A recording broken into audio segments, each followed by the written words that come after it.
We are live again. Double time. 2 days in a row. Let's go. I ran into an encoder issue with the yesterday stuff, so I had to make it up. Luckily, I didn't lose all of my footage. I had backups, but I think having backups is the reason why I ran into the encoder issue in the first place. But I think I figured out why it was another thing that wasn't working, and I think I figured it out. So maybe today will be better. So take two, I guess. But let me fix chat and stuff, and then we'll get back into it.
Matt Petey.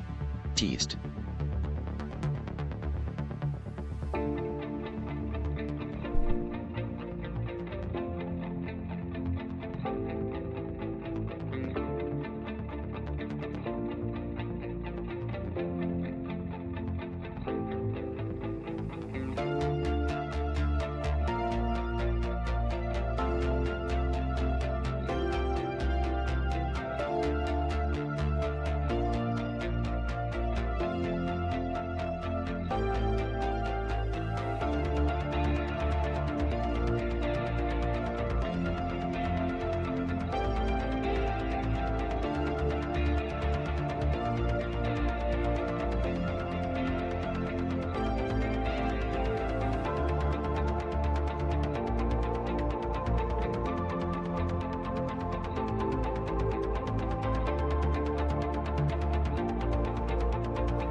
Alright. Oh wait, hold up. Forgot about YouTube.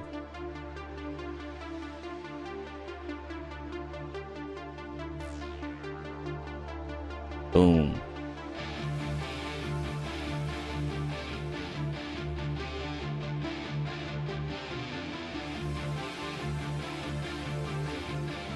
Alright, hopefully we won't run into an encoder overload like we did the last time. That kind of sucked. But, there we go. Nice.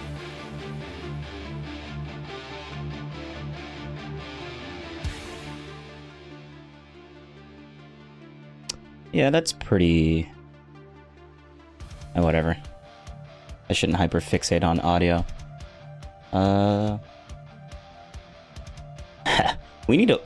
So...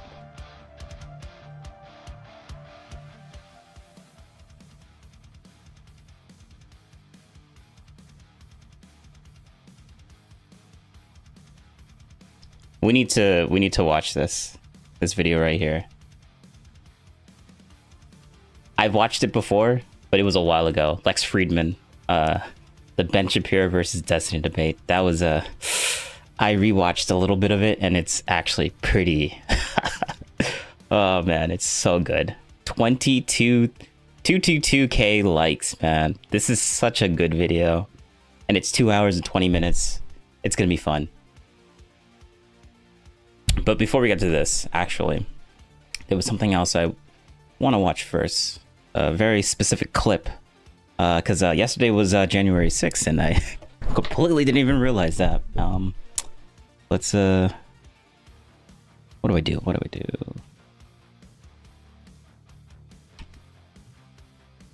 Destiny clips. Is it this? Yeah, this is the channel. All right, this one. We need to watch this. Do you see how This is pure. Ooh. All right, let's just do it. Let's just do it. convenient it is that we have to actually invent new language? Like, Destiny literally is debating a legislator right now on the whole January 6th stuff that happened 4 years ago. Officially 4 years ago. Literally to the day. Well, it's the 7th now, but you know what I mean. To describe what Trump actually meant. But for Biden, we have to ignore what he actually said and then like invent like whole new meaning there. You mean Do like see the peacefully double, and patriotically that you invented that was a way of saying attack and that's the insurrection?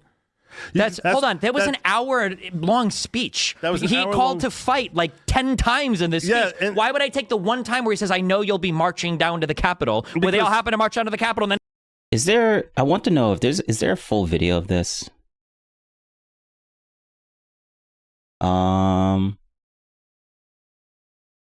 Legislator. There has to be like a full... whatever, we'll just watch it. Engage in a riot. Was that a coincidence? And you can find every political leader on the left and the right saying fight, fight, fight, fight, fight. You can find video montages of them saying fight and fight. He said, we're going to fight for our rights. That's not saying go in there and blow up a building or kill people. Give me one other time. Yes, true.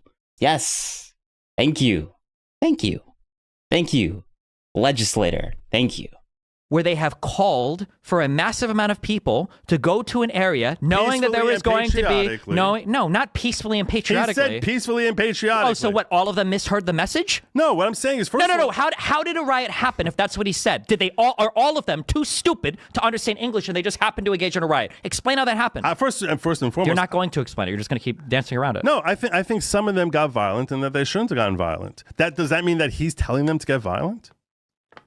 So it was a coincidence. No, it's not a coincidence. So what happened? So he sent them down there, and the people that he riled up and sent down there, they got violent. Why? What does that even mean? I don't understand the words. Now the English language fails you to describe the most obvious thing in the world. What is the most obvious thing in the world? Okay, yeah, that's why we're still debating about it in like 4 years later. The most obvious thing in the world. Okay, Destiny. He didn't say go down peacefully and patriotically. You're inventing words. He said, I know you'll be going down there soon and peacefully and patriotically making your voices heard. So what part did I make up then? He didn't say go peacefully and patriotically. He didn't say that. He never ordered anybody to be peaceful. He said so, and you talk about... And he never ordered anyone to go down and... Actually, wait. No, that's a lie. I thought Trump did like say... like, we're going to walk down to the Capitol and peacefully, patriotically. That is an order. He did order some. He did somewhat pseudo order them to do that.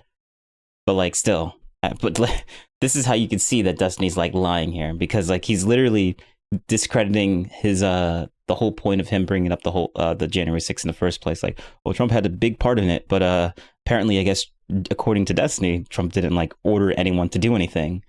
Like, what? And peacefully and patriotically making your voices heard. So what part did I make up then? He didn't say go peacefully and patriotically. He didn't say that. He never ordered anybody to be peaceful. He said... Oh, he never ordered anyone to be peaceful. Okay. So, and you talk about how he said fight 10 times. I mean, he literally said go peacefully and patriotically make your voices heard. That would... You could insinuate that he was... You could, what's the word? Not insinuate, or assume from that statement.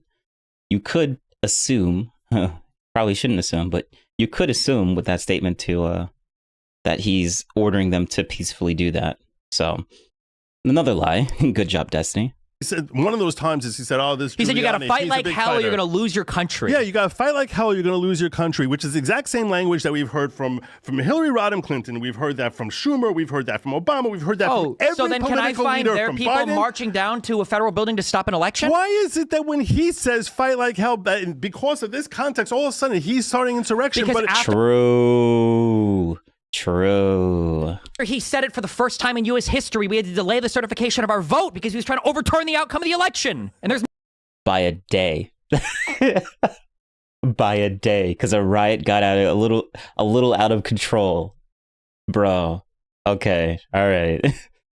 Chill, man. This is 4 years ago. No one cares about this anymore. Like literally, Destiny's the only person that cares about this. There's no other example of that happening.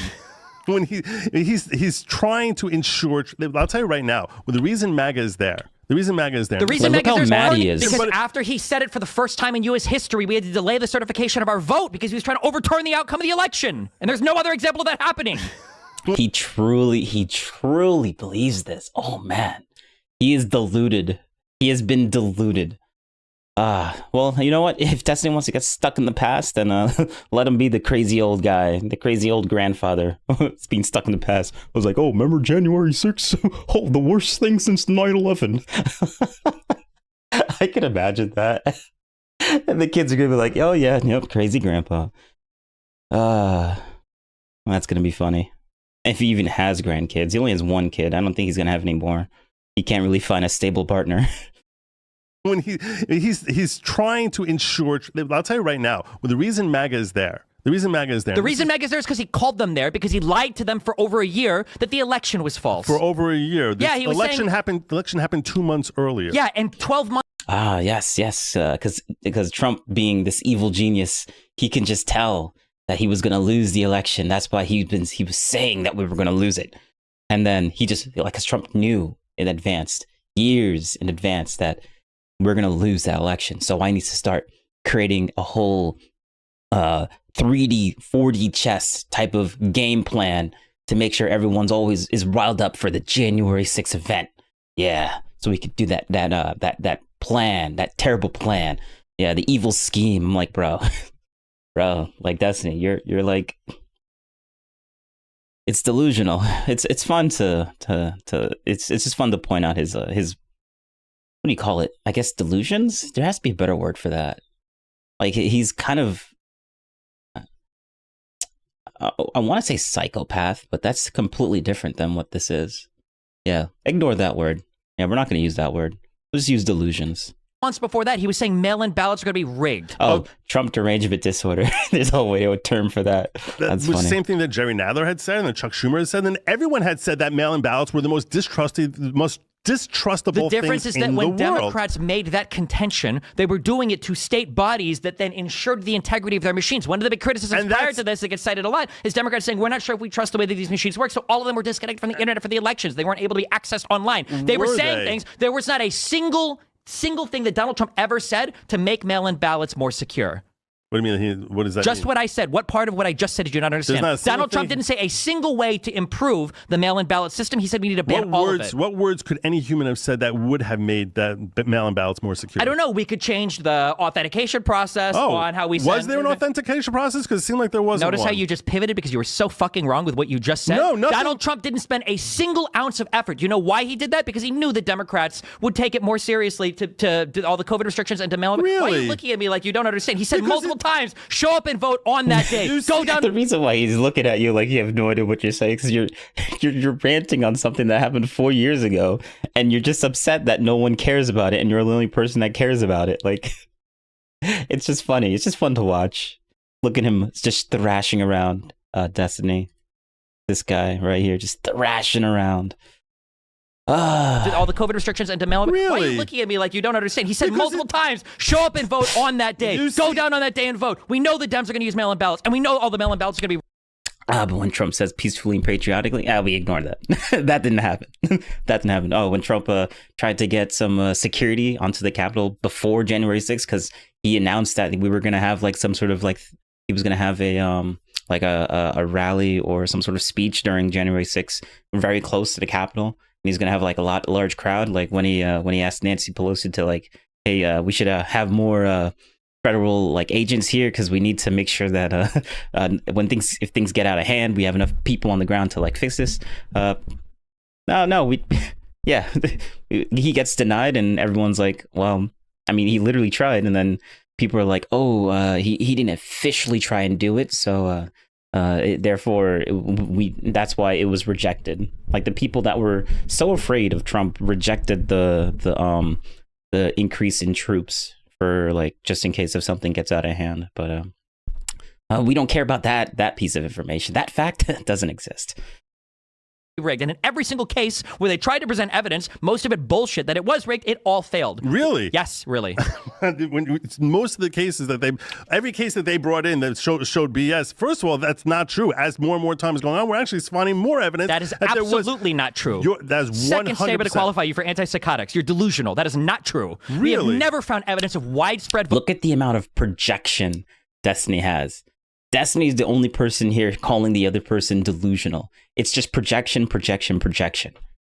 Voter fraud. Oh, going on. We're actually finding more evidence. That is and notice how he says the second time. Well, this is a clip, so like I want to find the full video. So maybe there was another type play. I mean, you can assume that he says this is the second time. So like it was the first time. So the first time he already called him delusional. This is the second time he's calling him delusional or making some sort of weird joke about how he needs psychotics or something. Wait, psychotic. Maybe that's the word for Destiny. He's psychotic, probably.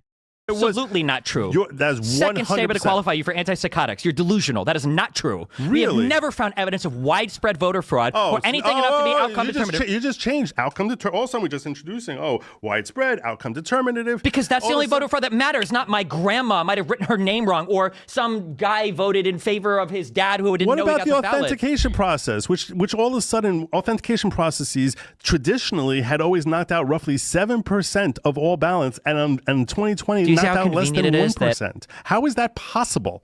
Tell me how that's logically possible. Sure, hold on. There was no authentication process. Can your mind explore for one moment why that might be the case? Because they decided we're not going to have an authentication process. Oh, then how were 1% rejected? I said less than 1%. How were any rejected? There was no process. No, because what you just said was ridiculous. That's why what you just said was ridiculous. It was ridiculous. Why? You think every ballot place did the exact same thing? No, I didn't say every ballot place did the exact same thing. So then less than 1% means that a handful of places were doing it, but by and large there was. So some were.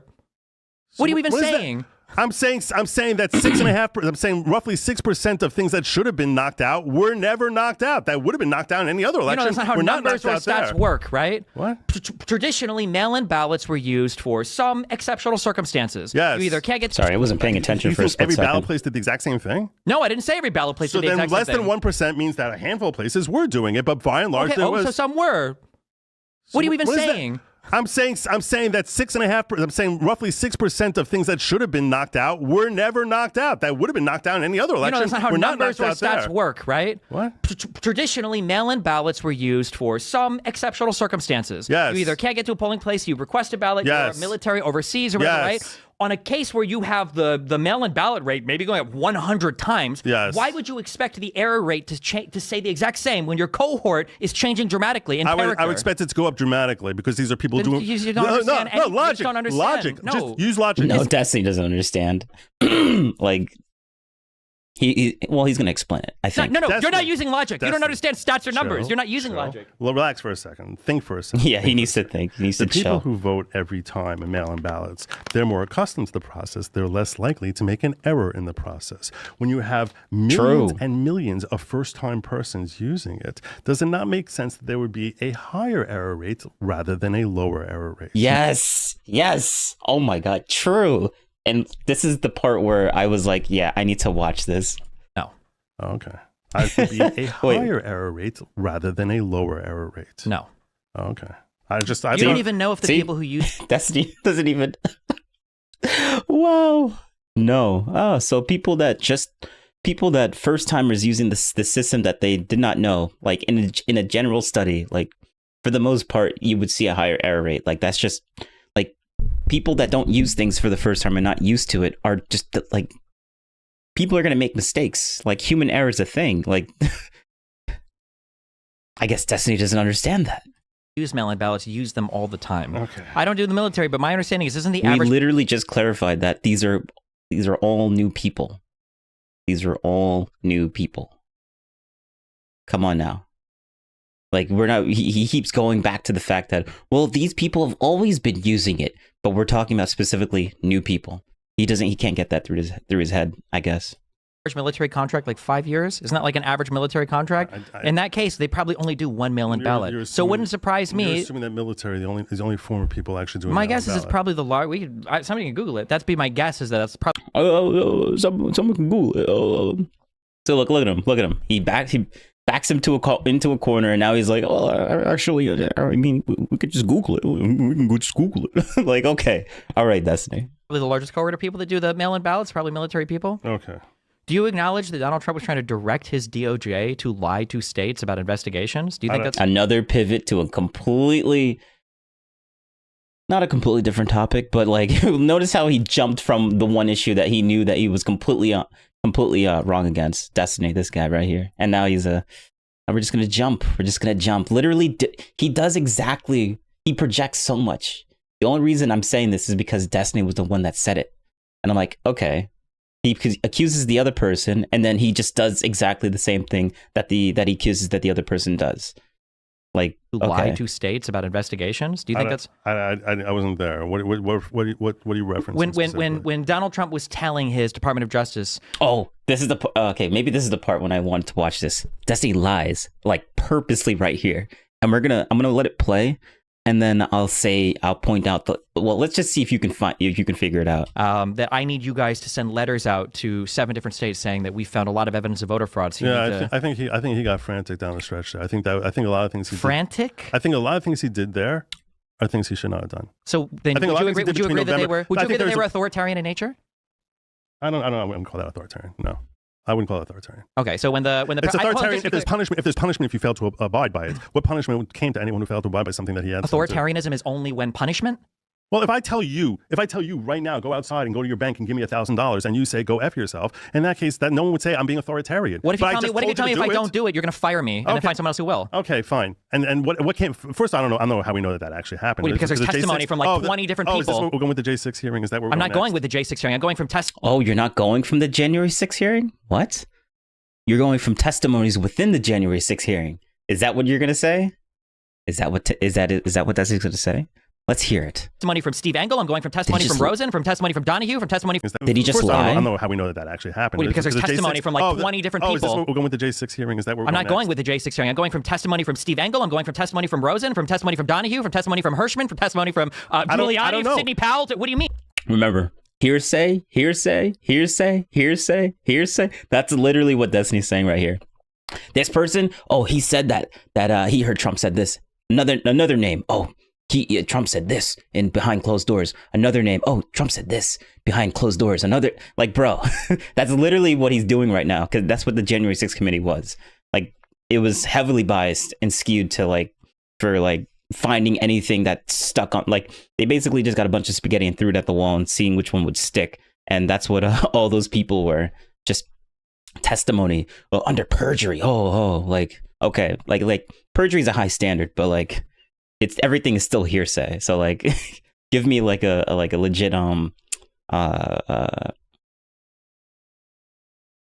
give me an audio clip or a video like that. That would be way more proof than hearsay. Let's just say that. I don't know which statements. Oh, you don't trust any of those people. I didn't say that. You just threw words in my mouth. You literally just took a sentence. We're going with the J6 hearing. Is that where we're I'm not going with the J6 hearing. I'm going from testimony from Steve Engel. I'm going from testimony from Rosen, from testimony from Donahue, from testimony from Hirschman, from testimony from Giuliani, Sidney Powell. What do you mean? I don't know which statements. Oh, you don't trust any of those people. I didn't say that. You just threw words in my mouth. You literally just took a sentence and threw. What I said is I literally don't know about that because I never was looking at that. You're throwing at me this data point, which you're basically saying these are things he said. What do you think it means that you don't know? What I'm saying is I was not following that. You don't care about the fact that the president of the United States tried. You had all these things to say to Merrick Garland, but you don't care that the president of the United States tried to order his DOJ to lie to states for the outcome of an election. I wasn't there for that. When did this come out? It was part of the whole J6 committee. What did you say before? Wait, we're at 8:05. We're at 8:05. I thought we weren't talking about the January 6th committee. Oh, this came out for the whole January 6th committee. Oh, okay. All right. What was Authoritarianism is only when punishment?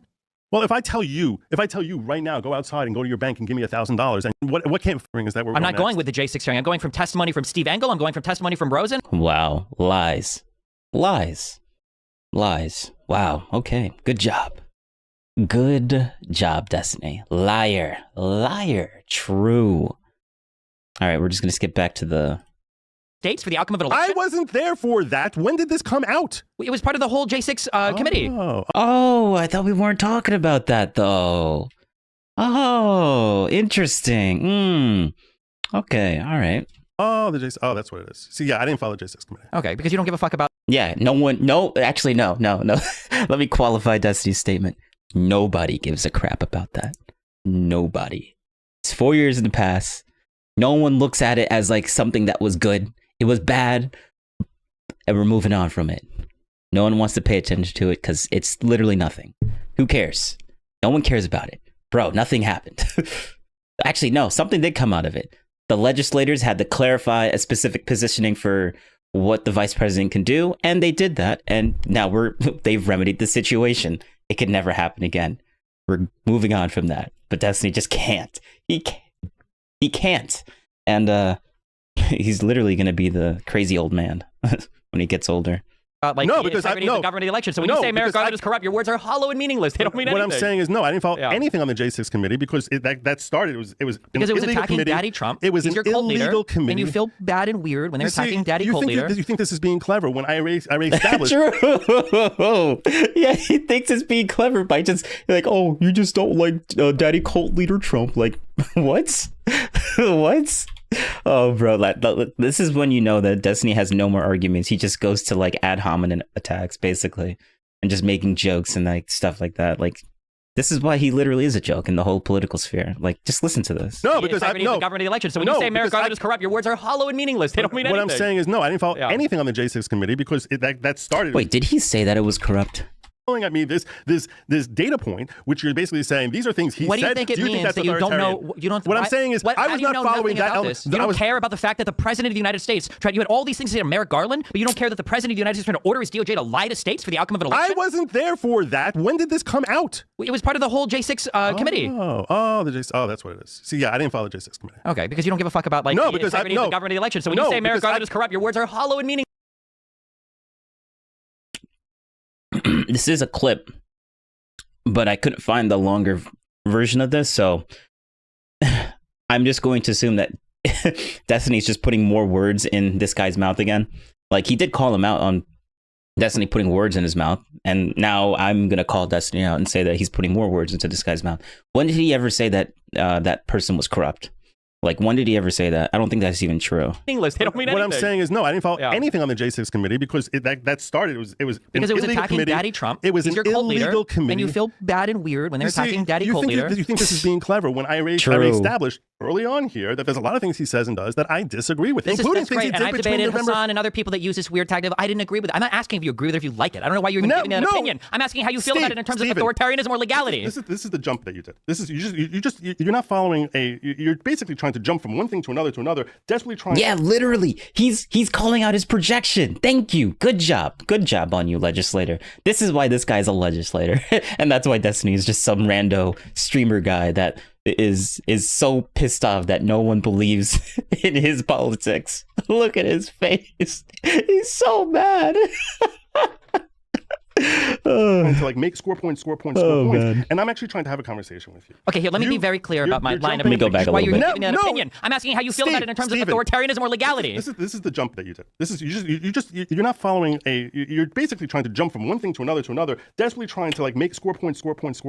And I'm actually trying to have a conversation. True. Okay, here, let me be very clear about my line of. No, you're saying I'm jumping. I'm not just because I'm bringing up something you don't have an answer to doesn't mean I'm jumping. You're just falling behind. So I'm not falling. No. I'm not falling behind.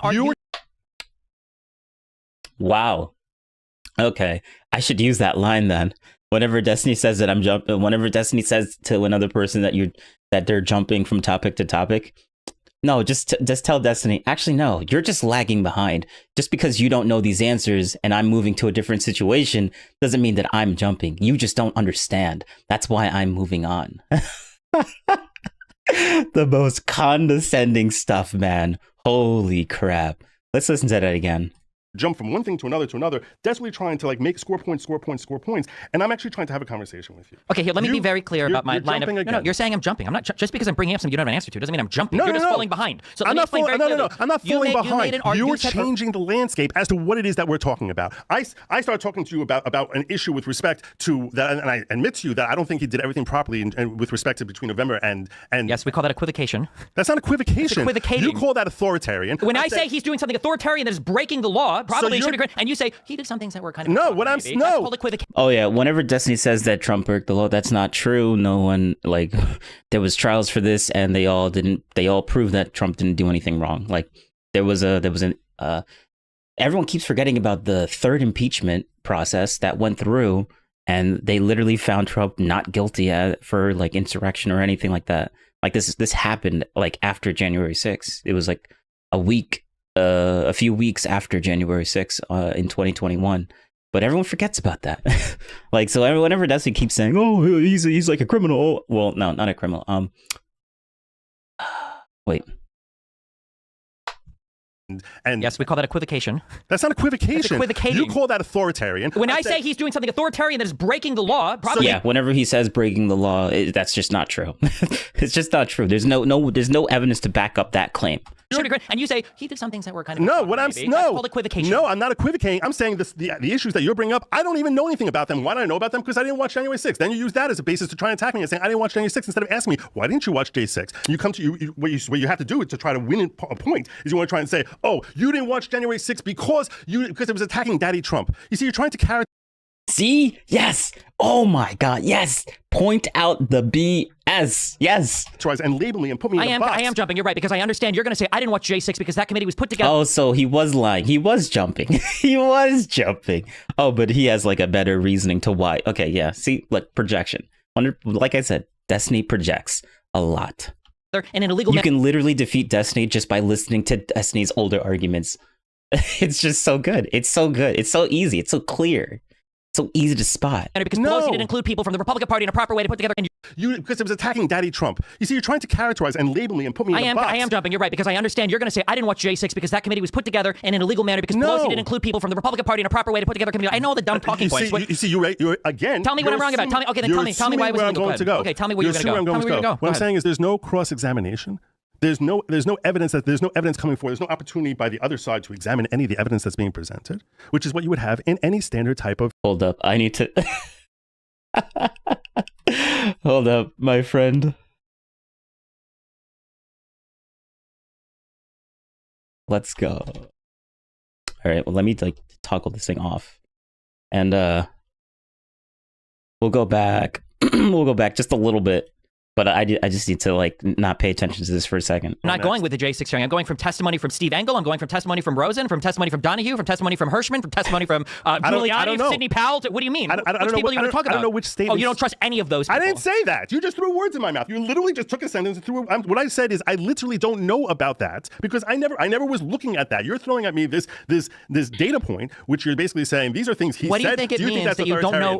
What I'm saying is I was not following that. You don't care about the fact that the president of the United States tried... You had all these things to say to Merrick Garland, but you don't care that the president of the United States tried to order his DOJ to lie to states for the outcome of an election? I wasn't there for that. When did this come out? It was part of the whole J6 committee. The J6. Oh, that's what it is. See, yeah, I didn't follow the J6 committee. Okay, because you don't give a fuck about like the integrity of the government of the election. So when you say Merrick Garland is correct, all right, well, your words are hollow and meaningless. They don't mean anything. What I'm saying is no, I didn't follow anything on the J6 committee because that started. It was because it was attacking committee. Daddy Trump. It was an illegal committee. And you feel bad and weird when they're attacking Daddy cult leader. You think this is being clever? When I established early on here that there's a lot of things he says and does that I disagree with, including things he did I've between debated November. Hassan and other people that use this weird tactic. I didn't agree with it. I'm not asking if you agree with it, if you like it. I don't know why you're even giving me that opinion. I'm asking how you feel about it in terms of authoritarianism or legality. This is the jump that you did. This is you're not following you're basically trying to jump from one thing to another, desperately trying to like make score points, and I'm actually trying to have a conversation with you. Okay, here, let me be very clear about my line of... No, you're saying I'm jumping. I'm not... Just because I'm bringing up something you don't have an answer to doesn't mean I'm jumping. You're just falling behind. So I'm let me explain very clearly. I'm not falling behind. You're said... changing the landscape as to what it is that we're talking about. I start talking to you about an issue with respect to that, and I admit to you that I don't think he did everything properly with respect to between November and... Yes, we call that equivocation. That's not equivocation. That's equivocating. You call that authoritarian. When I say he's doing something authoritarian that is breaking the law, probably should agree, and you say he did some things that were good. That's called equivocation. No, I'm not equivocating. I'm saying the issues that you're bringing up, I don't even know anything about them. Why do I know about them? Because I didn't watch January 6th. Then you use that as a base. Actually, hold up. Let me AFK this thing for a second. To try and attack me and saying I didn't watch January. Give me 2 seconds. 2 seconds. What? What the fuck? That is the weirdest thing. You click on a window, but it picks up the window behind it instead of the one in front of it. That is the weirdest.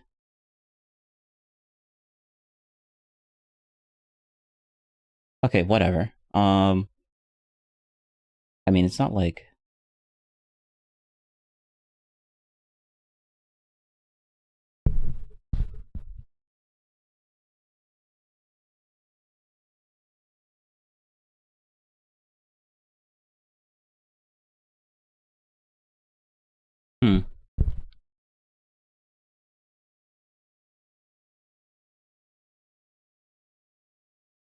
Well, this is stupid. That's not even like worth using. Okay, whatever. January 6th, instead of asking me, why didn't you watch day 6? And you come to what you have to do to try to win a point is you want to try and say, oh, you didn't watch January 6th because it was attacking Daddy Trump. You see, you're trying to characterize and label me and put me in a box. I am jumping. You're right, because I understand you're going to say I didn't watch J6 because that committee was put together in an illegal manner because Pelosi didn't include people from the Republican Party in a proper way to put together a committee. I know all the dumb talking points. You're again. Tell me what I'm wrong about. Tell me. Okay, then tell me why it was illegal. Go ahead. Okay, tell me where you're going to go. Tell me where you're going to go. What I'm saying is there's no cross-examination. There's no evidence coming forward. There's no opportunity by the other side to examine any of the evidence that's being presented, which is what you would have in any standard type of normal proceeding, which is going to be antagonistic to a particular indivior. It's not. It's not a court case. There is no cross-examination in a court case. Okay. So in that case, you're saying it's proven that you're saying but you're using their conclusions as if they prove a point for you. So don't tell me. Excuse me. Hold on. Just because something is not all right, proven beyond a reasonable doubt in a criminal court at all. I understand. Yeah, this is not some criminal thing. This is just some people hate people, so we're just gonna have a committee on it and talk about what we found, and no one's able to like question any of it. Like, it's just people patting themselves on the back with no pushback whatsoever. Like, that's what the January 6th committee was. It's hilarious, actually. At all. No, there's zero proof. That's what I mean. It's zero proof. So it's either in criminal court or nothing. No, it's not criminal court or nothing. What I'm saying is there's at least a chance for the other side to examine the claims that are being presented as to whether there's any legitimacy. And you know what their examination sounded like? It sounded like this. 2 words. It was I plead the 5th, and the second was I need absolute criminal immunity for everything I did as president. That was their examination of the other side. You can lean your head down all you want. I don't even know what you're saying. Because you jump again. Now you're trying to find some sort of way of legitimizing the J6 thing, even though, do you disagree with me that there should be a right to examine the evidence? There was. Pelosi gave an opportunity for 5 conservative members to join that committee, and they said no. 5 that she would choose. No, that's not true. She didn't let Jim Jordan on there. She denied 2 of the 5 picks. Oh, wow. Okay. so she did do that. He literally just lied there. He just lied. Okay. He literally just lied. He gave an opportunity for 5 conservative members to join that committee, and they said no. 5 that she would choose. No, that's not. That is true. Like, why would she deny someone if she wasn't the one that she could shoot? Like, she's literally denying the people that wanted to go there. Like, if anyone could join, why deny them? Like, that's true. Like, he's literally lying right here. Yes, true. She didn't let Jim Jordan on there. She denied 2 of the 5 picks. Why? 3 would have been allowed because they were directly implicated by that investigation. Oh, were they? Yes, they were. How could she know that before there's a committee to actually conduct the investigation? Because you guys are so fucking shameless. You did it all out in the open and in public. Because people like Jim Jordan are literally publicly trying to circumvent our electoral process. Oh, it's not hard to figure it out. Jim Jordan was publicly circumventing our process. Yes, when they were saying things like, we will join you in Congress to resist the certification of the vote, and we will join you in trying to make sure that this election isn't certified by Pence via the ECA or whatever. Yes. You mean like what happened in 2016, right? Really? Yeah. I'm sorry. Who objected? Who objected? Who objected? I think Nobody did. Nobody did. They talked about it, but you have to pair your objections with one person in the Senate and one person in the House, and there was no formal objection process, which never happened. So that comparison was bullshit. Thank you. Why is that BS? Because there was no paired senator or representative to actually put forth a formal objection to the certification of that vote. It didn't happen. All right, give me 2 seconds. I need to do this thing.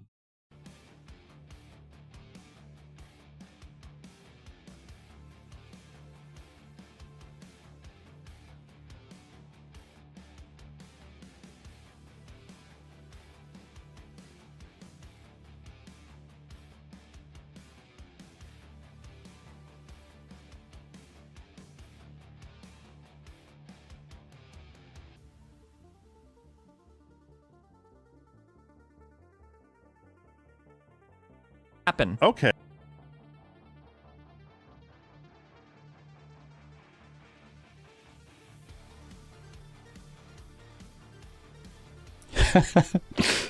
That's one way to show it.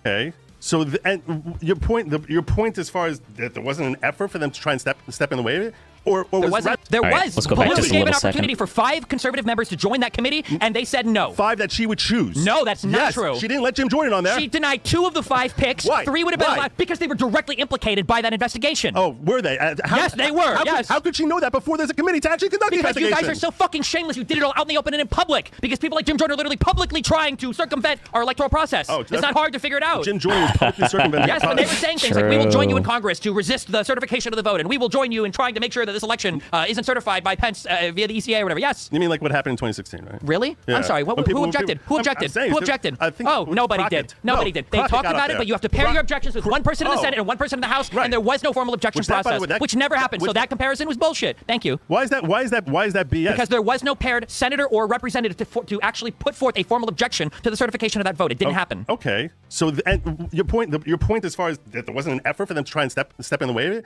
or there was wasn't rather, an effort coordinated by the sitting president to circumvent the outcome of the election, like there was with this one.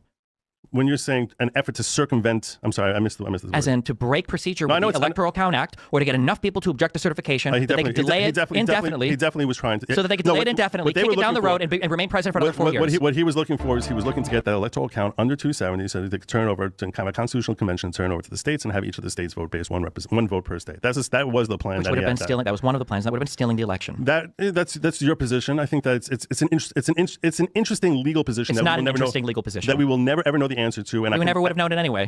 We never will, because there was a new law that went into effect, because apparently the Democrats were afraid that Mike Pence actually had the authority. That's strange, because Mike Pence didn't feel that way, and neither did Trump or anybody else. Nobody felt like he had the authority to do that. Really? Apparently Eastman thought he had the authority No, to do he didn't. that. That's why he said, that's why when somebody references the Constitution, when they're talking about a law. Bro, why would Eastman even bring up the argument? Why would Eastman even bring up that memo if he didn't think that was like the case?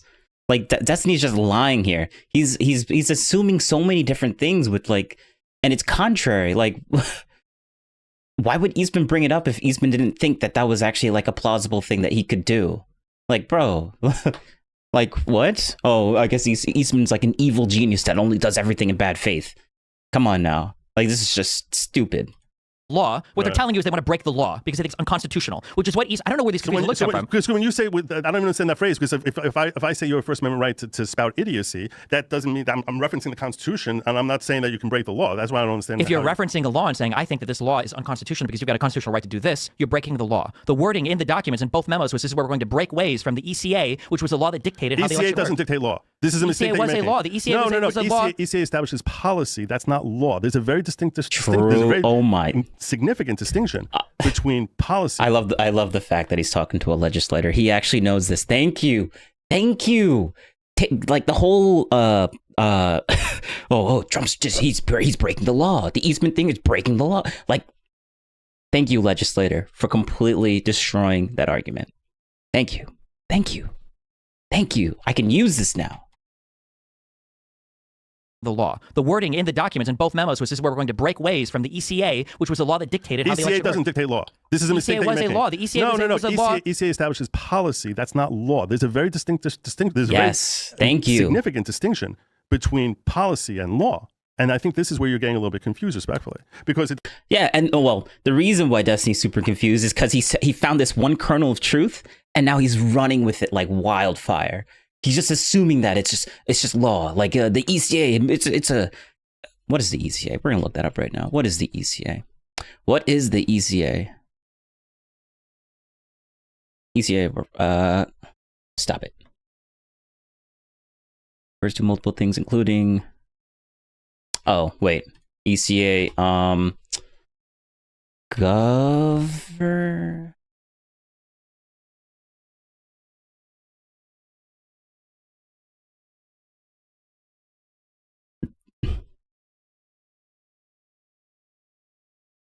What does the...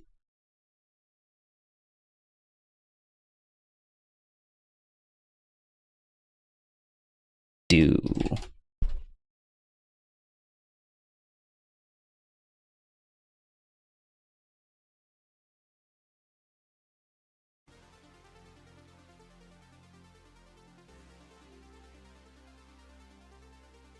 Oh,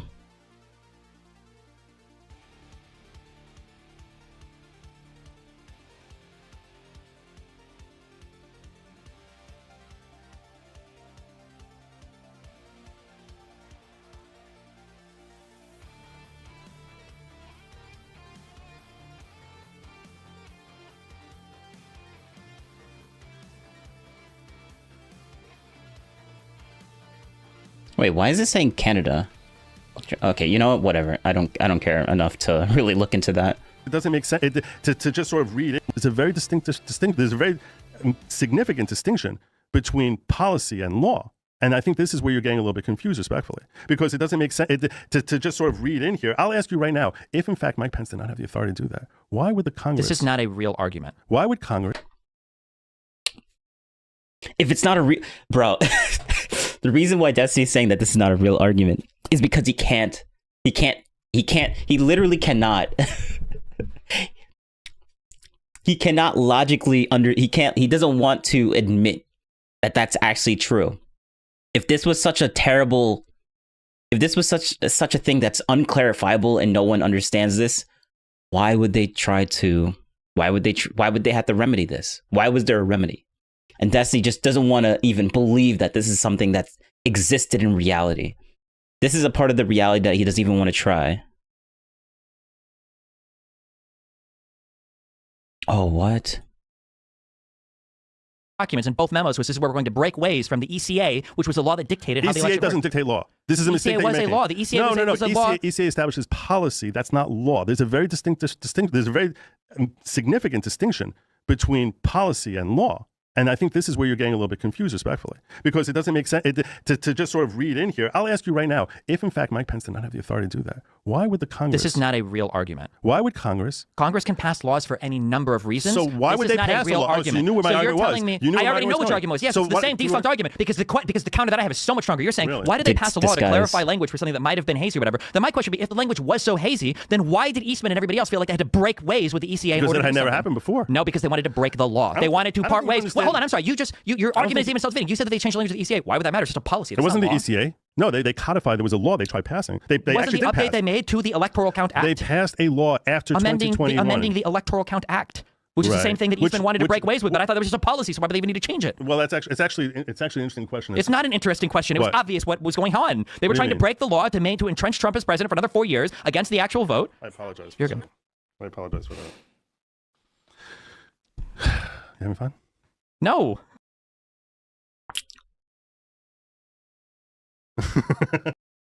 Of course Destiny's not having fun, because Destiny's the only person that's making the arguments that is being made. Destiny tells pro-MAGA legislator, are you going to hit 23 utilization running a ton of processes?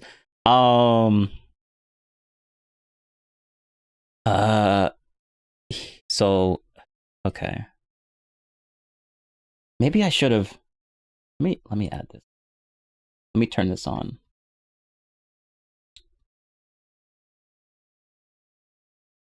Boom.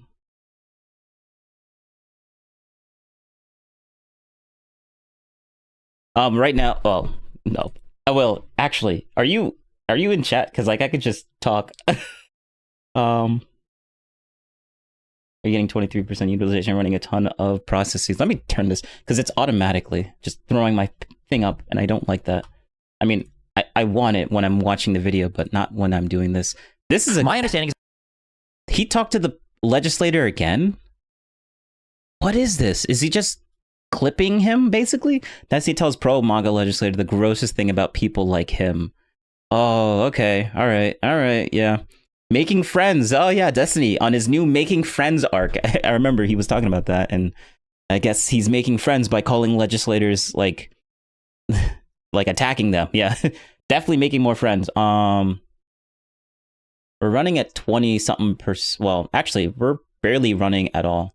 We're at 15, 23, fluctuating between. You're right, and we don't know, and we're not going to know because this is the least transparent, most obfuscating DOJ and FBI imaginable. That's not even you should be remotely excited true. for Kash Patel to be coming in. You should be excited that Kash man. Patel is going to come here and he's going to expose everything. He's going to have a big, beautiful spotlight that's going to come down, a ray of sunshine that's going to enlighten all of us. This is unbelievable to me. You should be so excited. It's unbelievable to me. Join Why me did you in pay so much excitement. lip service to the thing that is the grossest to me, that I hate that I've read anything about anything now at this point, is how much people you're so willing to throw like our entire system, the entire Constitution, every part of what makes this country work under the bus for political points. How could you support a guy, Kash Patel? You're talking about how important it is to believe in the Constitution, freedom of speech. This guy literally has a book calling Donald Trump the king, and this guy has a list of political enemies that he wants to go under. Kash Patel, who's going to be our FBI director, and he's got people that he wants to go after legally. Before I thought you guys were so mad about Alvin Bragg and so mad about Letitia James or whatever that these people are calling investigations before they even get into office, but you're excited for Kash Patel to come in. That's insane to me. I need to ask you a question on this. Yeah. What does omni-liberal mean? Because this is the least liberal position that you take that I can possibly imagine. Okay. I'm sitting here. You're just to be clear, you're non-responsive to every single thing I just said, and now we can make random vague appeals to the Bill of Rights or whatever other bullshit we always do. We have nothing to say. I'm not being not responsive at all. I want to be very responsive. I am taking Destiny again with the projection. All right, let's see where this goes. The populist position, and you were taking the establishment position. You're taking an authoritarian position, and I'm taking a constitutional position. Yes, just to be clear, you're an authoritarian. God. Yes. How?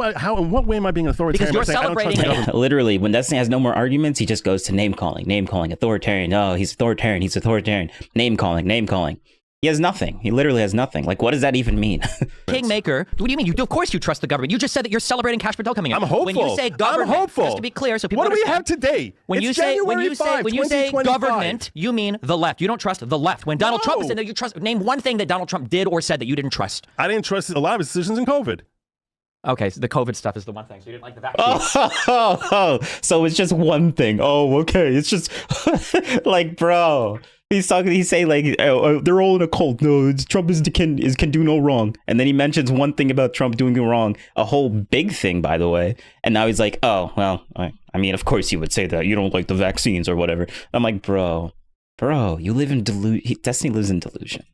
Anything non-COVID related? I don't know. I mean, it's been 5 years it's been 4 years since he's been in there. He was president for 4 years. He didn't do a single thing that you disagree with. Say a single thing you disagree with. You can't think of it. Some of the things he said, I thought it was very awkward the way he phrased some of the stuff. I didn't like the phrasing on some of the things. Look, can you give any positions of his that you disagree with? Most of his positions, I think he spent too much money. I think the two critiques that I think are valid of Trump, the most two valid critiques of Trump, and this is the interesting time that we're coming to right now. Wow, look at this. So let's see, is Destiny going to cut him off whenever he's starting to actually like give like legit like criticisms of Trump? And now let's just see, is Destiny going to cut him off and be like, well, or is Destiny going to be like, oh, okay, this guy's reasonable. He's not like some guy that's an occult member or whatever. Is that what Destiny's going to say now? Which is, amongst MAGA, which I definitely identify as being MAGA. In MAGA, there is a split, which most of your audience probably is unaware of, which is that split is, do we trust Trump blindly or do we not, or do we question policy? To be clear, that split doesn't exist. You're wrong. Everybody trusts Trump. Quite the... No. No. The H1N1 visa thing? Like, what are you talking about? What? The whole lockdowns thing? Like, remember when Trump did the whole 7-day, 2 weeks to slow the spread? A lot of people, like, Trump was the one that initiated, and people were criticizing him about that now. Everyone's criticizing about that. The vaccines, yeah, people are criticizing about that. Like, come on now. Trump really liked Warp Speed, and Warp Speed was pretty cool. But I'm not interested in becoming a test subject for Warp Speed. No, thank you. the contrary, then you haven't been reading my tweets, and I understand I'm not the same size that your channel is, but I'm saying right now, I've been critical. I think that when he's saying I don't want to have a debt ceiling, I was like, this guy spent more money than anyone. He's the one person who really needs a debt ceiling, and I disagree with him on that. With respect to some of his appointments, I think that there's all sorts of issues, and I had issues with Mike Johnson, and I don't think Mike Johnson is someone I think that he's an establishmentarian. I think he's the perfect guy for you if you're pro establishment. And I think that, and I can recognize that there's shrewdness in saying that, look, it would have been way too big a hassle to try and find a different replacement who would gain enough support amongst the GOP in order to become Speaker of the House. But I think that as far as politically, the stances of... Remember, this is the grossest thing that this legislator said, and why Destiny hates people like him. That, like, this is the grossest thing, right? Yeah, like, this is obviously, this guy sounds super reasonable, but I guess this is like the worst thing in the world in the Destiny galaxy, the Destiny universe. Let's just say that, because they live in a completely different universe. Of Mike Johnson are so anti-populist, so anti-MAGA, that I think that he's distasteful. I think. How did you feel about the tax cuts? I mean, the tax cuts, I know the left loves saying there were tax cuts for the rich. I'm not asking about it. I'm just saying, because this is the thing. We'll say like, oh, well, I don't like his rampant spending. Did you support the tax bill? Of course I did. That was amazing. So it doesn't mean anything. It's meaningless. It's meaningless criticism. He didn't even say that. You're just putting words in his mouth again. Come on, Destiny. This is why no one likes you. I don't like the spending. You're going back to 2017, and what I'd say is at that point he was trying to jack up a stagnant economy, which had been stagnant since 2008. That's not true at all. 100% true. That, to be clear, that's by no metric and no measure is that even remotely true. What are you talking about? By what measure? Do we have a growth year of 3% under Obama? A growth year of 3%? I don't know for an entire year, but I know that from 2013 onwards, No, we didn't. We didn't. Okay, Destiny. Yeah. Oh, we have, like, he has no idea, but like, let me just continue. You had a good month here and there. You think just a good month? I'm saying what I'm saying is we were growing at a rate of, I think I'm talking on top of my head and trying to think back now 12 years. So my recollection is that it was basically like it was somewhere between 1% and 2% a year at best. Sure, rebounding from a catastrophe. Which rebounding should be better. Rebounding, that's the thing. Here's the thing. What happened? All the growth that we saw from Biden after COVID, it's like all of a sudden this surge in employment, surge in... Hello, I am writing to you to propose a collaboration opportunity. Yeah, that's great. No, thank you. Economy surging, everything coming back. Why? Because everything had been shut down, and now there's growth back. So you would think that it should have been rebounding even stronger under Obama, and yet it didn't. No one was happy. You keep thinking that everyone was like that. Everything was like really glory days. The reason Trump was elected the first time and the second time was purely because the left created this person they claim is a monster. You all created him. Okay, so then yo, that is like bro. That statement is so... Oh, there's a video. We gotta watch that next. Hold up, I'm gonna steal this. We're gonna go back a little bit while I find that video. No metric and no measure is that even remotely true. What are you talking about? By what measure? Do we have a growth year of 3% under Obama? A growth year of 3%? I don't know for an entire year, but I know that from 2013 onwards, the economy... You had a good month here and there? You think just a good month? I'm saying what I'm saying is we were growing at a rate of, I think I'm talking on top of my head and trying to think back now 12 years. So my recollection is that it was basically like it was somewhere between 1% and 2% a year at best. Sure, rebounding from a catastrophe. Which rebounding should be better. Rebounding, that's the thing. Here's the thing. What happened? All the growth that we saw from Biden after COVID, it's like all of a sudden this surge in employment, surge in economy, surge in everything coming back. Why? Because everything had been shut down, and now there's growth back. So you would think that it should have been rebounding even stronger under Obama, and yet it didn't. No one was happy. You keep thinking that everyone was like that. Everything was like really glory days. The reason Trump was elected the first time and the second time was purely because the left created this person they claim is a monster. You all created him. Okay, so then for Donald Trump, you keep saying this like it's such a stupid point. You understand that you guys like created Obama and you guys created Biden by the same logic too, right? No. How was Obama created? Oh my God. How was Obama created? How was Obama created by the right? I mean, things like the Middle Eastern wars probably didn't help from Bush, right? Things like No Child Left Behind, things like the war on drugs. No Child Left Behind is what created Obama. Why did you just pick out one thing of three different things I just said? I don't. I'm saying that all of these things. I don't think a lot of people were very happy with Bush's presidency. I think that Bush was terrible. I think that our opinions. Bush was terrible. Okay, he was terrible. What are we disagreeing on? We're not disagreeing on that. Bush was a disaster. Awful. I hate Bush. You're never gonna. Why does this? I don't. It's funny how Destiny just assumes that if he's responding in like a much more, he's just continuing to respond. It's just him disagreeing with Destiny when he's not disagreeing at all. He's just reiterating what he's saying with agreement. But like, it's funny how Destiny keeps assuming that it's disagreement all the time. Yeah, So what is it? So you're never going to hear me I know praise now Bush. because you guys all have to. It's part of the new marching orders. It's You have not to hate part of every the new old. marching order. It is. I understand. And I'm going to tell you I'm just saying that. How then could you not say if everybody hated Bush, how did that not create Obama? What are you behind? Are you saying that like the Democrats literally created Trump? That like Obama in a test tube like bred Trump out of a lab? Or Are we having a real conversation here? I can't tell. I'm not sure. Obama changed the culture of this country in ways that we are still reeling from, and I pray one day we find a way out of. But I don't know how that's going to happen. And the way they changed the nature of this country is that Obama introduced a concept that if you disagree with me, it's because of who you are and the fact that you are genuinely an evil person. Prior to Obama, the perspective... True. That's why Trump was elected, because people were sick of that. Of most people in political in 2016 discourse was, you love America, I love America. We have different visions as to what is healthy for America. I think that statement alone could qualify you for like antipsychotic medication. You have never listened to any political commentary in your life if you think that prior to Obama, people like Rush Limbaugh, people weren't demonizing the Clintons, weren't talking about how evil the socialists, the commies were, the Democrats were. This was mainstream Republican political discourse across every single talk radio station, across all of Fox News. Yeah, Destiny was really scarred when he was a child. He really was scarred from when he was a child because his parents, like Destiny's mom, and then I'm not sure about the Destiny's dad, but Destiny's mom is like a full-on Trump supporter. Like, I'm not even joking. So this hits home. Like he remembers like his parents are very pro or very right-leaning.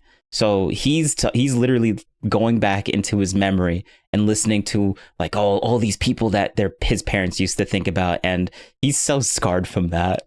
He's so scarred from that, and he hates the fact that his mom is like a full-on Trump supporter, and he can't even convince his own mom to not vote for the guy twice, or maybe I don't know if she voted for him the first time, but the second time, no, she probably voted for him in 2020.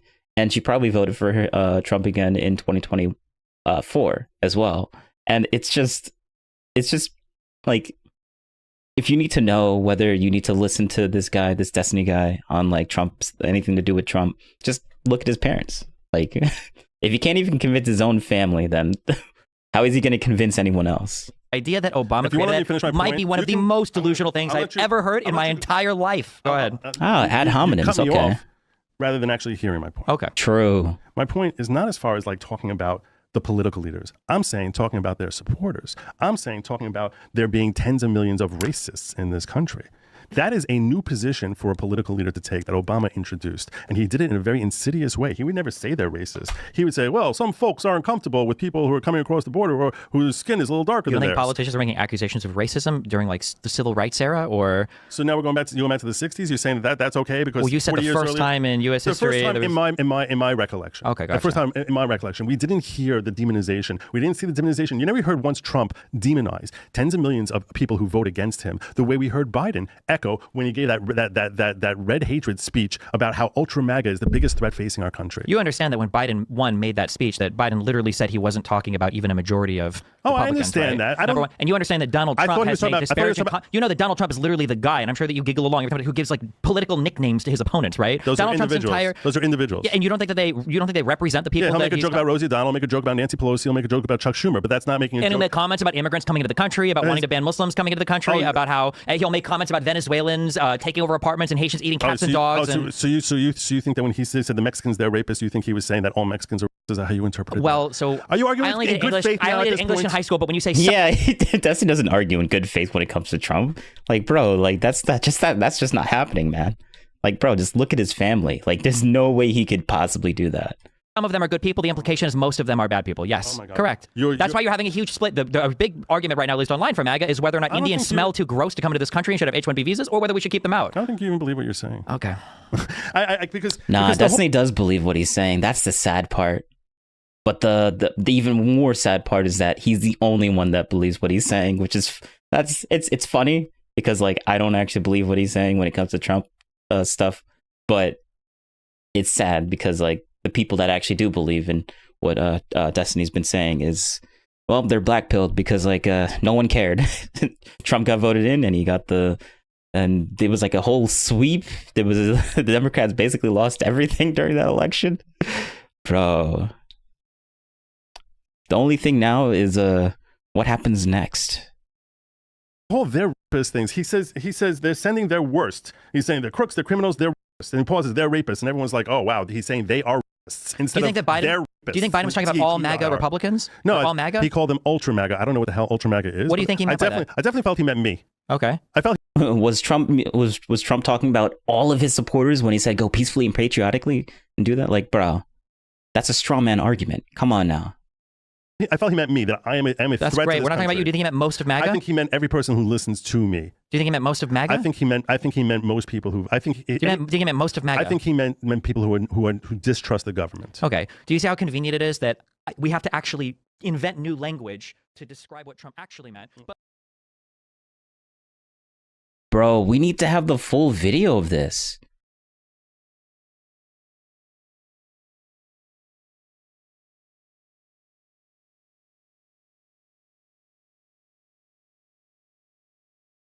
Wait, what? My understanding is that You're reports right. What was it just recommending me? Who distrust the government. invent new language. What is this? Oh, this is the video we just watched. Okay, whatever. Doesn't matter.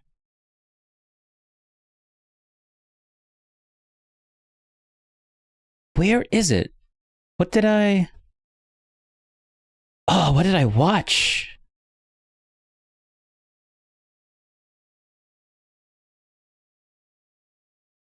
History.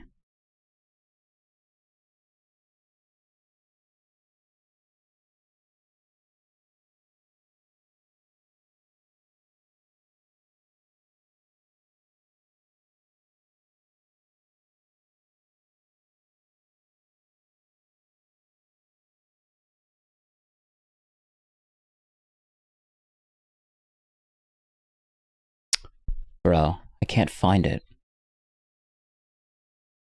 All right.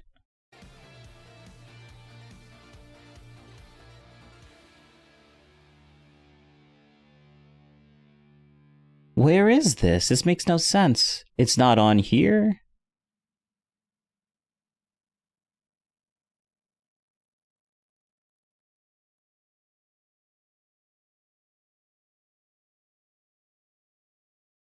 Maybe it's on the main channel? Maybe? Maybe.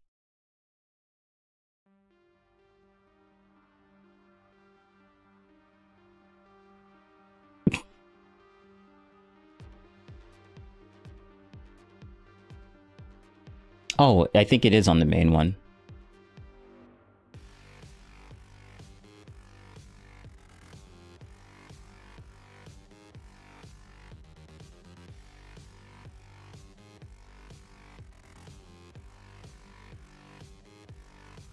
Oh, there it is. Found it. Found it. Let's go.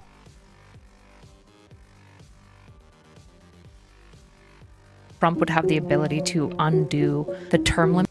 Is there any way within the Constitution that Trump would have the ability to undo the term limits so that he could just run again, or he could extend it? The Constitution is not very relevant at this point. The question is just a matter of, like, does he want to do it? If he wants to do it now and he's got the right people around him, he'll find a way to do it. The Constitution is it's just a safeguard that is there for people that care about the Constitution. I don't know.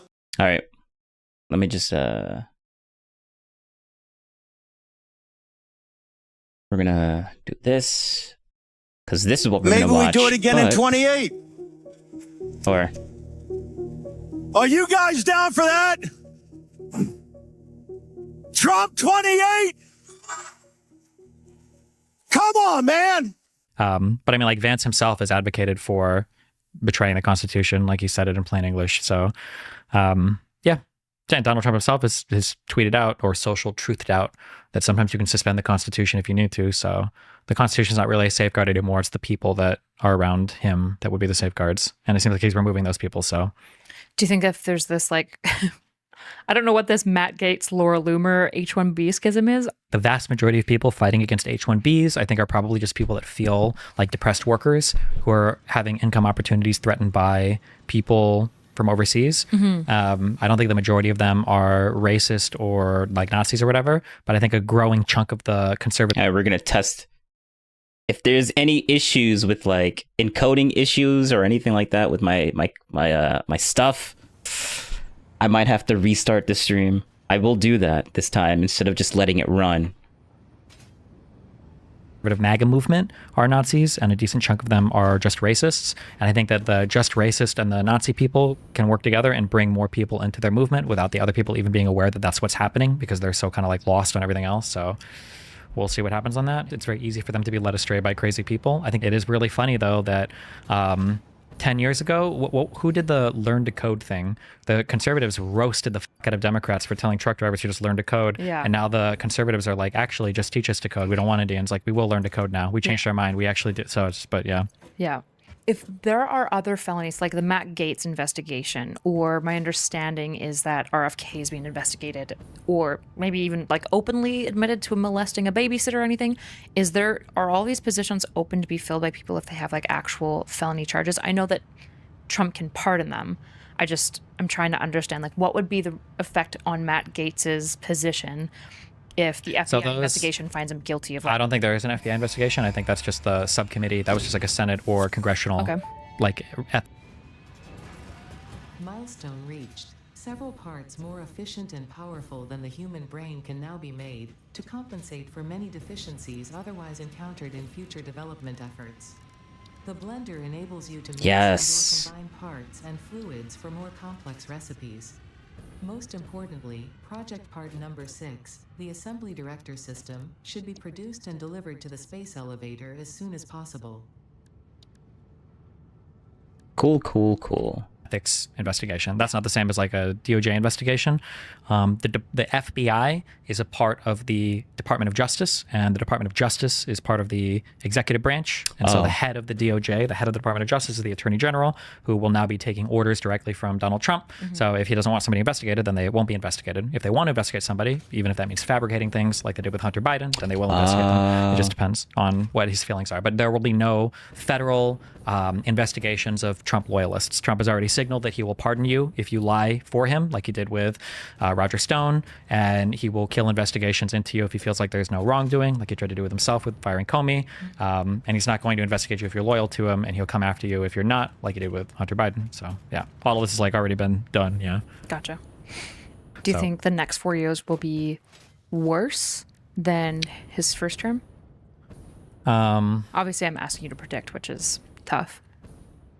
Yeah, my guess would be yes, but who the fuck knows? It could, like, anything could happen. What could stop guard it other than like an assassination? A civil war inside the Republican Party prevents them from moving in a strong direction on anything they want to do because they're so torn against themselves.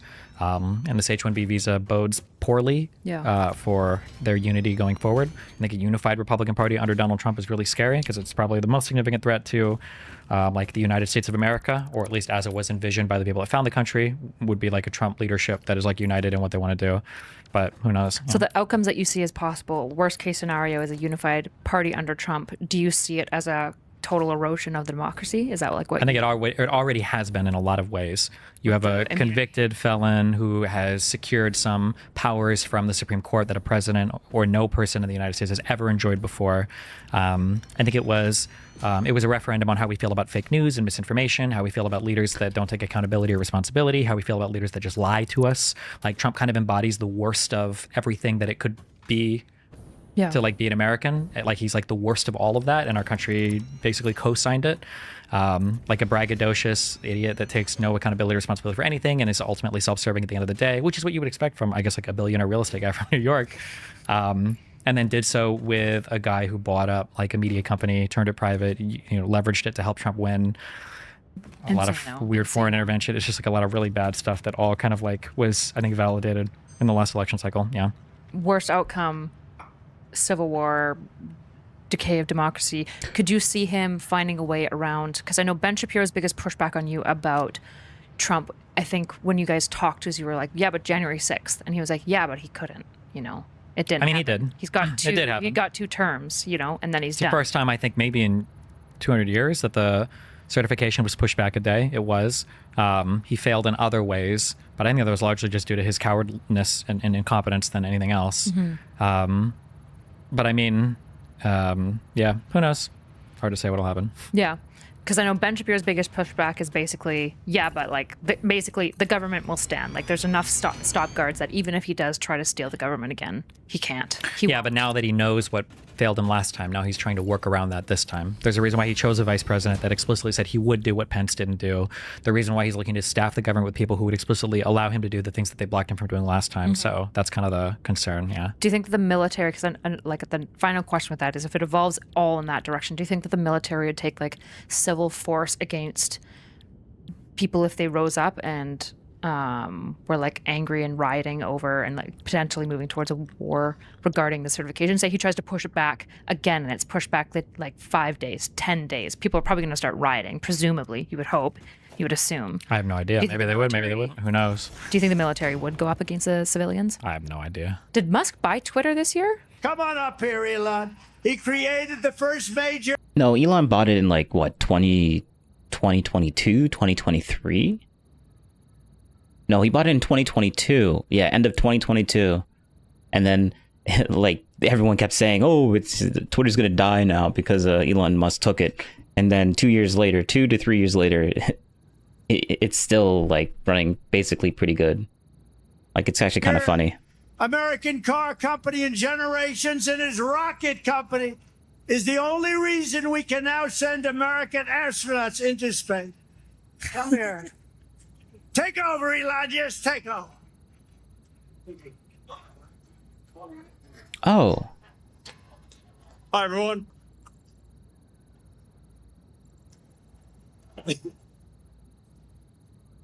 Did he rebrand his hat to being black because he likes... Because he's dark MAGA, is what he said. Dark MAGA or whatever. Sloppy. He's so... Immunium? He's like actually the pastor's son who just didn't quite get bullied enough. Name is Elon Musk. This jump, though, is so cute. American car company. So bad. And his rocket company is the only reason we can now send American astronauts into space. Trump won the election, obviously. How'd you feel about the election stream? I thought it was, for the most part, fun. The last half of it. Yes. I actually really want this. Pull up Arizona, please. Hey, Vadim, show me Georgia again. I just want to see it. At what point did you know the election was over? Which state?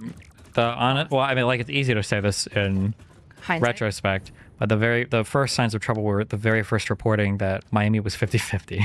That was really bad. What is Miami? Is it usually much more blue? Miami-Dade? Miami-Dade is, yes, it's not supposed to be 50-50. That should not happen, yeah. There's a huge Latino population, right? Which was like one of the biggest shifts, right? I think so, yeah, in some states, yeah. Latino males. Other news in 2024? I'm telling you, I don't have that much that's good. There was major layoffs in IT that continued.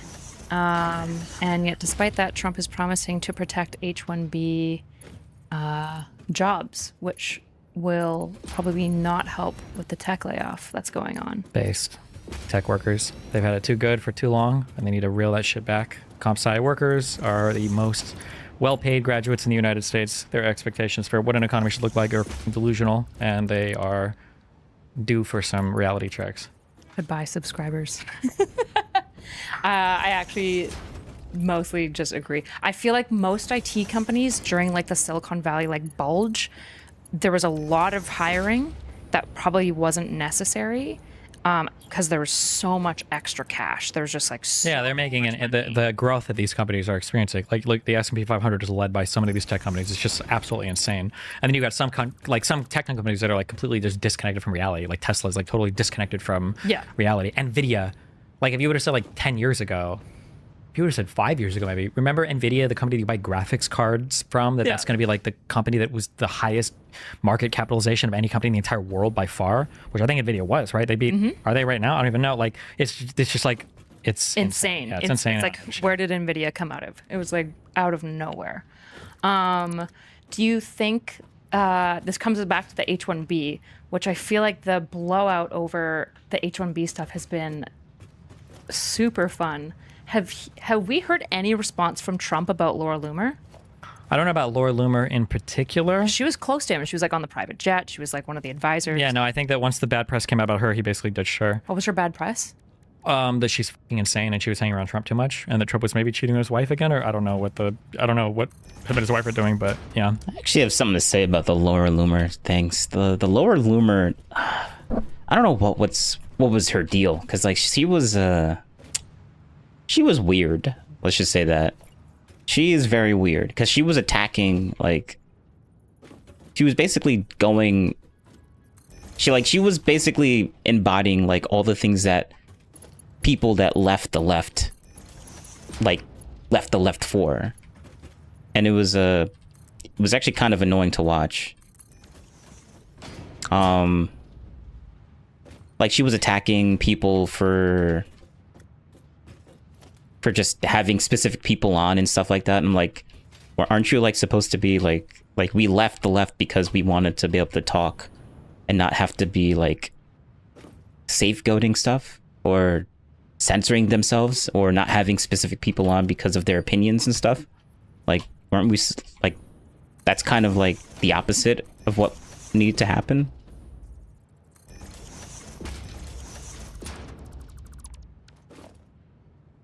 Gotcha. The H-1B thing, though, represents, it's very funny, though, because this is like the neocon versus the MAGA type of econ stuff. Like under Bush, you always had like these Tea Partiers and small government people that didn't like the expansion of the Department of Education with No Child Left Behind. They didn't like that he didn't crack down on immigration enough. But like the reality is business owners and people who are invested in the economy in general like these things because it helps the economy grow. More government spending usually helps the economy. More immigration helps the economy. And H-1B is like a continuation of that. Conservatives saying that like, oh, we're kind of populist, but in reality, like we want to have our workers too, obviously. Yep. And Elon Musk and Trump are both billionaires who are invested in the economy and invested in workers coming over. So it's not surprising at all that they would fight the neocon position on that. But the MAGA people behind them are somehow surprised that billionaires are advocating for billionaire interests. So, but I know the tech right and like the kind of like the Christian worker right that I wouldn't frame it like that. I think a subsect of the MAGA people are not happy with that, but there's a bunch of other MAGA people that are perfectly fine with it. Was fusing together. I was wondering what would be the thing that would separate them, because it's obvious that they're not going to stay together. Their interests are way too far apart. The benefits of a tech billionaire is not that benefits like a truck driver. They just have probably yeah. But it also depends on how much like misinformation people get fed too. Like you might be able to convince these people otherwise that it is in their interest to believe in a particular thing. Like a lot of poor people still believe in trickle down economics, which is retarded. Yeah. So who knows? Yeah. Recently, President Musk was backed by Trump. Have you seen like all of the coping from Trump and Musk about the President Musk stuff? Yeah, I saw the clip of Trump saying that like, well, he can't be president because he's not American, and no, he's not gonna be president. That I can tell you. That's what you call cope? And I'm safe. You know why? He can't be. He wasn't born in this country. Oh yeah, there's like a whole there is a whole what do you call it? They're using some sort of noise compression. So like there's a whole audience that he's talking to, but you can't really hear because there's some sort of weird noise compression that they're doing with to make everything not be heard for some reason. I don't know why. I mean, I guess all they want to hear is the words. They don't really care for all the cheering in the background and stuff like that. But that's like throughout every clip that they've shown so far. I don't know. Who knows where that relationship will go? It's hard to say. So curious to like watch. Do you think that they'll schism? Because I feel like Trump is not going to put up with, like, you can't have like two big narcissists. I seriously doubt there's as much like division between Musk and Trump as people are implying there is. Although Trump's truth tweet about Musk coming back to Mar-a-Lago was incredibly fucking cringe. So weird. Don't know what that was about. I thought that was fake. The first time I saw it, I was like, "This is AI. There's no way this is real." Or not real, just like a or not. I thought it was just like somebody did like a Photoshop or like. It's like an ex-girlfriend. It's like a girlfriend being like, "Please go home." Yeah, it was really weird. But both That's of these your guys interpretation? have like incredibly fragile egos, so it's really who knows. Like, yeah. Do you think that the party is more aligned with Trump, though? Do you think that the voters are more aligned with Trump still than Musk? Like the loyalty is fundamentally Trump? Absolutely. Trump was not supported because he supported Musk. Musk was supported because he's supporting Trump. Yeah. And all the Silicon Valley people's lines to Trump were through Musk, but like the people are still largely supportive of Trump. So if there was a big schism between Trump and Musk, the vast majority of them would support Trump, but a non-insignificant margin would leave because of Musk, I think. So that's weird. But like Musk is just seen basically as an aggregator for, an augmenter for Trump, basically. He bought X to help Trump. He's doing these things to help Trump. He wants to build the economy for Trump. The loyalty's with Trump first, yeah. Yeah. Nobody knows the system better than me. I know the H-1B. I know the H-2B. Nobody knows it better than me. I know the H-1B very well, and it's something that I frankly use, and I shouldn't be allowed to use. We shouldn't have it. Very, very bad for workers. As we speak, we're finalizing H-1B regulations so that no American worker is replaced ever again. H-1B should be used for top, highly paid talent to create American jobs, not as inexpensive labor program to destroy American jobs. Why'd you change your mind on H-1B? I didn't change my mind. I've always felt we have to have the most competent people in our country. We need competent people. We need smart people coming into our country. And we need a lot of people coming in. We're going to have jobs like we've never had before. But sir, you said you changed your... Nobody knows the system better. Interesting. I wonder why he's like willing to change his tune a little bit about being like, yeah, H-1Bs, I use them, but they're bad too. I wonder? What do you mean you wonder? It's literally because Elon is there. Elon's there. He wants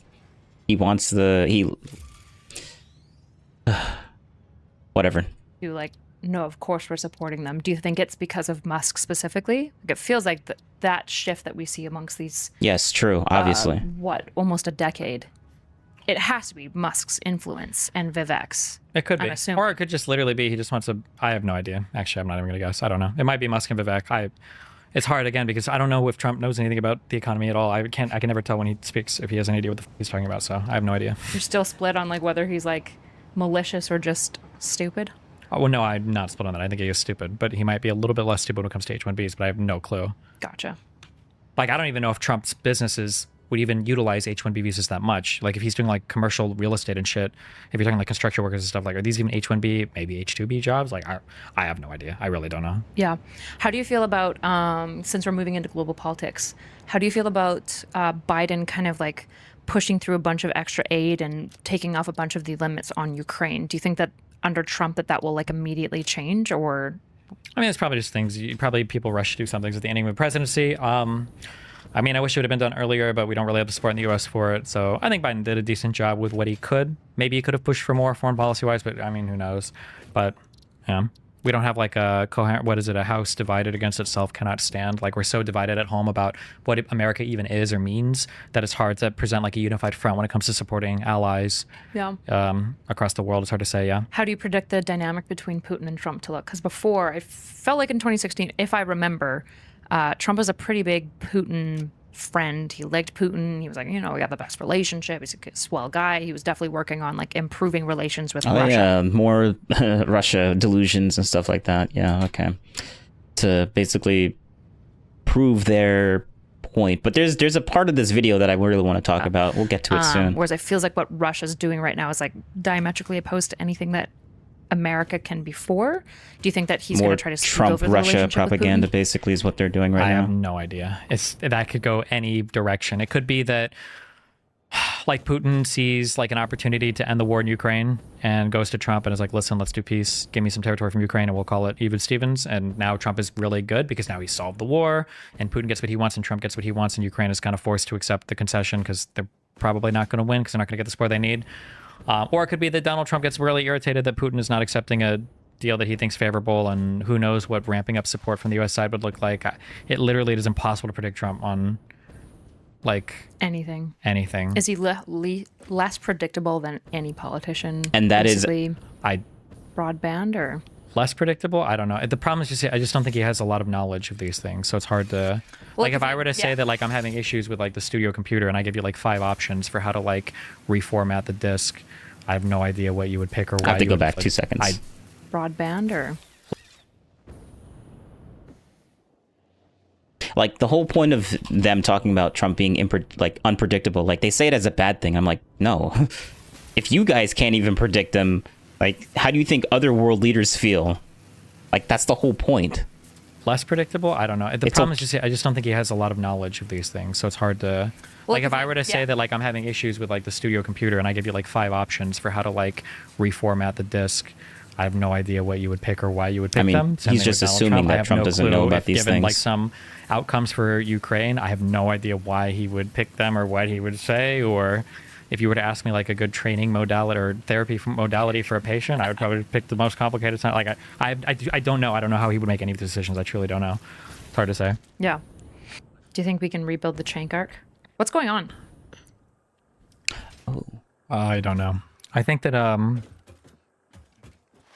the political paradigm broke down a few years ago when it became establishment versus anti-establishment. Yeah. There was a political commentator very prescient on this. His name was Stephen Bunnell in New York City in a Minds event where I made fun of the fact that you guys think that you're a politically diverse group of people. And I don't know if I asked them to raise their hands or if they did. It was like, who here is like left and right? And like everybody raised their hand. And I'm like, cool. How many people here support like the establishment? And it was like nobody versus anti-establishment. It was like everybody. It's like, okay, there's not a lot of political diversity here. There's just everybody here is anti-establishment. And I think Cenk is a little bit in that direction. He's just very anti-establishment. And then so that's just, for some reason, conservatives get to live, like they get to have all the pros of one world and all of the, like none of the cons of that world. It'd be like saying I have a body count of like 500 women and I've raped every single one, but I'm not a rapist. Like that's like conservative approach to politics, is that somehow Donald Trump, who is a billionaire, real estate mogul from New York, born with a silver spoon in his mouth, who's supported by the richest man this guy is anti-establishment, who also was the president for 4 years, is somehow not the establishment, is supported by the entire Republican Party, is not the establishment. So I don't know how he, what? Gonna join the Stromp isn't like owned by billionaires. Yeah, I don't understand how. the Stromp? What's that? I know it's a misspeak, but it's funny. Was the president for 4 years, is somehow not the establishment, is supported by the entire Republican Party, is not the establishment. So I don't know how he, what? Gonna join the Stromp isn't like owned by billionaires. Yeah, I don't understand how Republicans can be anti-establishment and support Trump, but that's they are right now. So that's the arc that like Cenk is on. And then I think Anna, there's a lot of people whose whole lives are. It used to be Destiny is so convinced that Trump is like a part of the establishment. That's why he doesn't understand why people could support someone that's in the establishment, because Destiny thinks that they're already in the establishment. And I'm like, obviously people don't have your opinion on what you think is who's in the establishment or not. Like, more people disbelieve your opinion on that, but you just live in a completely different world or reality, basically. You think that like So you people's can lives are believe what defined you by believe their and have trauma your with their opinions, parents? but Well, for political commentators, it's like that, except it's trauma with whoever made fun of you on Twitter last. And for Anna, man, those lefties really got. But it's very easy to understand why Destiny feels the way that he feels. But Destiny, it's too difficult for him to understand how the other side feels. And that's the funny thing about this. That homeless guy and the trans calling her a birthing person. Oh yeah. I feel like the lefty hate. It used to be. The downplay. Actually, let's listen to this. You think that like people's lives are defined by their trauma with their parents? Well, for political commentators, it's like that, except it's trauma with whoever made fun of you on Twitter last. And for Anna, man, those lefties really got to her. That homeless guy and the trans calling her a birthing person. Whew. I feel. Wow. Yeah, the homeless guy sexually assaulting Anna. Yeah, that was nothing. Like, what? The downplay for that is so disgusting. So disgusting. Like the lefty hatred, though. Maybe this isn't your experience, because I feel like you get uniquely horrible conservative hatred. But I feel like lefty hatred is like a unique. I wonder why. When Destiny will downplay the whole assassination attempt, and he'll also downplay Anna's sexual assault from the homeless guy. Like, I wonder why he has so much hate. Like, what? It's just so stupid. Unique level of like unpleasant to experience. Like it's like they don't just try to like punch you in the face, they try to like stab you and poison you to death and like kill all of your friends and family slowly and like monotonously, which I think can be like in some ways more distressing, especially when you assumed we were in the same camp than like the opposite camp trying to destroy you. I think there's two things at play there. I think one thing at play is that if you are part of a political side, then it feels worse when they attack you. Like if a conservative wants to call me like a gay wad or whatever insult you want to use, like, yeah, like, okay, I don't care. But like when a lefty is like, you're bigoted or you're racist, it's like, well, I don't view myself that way. Like the closer you are to them, the more the insults hurt, because they're genuinely saying that you're not a thing that you view yourself as, rather than a conservative who's attacking you on a point that like, yeah, I'm not that. You, we fight on that. I think that it hurts more. And then a second thing is, I think that there's a slightly bigger buy-in, I think, for the left, like the things that you have to be in alignment on. I don't even know if that's true, though. I think that's definitely true. One of the criticisms I feel like I have of maybe not you. I don't, because I haven't asked you personally about it, but I feel like when I listen to a lot of Democrats and left-leaning people talking about Republicans since the election, especially, but this year, it feels like we all forgot about 2016. Like, it feels like we all forgot true. like, the absolute crazy shit that the left was doing from like 2016 to 2020, which obviously I hope that you don't, because you were like in many ways a victim of all that stuff as well. But I feel like when we look at Trump, it's hard not to look at that and think that he's a monster that we made a little bit. True. So very true. Thank you. This was like a big point on why I wanted to watch this. So true. Like, let's listen to that one more time. That the left was doing from like 2016 to 2020. Republicans since the election, especially, but this year, it feels like we all forgot about 2016. Like, it feels like we all forgot like the absolute crazy shit that the left was doing from like 2016 to 2020, which obviously I would hope that you don't, because you were like in many. I feel like there's a lot of people, there's a lot of women that are left that actually are very self-aware and actually can like point out good criticisms on their own side. Like, this is the second lady that's also on the left that's able to do this. But like, Destiny's just sitting there just molding and being like, oh, I mean, we don't know about this. Like, he's just gonna keep feigning ignorance and stuff like that, or he really doesn't actually know what's going on and he's just shouting into the wind.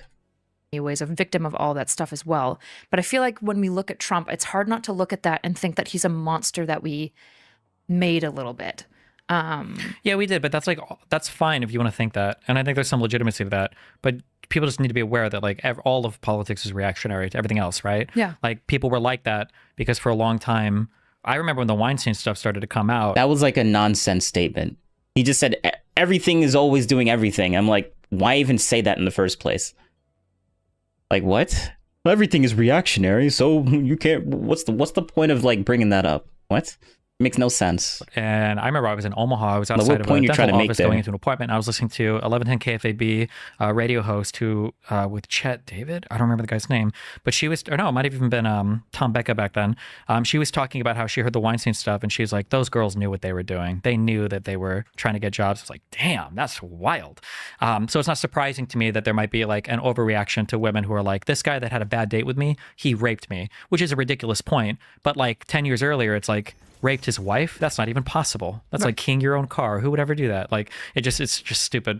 So I understand, like, yeah, is Trump largely or somewhat of a response to some things? Sure. But I mean, like, the left is a response to things that the crazy right were doing. It's not like we got gay marriage because every state said okay. That came from the Supreme Court. Same thing with abortion. Like, yeah. I guess one thing that I think about a lot, do you think that the left tends to be broadly like more educated and if not morally right, at least like morally lucky, or do you disagree with that framework?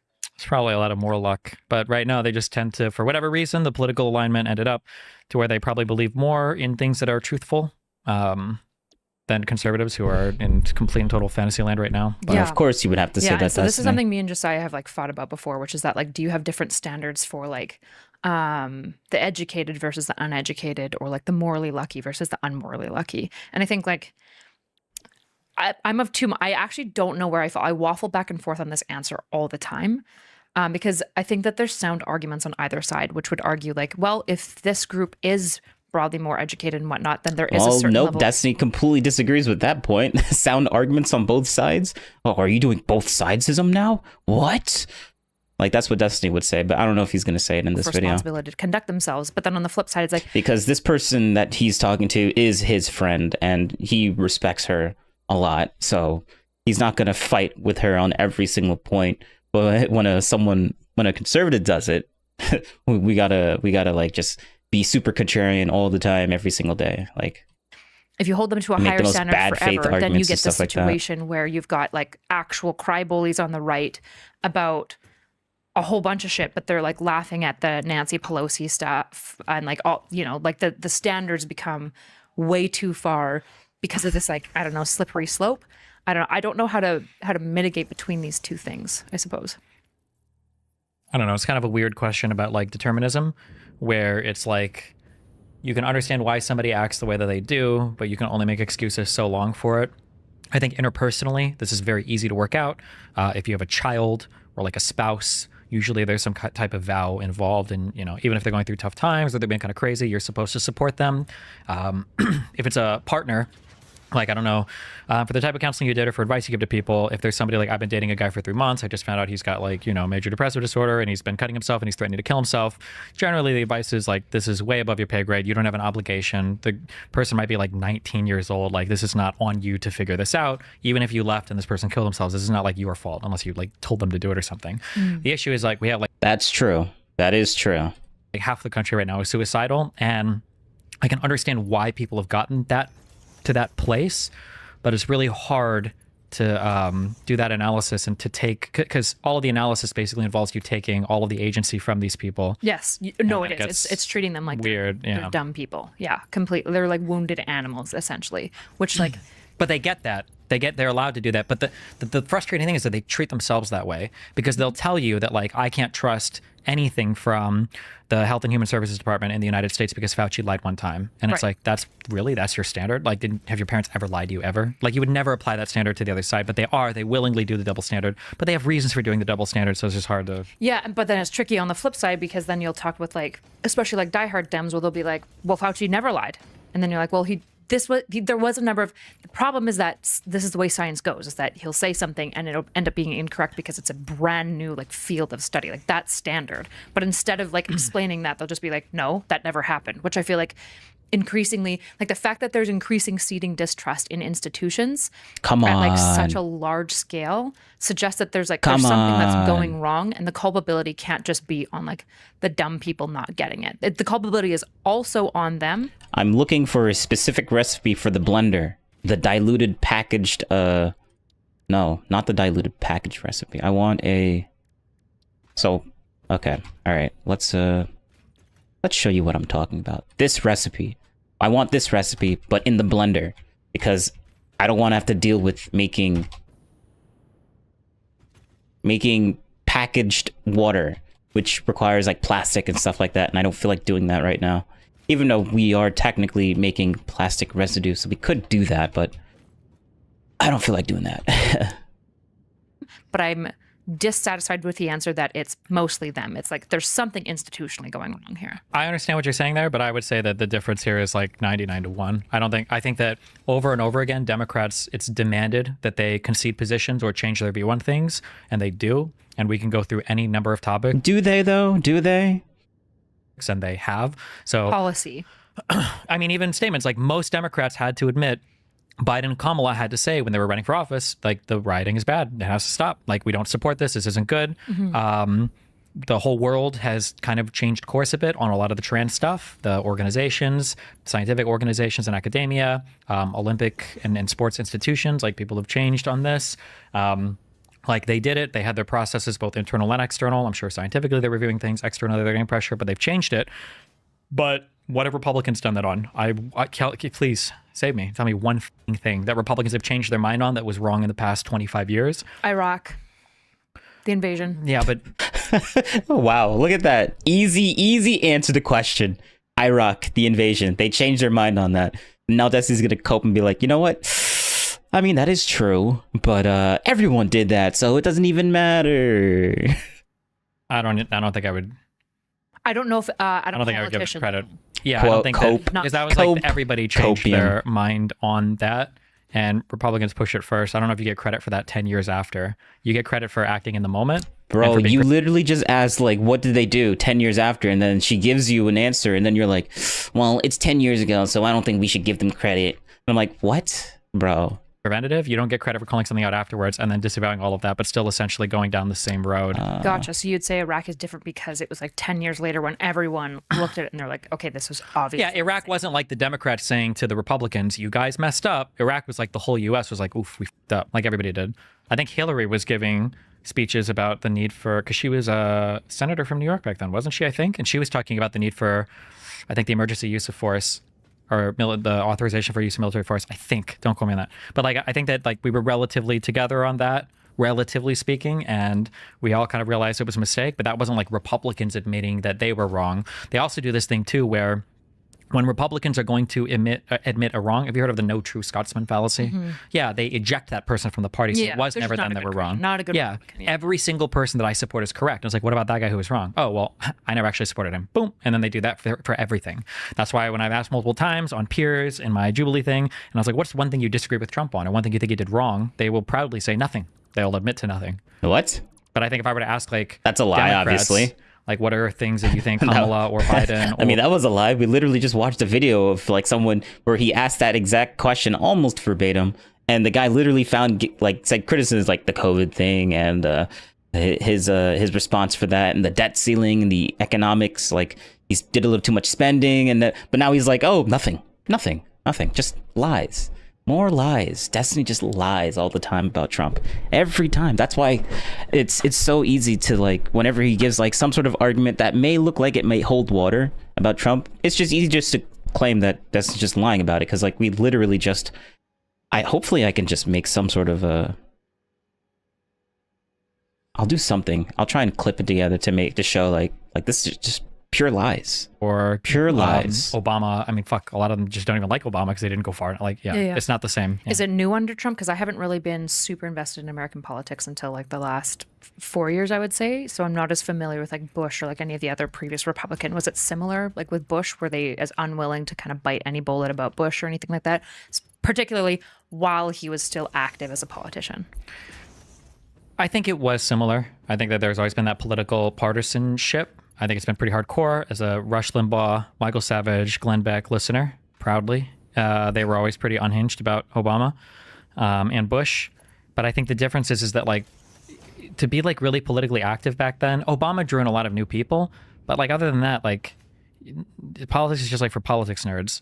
But like now politics is for everybody. Every single person, if you've ever bought a Bitcoin before, you have strong feelings about politics. If you go to the gym, you have strong feelings about politics. If you're on the internet playing video games or watching movies or doing anything, you are like part of a... He's literally talking about me. Political camp now. It's like international. But that's in part because the politicians are trying to do that. Like that's not like... I guess I don't see that as necessarily like an inherently bad thing. It just feels like the like avant-garde thing. Like it's just like the trend right now. I wouldn't be surprised if in the 60s people probably felt similar, that like everything was political. Everyone was always talking about politics because in the 60s politics was a really, really big deal. But then people got kind of sick of it and it died out for a bit. Maybe this is just like a cyclical resurgence of that same thing. I think obviously different. Well, I think that the thing about politics back then, though, was like the Vietnam War was a huge thing. And there were like new things about, because I think the Vietnam War was called like the TV war, although even that wasn't compared to what we saw for Iraq. But like there was a lot of stuff that was on TV that people were seeing for the first time that was sensational. But now the issue is like politicians might be doing it a bit, but it's more social media has just connected us so much in ways that we were never connected before. And now there's like these worldwide groups that don't make sense. Like it doesn't make sense that you would be politically aligned with all these different groups, and it's causing a lot of dumb opinions to pop up. Like there are increasing like more friends I have in Europe that I talk to. There was this person like 2 weeks ago who was telling me that her mom is like a full on like is always going through like, have you seen this like trans stuff? And she's like showing her like social media from Switzerland, and she's showing her like American social media and shit. And I'm hearing this from more Europeans that like their parents are being radicalized by like American social media shit. And now you see Elon is giving strong opinions about like fucking who was the leader he was supporting? It was the AfD in Germany for a while. It was people in like South America, but like why is Elon even having an opinion on this? It's just weird. Yeah, I mean, it is definitely the first time that my dad specifically has had like strong opinions about Trump specifically. Like Canadians are always kind of tuned into American politics because it impacts us so much, but most Canadians don't care about the presidents themselves. Like they wouldn't be partisan towards it. I was going to say the conspiracy theory, but the theory is that Justin Trudeau didn't Justin Trudeau just like resigned, and everyone's speculating that it's because of Trump and the whole tariff thing. And I'm like, there's some validity to that, but I'm not really sure about that though.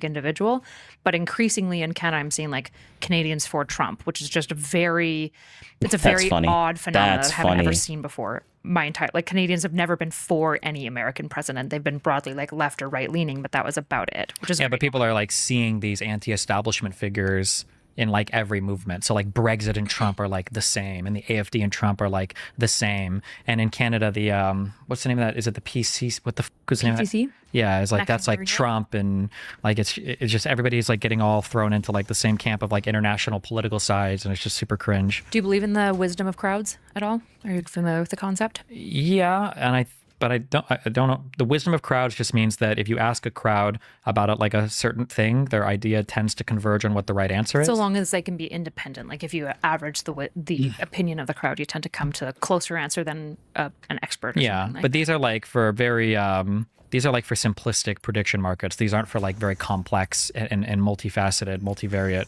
predictions about the future, or whatever. Yeah. Yeah, I guess when I think about like the increasing anti-institutional like feelings, I guess there's something in there where I go, is there something like true in there that maybe is being overlooked?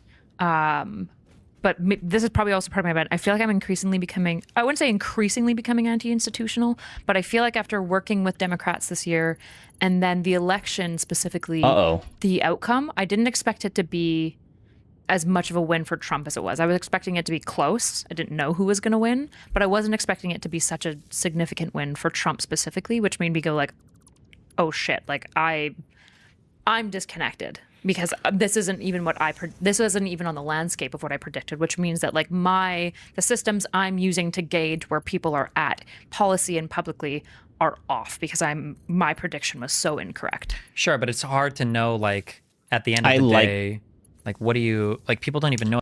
I like the self-awareness that this lady has.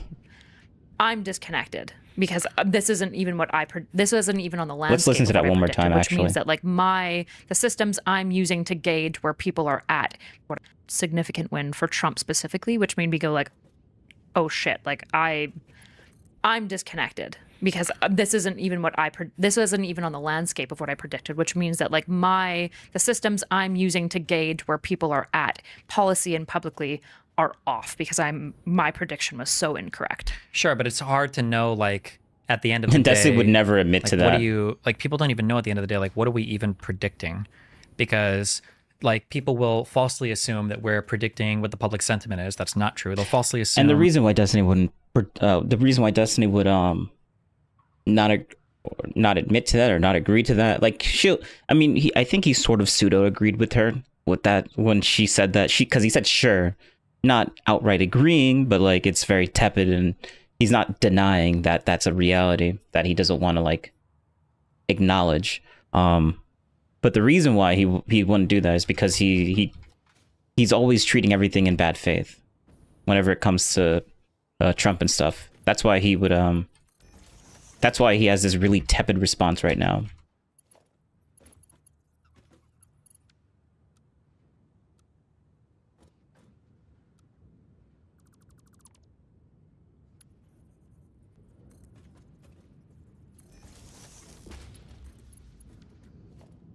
what like a voter thinks. That's not true. They'll falsely like what you're really trying to assume is what are people that are willing to go and vote on prediction day or on voting day are going to go and vote for. Like it's a much more like granular answer than people even realize. Like it might be that the majority of the country would support Kamala Harris. It might be that the majority of voters even would support Kamala Harris. It might be that the people that voted that day or that had the desire to vote, I don't know if there's like ways to measure that. Like it's difficult to figure it out. But I mean like again, like conservatives, like to push that it was like a blowout, but like it wasn't. It was like 2.5 million votes for a popular vote win. There we go. We got to downplay they it. Initially tried to say, and it was probably we got to downplay the fact that it was like a sweep. Didn't they lose? The Democrats lost the House, they lost the Senate, and they lost the presidency. Like they lost all of the key player things. They lost the popular vote. Like, oh, like you could downplay it all you want, but like the facts are in the open. It was about 200,000 votes between all seven. He's honestly just coping at this point. Another direction. Like everyone saw the election nice, stream. Public vote win or a popular vote win, which Republicans aren't usually enjoying. Yeah. That is true. But I mean, like there are also like global factors at play too. A lot of inflation sentiment that irritated a lot of people. Sure. And all the same like feelings that you had right now are the same feelings that Republicans had in 2020 when Trump lost. And they're like, there's no way, this is impossible. That's why they, to this day, say that it was voter fraud and they still won't acknowledge that loss. So yeah, I don't want to be that. I I don't want to like engage in that brain worming, right? Sure. I want if you came into that election thinking that like there's a 99% chance that Kamala wins, then something needs to adjust or whatever. Yeah, but yeah, you know. which it wasn't, but I definitely Yeah. But no one thought that. Thank you for the straw man argument. I would have put Trump winning popular vote less than probably 5%. I think, honestly, looking back, I would have put it less than 5% pretty confidently, which makes me go, something was wrong in my thinking. There was just a thinking error there because I should have at least scaled up statistically the probability of that outcome. Obviously. Yeah, maybe. There's just a lot of factors in here that we don't even think about. Like nobody thinks to look at the polling in Florida or Texas in terms of like likely outcome of popular vote because it doesn't matter in the United States. I appreciate her self-awareness. It's actually really good to hear that someone actually that's in Destiny's sphere is able to like think about these things and process this. Like you'll never hear Destiny say this to any person that's on the other side. Like he's not even saying it in this. He's just passively agreeing with her, basically, not really giving her that much pushback. Because like, I mean, Destiny has a really interesting relationship with this person. Guess I'll just leave it at that. Okay, so electoral vote is the only thing that matters. Yeah, it just makes me go, if there's this anti-institutional favorable way that is like relationship growing with and this growing person. and growing, is there something in there even though everything that they're saying that it is stupid and wrong, right? Because I think so much about like the banality of evil. Like in many ways, the anti-institutional movement, I think, is like one of the bigger threats that we have to like a democratic system, which I think would be bad. I don't think we have a better system right now for basically improving human flourishing and well-being. I don't want to see democracy go. And so what's going on that institutions are increasingly like disconnected from people in a way that makes them highly averse to those institutions. And some of it's like propaganda, right? There's a number of factors going into it.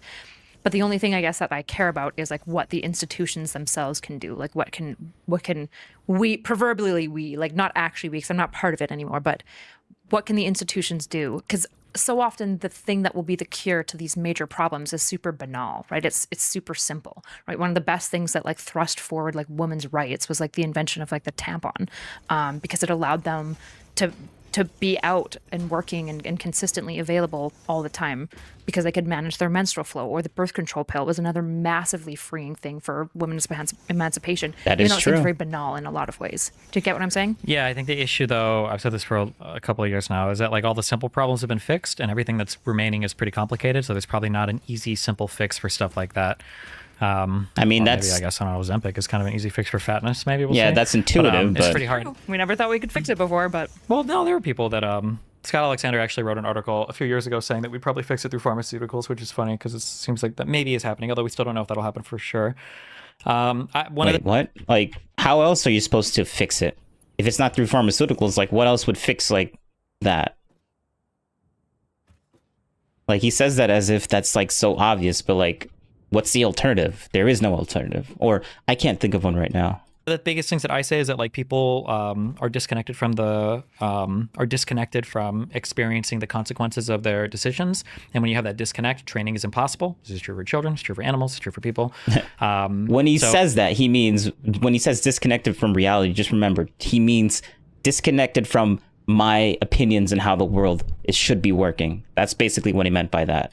If you vote for a thing and they do a bad thing, it's hard for you to even know if it's a bad thing because there are so many layers removed between that particular thing and the results that you experience. So it could be that we need to find a way to tie those together closer, but that's like such a sociopathic, unhinged thing to even suggest. Like if your state votes against FEMA or whatever, then fine, you just shouldn't get any FEMA. And that means that if you have a natural disaster, then you just sit and figure it out and you get no federal help at all. And that's really hard for people to, nobody would be in favor of that. But yeah, as long as those consequences remain super disconnected, it's very easy to be the guy on your team that ints every single game but blames your jungler because who knows, like there's not like a one-to-one connection between your actions and why it gets lost. Yeah, and that's basically where we're at right now. Yeah. Do you think that there is, because like what you're suggesting there, like a tying of consequences together closer is kind of more brutalistic, right? Because the big consequences for things that a lot of these like institutions safeguard against us is pretty massive. It's usually like human suffering and death. Do you think that there's a need for, like, do you think that there is something lost in a liberal democracy when there isn't a certain level of like brutalism that's counterintuitive? For example, people not realizing the consequences of their actions because harsh realities never face them because there's always a net. I mean, maybe. I mean, it could just be that there's just like, we're just in an unlucky moment in time where the things that are like, life is pretty good in America, which means we don't have any crazy things to focus on. So everybody's like looking for a thing to focus on. And then there are some unique issues, like there's a lot of foreign interference right now in the United States, and it's very hard for people to. Yeah, because he believes the whole Russia thing. It's like, oh, there's a bunch of foreign interference now again. It's like 2016 all over again. We're just gonna. Like he's literally just alluding to the Russia stuff. Apparently, Russia had something to do with Trump winning this 2024 as well, I guess, right? And he's just going to keep alluding this disinformation, basically. See or want to acknowledge that the technologies that exist now are ones that we're having a hard time dealing with. Social media is like, finally the ship is being righted on that in some areas. I think Australia just banned social media access for people under the age of 16. Are you for that? Yeah, probably. Yeah. So we're kind of getting there, but like the problem is that very rarely, it's kind of like dealing with an abusive person, and you're like, why were you with this guy? Well, because abusive people usually have at least some really good traits. It's very rare that it's all bad. And so for any of these issues that need to be fixed, for an issue that I'm saying it needs to be fixed, the other side views it as like integral to their function and flourish in a democracy. It's important that Elon bought this, and that conservatives are finally given a voice where the liberals can't silence them, et cetera, et cetera. So. Okay.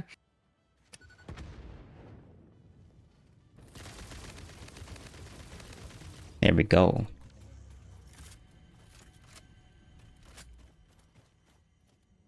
All right, now we can act.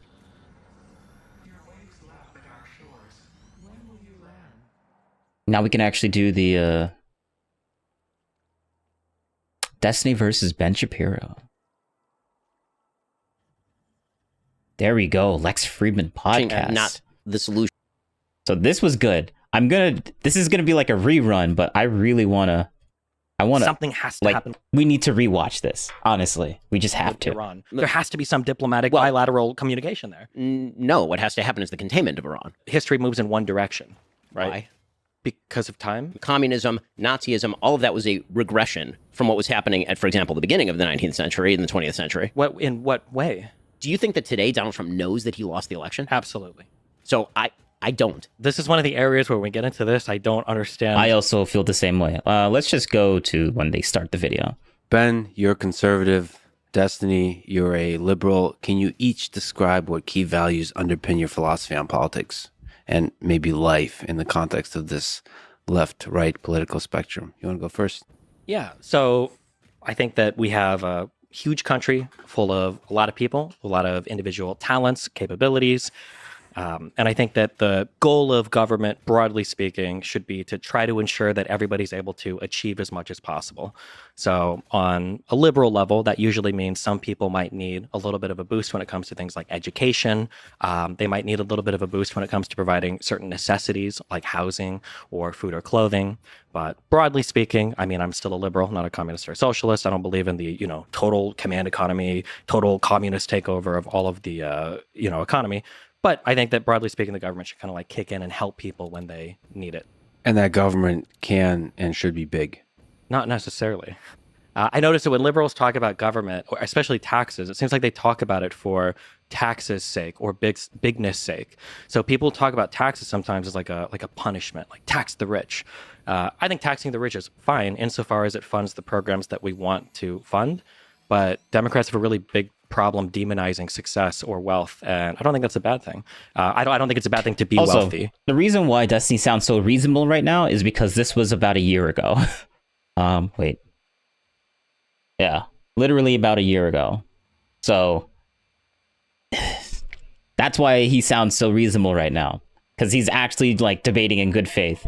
But ever since the whole assassination attempt with Trump, Destiny basically became super bad faith, because he's like, why should I be like, he was basically borderline glorifying the fact that even happened in the first place, and now he lost his mind on that, and now he's lost his mind on anything to do with Trump because of that, because he just can't fathom giving any kind of sympathy or anything like that to Trump at all, 100%. So to be a billionaire or whatever, as long as we're funding what we need to fund. Ben, what do you think it means to be a conservative? What's the philosophy that underlies your political view? So first of all, I'm glad that Destiny, you're already coming out as a Republican. That's exciting. I mean, we hold a lot in common in terms of, the basic idea that people ought to have as much opportunity as possible, and also insofar as the government should do the minimum amount necessary to interfere in people's lives in order to pursue certain functions, particularly at the local level.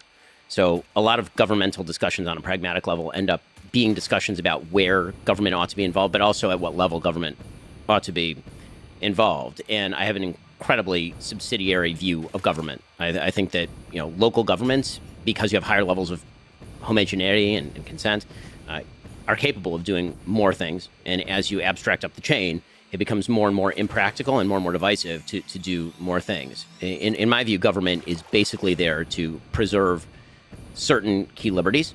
Those key liberties pre-exist the government insofar as they are more important than what priorities the government has.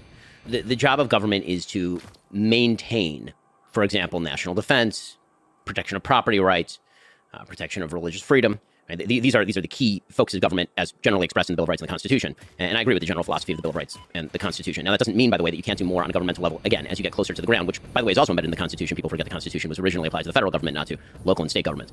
But if I'm going to define conservatism, it would actually be a little broader than that, because I think to understand how people interact with government, you have to go to kind of core values. And so for me, there are a couple of premises. One, human beings have a nature. That nature is neither good nor bad. We have aspects of goodness and we have aspects of badness. Human beings are sinful. We have temptations. And what that means is that we have to be careful not to incentivize the bad and that we should incentivize the good. Human beings do have agency and are capable of making decisions in the vast majority of circumstances. And it is better for society if we act as though they do. Second, the basic idea of human nature, there is an idea, in my view, that all human beings have equal value before the law.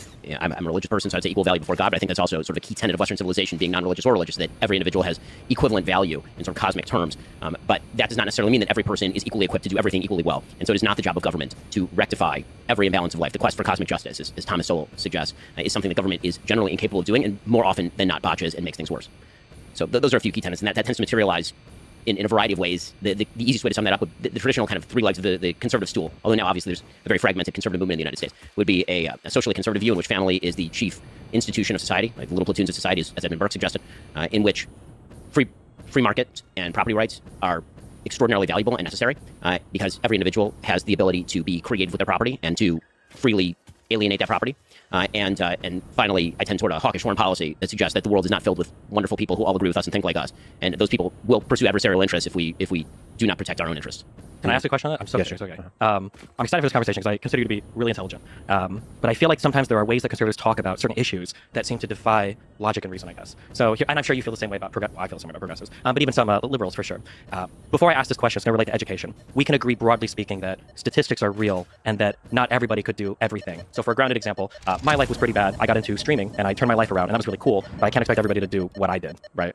Like everybody being able to join the NBA or to be like a streamer. Well, of course, everybody has different qualities, sure. Okay. So I used to be a lot more libertarian when I was 21, and one of the things that dramatically changed kind of my view on government manipulation of things in society came when it came time to deal with my son and the school that he went to. And one of the things I noticed was when it came time to send my son to school, I could do private education, or I could do public.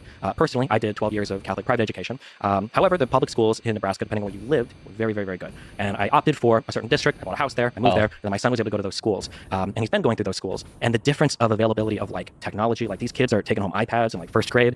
They've got like huge computer labs and everything.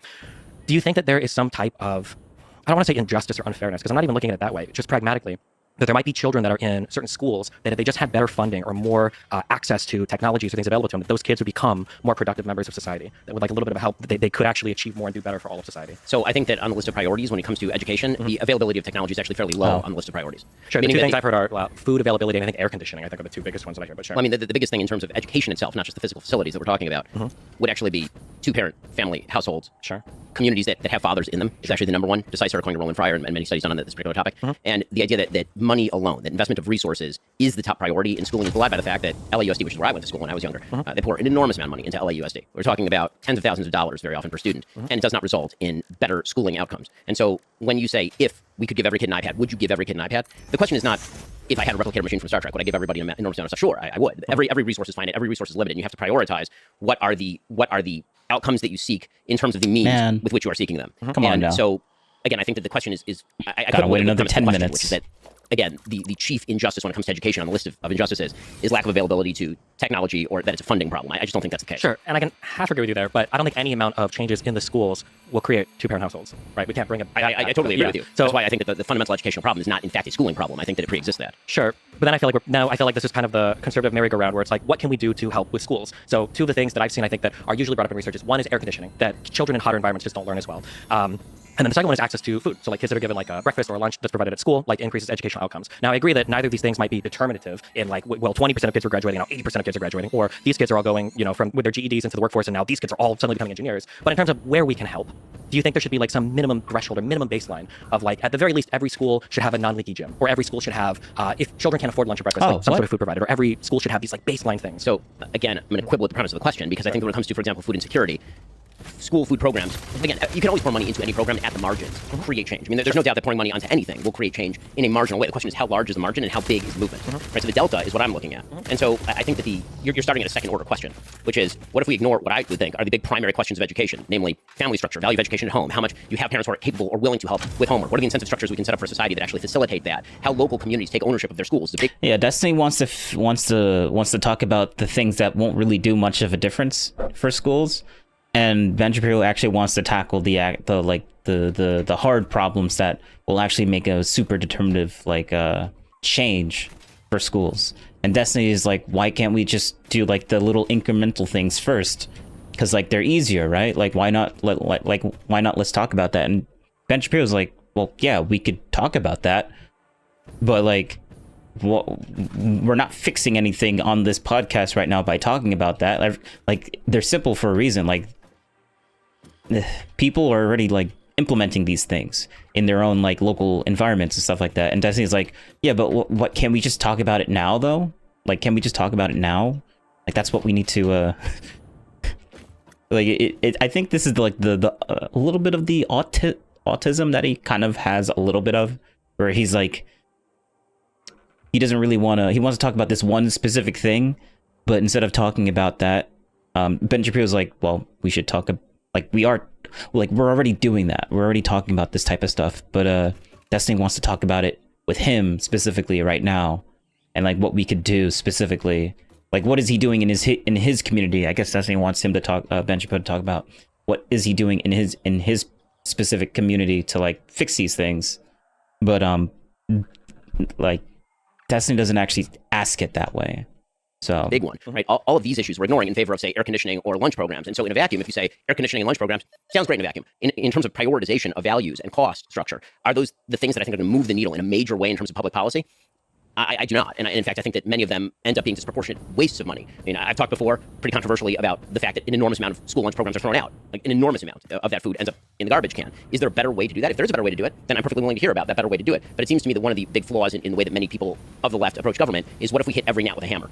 And my question is, what if the gnat isn't even the problem? What if there's a much bigger substructure problem that needs to be solved in order to, if you're shifting deck chairs on the Titanic, sure, you can make the Titanic slightly more balanced because the deck chairs are slightly better oriented. But the real question is the water that's gaping into the Titanic, right? Yeah, and I agree with you 100%. But again, I feel like we're on the conservative merry-go-round then of never wanting to address any conservative merry-go-round. I can give you 10 ways. Well, sure, but so like here would be the merry-go-round. I would say that like there's a minimum funding for school. Destiny's not listening to him at all, because like Destiny's literally, like Ben is literally saying, we already do this on the local level. This is why we have to focus on the local level. And Destiny's like, yeah, but we're not even talking about it. And I'm like, no, he already acknowledged that this is being talked about, but Destiny's just not listening to Ben when he says that. It's weird. That I think would help children. And then we go, well, the thing that would help them the most is two-parent households. And I go, okay, well, two-parent households actually aren't the problem. The issue is access to things like birth controls, that people don't have children early on. And it's like, but the issue isn't actually birth control. The issue is actually you need a certain amount of money to move out early and to get married and then to have a two-parent household. So it's actually like economic opportunity. No, well, it's not, no, just two-parent households. That's but like, what are the precursors? Don't fuck people before you're married and have babies. Sure. Done. That's great. We can say that and try to fight against, however many hundreds of thousands of years of human evolution, but people will have sex and people will make babies. And then they used to get married. The vast majority of people in this country with kids used to be married. The vast majority of people with kids in this country now are not married increasingly. That's obviously a societal change. Something changed. It wasn't human evolution. But a lot of those things in terms of resting on whether or not people get married have to do with financial decisions. Do you have the money? People are worse off now than they were 50, 60 years ago when marriage rates were higher. People are delaying the start of a career since education is going to be increasingly important. So, in other words, people are richer now and they have more education now, and yet they're having more babies out of wedlock now because they're richer and have more education. I'm saying that one of the biggest indicators for whether or not somebody's willing to get married is how much money both people are making if they can move out of their household. People don't tend to want to get get married at 22 when they've just finished college, when they don't have the money to move out, and they can't afford a house. Because we have changed the moral status of marriage in the culture, meaning that everyone, poor, rich, and in between, used to get married. That is, by the way, a huge percentage of marriages in the United States used to be what they would call shotgun marriages, meaning that somebody knocked somebody up, and because they did not want the baby to be born outside of a two-parent household, they would then get married. Do we think that shotgun marriages, though, are a way to bring back equilibrium to education? Yes. Yes, absolutely. Yes, 100%. Do we a think child that, deserves a mother and a father? Sure, That is the basis for all of this, including education. Do we think that shotgun marriages are, well, let's say this, do we think that that's a reasonable direction that society would ever take? Or is this like... Yes, it was the reasonable direction for nearly all of modern history. Was, but history moves in one True. direction, right? Why? Because of time? I mean, people don't think that's in what ways? And I don't think we've ever regressed yes, social standards back to like, oh, well, let's go 100 years back and do things that, used to exist before. The entire left right now is arguing that we regress social standards by rejecting Roe versus Wade, so that's obviously not true. The Roe versus Wade is not a social standard, it's a Supreme Court ruling, number one. Number two, if you read the actual majority opinion on Roe v. Wade, we can see that socially we actually never made huge progress on how society viewed abortion. This has always been an incredibly divisive thing, right? Even that was, I think, part of Alito's writing on it was that things like gay marriage, for instance, we kind of moved past and it's not really as debated anymore, but abortion was never a settled topic despite Roe v. Wade. The notion that the arc of history constantly moves in one direction is belied by nearly all of the 20th century. What do we mean by that? I mean, in terms of like women's rights, civil rights, barbarism, communism, Nazism, all of that was a regression from what was happening at, for example, the beginning of the 19th century and the 20th century. In what way? Nazism and communism were a regression from what was going on in 1905. These are, in terms of like communism being a regression, for instance, I'm not a communist, but like the industrialization of the Soviet Union happened under a communist society. The industrialization, murder of tens of millions of people. Yeah, there's I consider that a regression. A moral regression, which is what we are talking about now. Moral regression. And you're suggesting that moral regression, I wouldn't term a return to traditional values a moral regression. You would, but your suggestion is that history only moves in one direction, and I'm suggesting that history does not only move in one direction; it tends to move actually back and forth. Thank you for keeping him on topic. Thank you. I don't think that all of history moves in one direction. There are going to be wars. There are going to be times of peace. I think Ben never said that all of history moves in one direction. Ben didn't say that you were saying that. He might have insinuated that, but still. General, we're more peaceful now than we have been in the past. But I think when we look at the way that people live their lives, I think that we tend to move in a certain direction socially. So when it comes to things like racism or when it comes to things like slavery or women's rights, I think that there are two huge things that probably aren't changing in the US. And one is access to contraception and one is women working jobs. I think that these two things are probably huge things that are moving us off of shotgun marriages or getting married. And people back then would have said the same thing too. Like, oh, look, everyone is...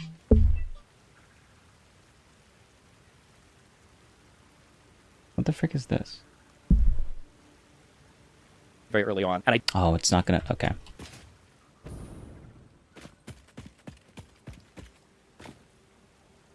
Don't see those. Do you think that those two things are going to change fundamentally? First of all, what the data tend to show is that actually more highly educated people, as you were saying, tend to get married more. So if the idea is that women getting an education somehow throws them off marriage, it's the opposite.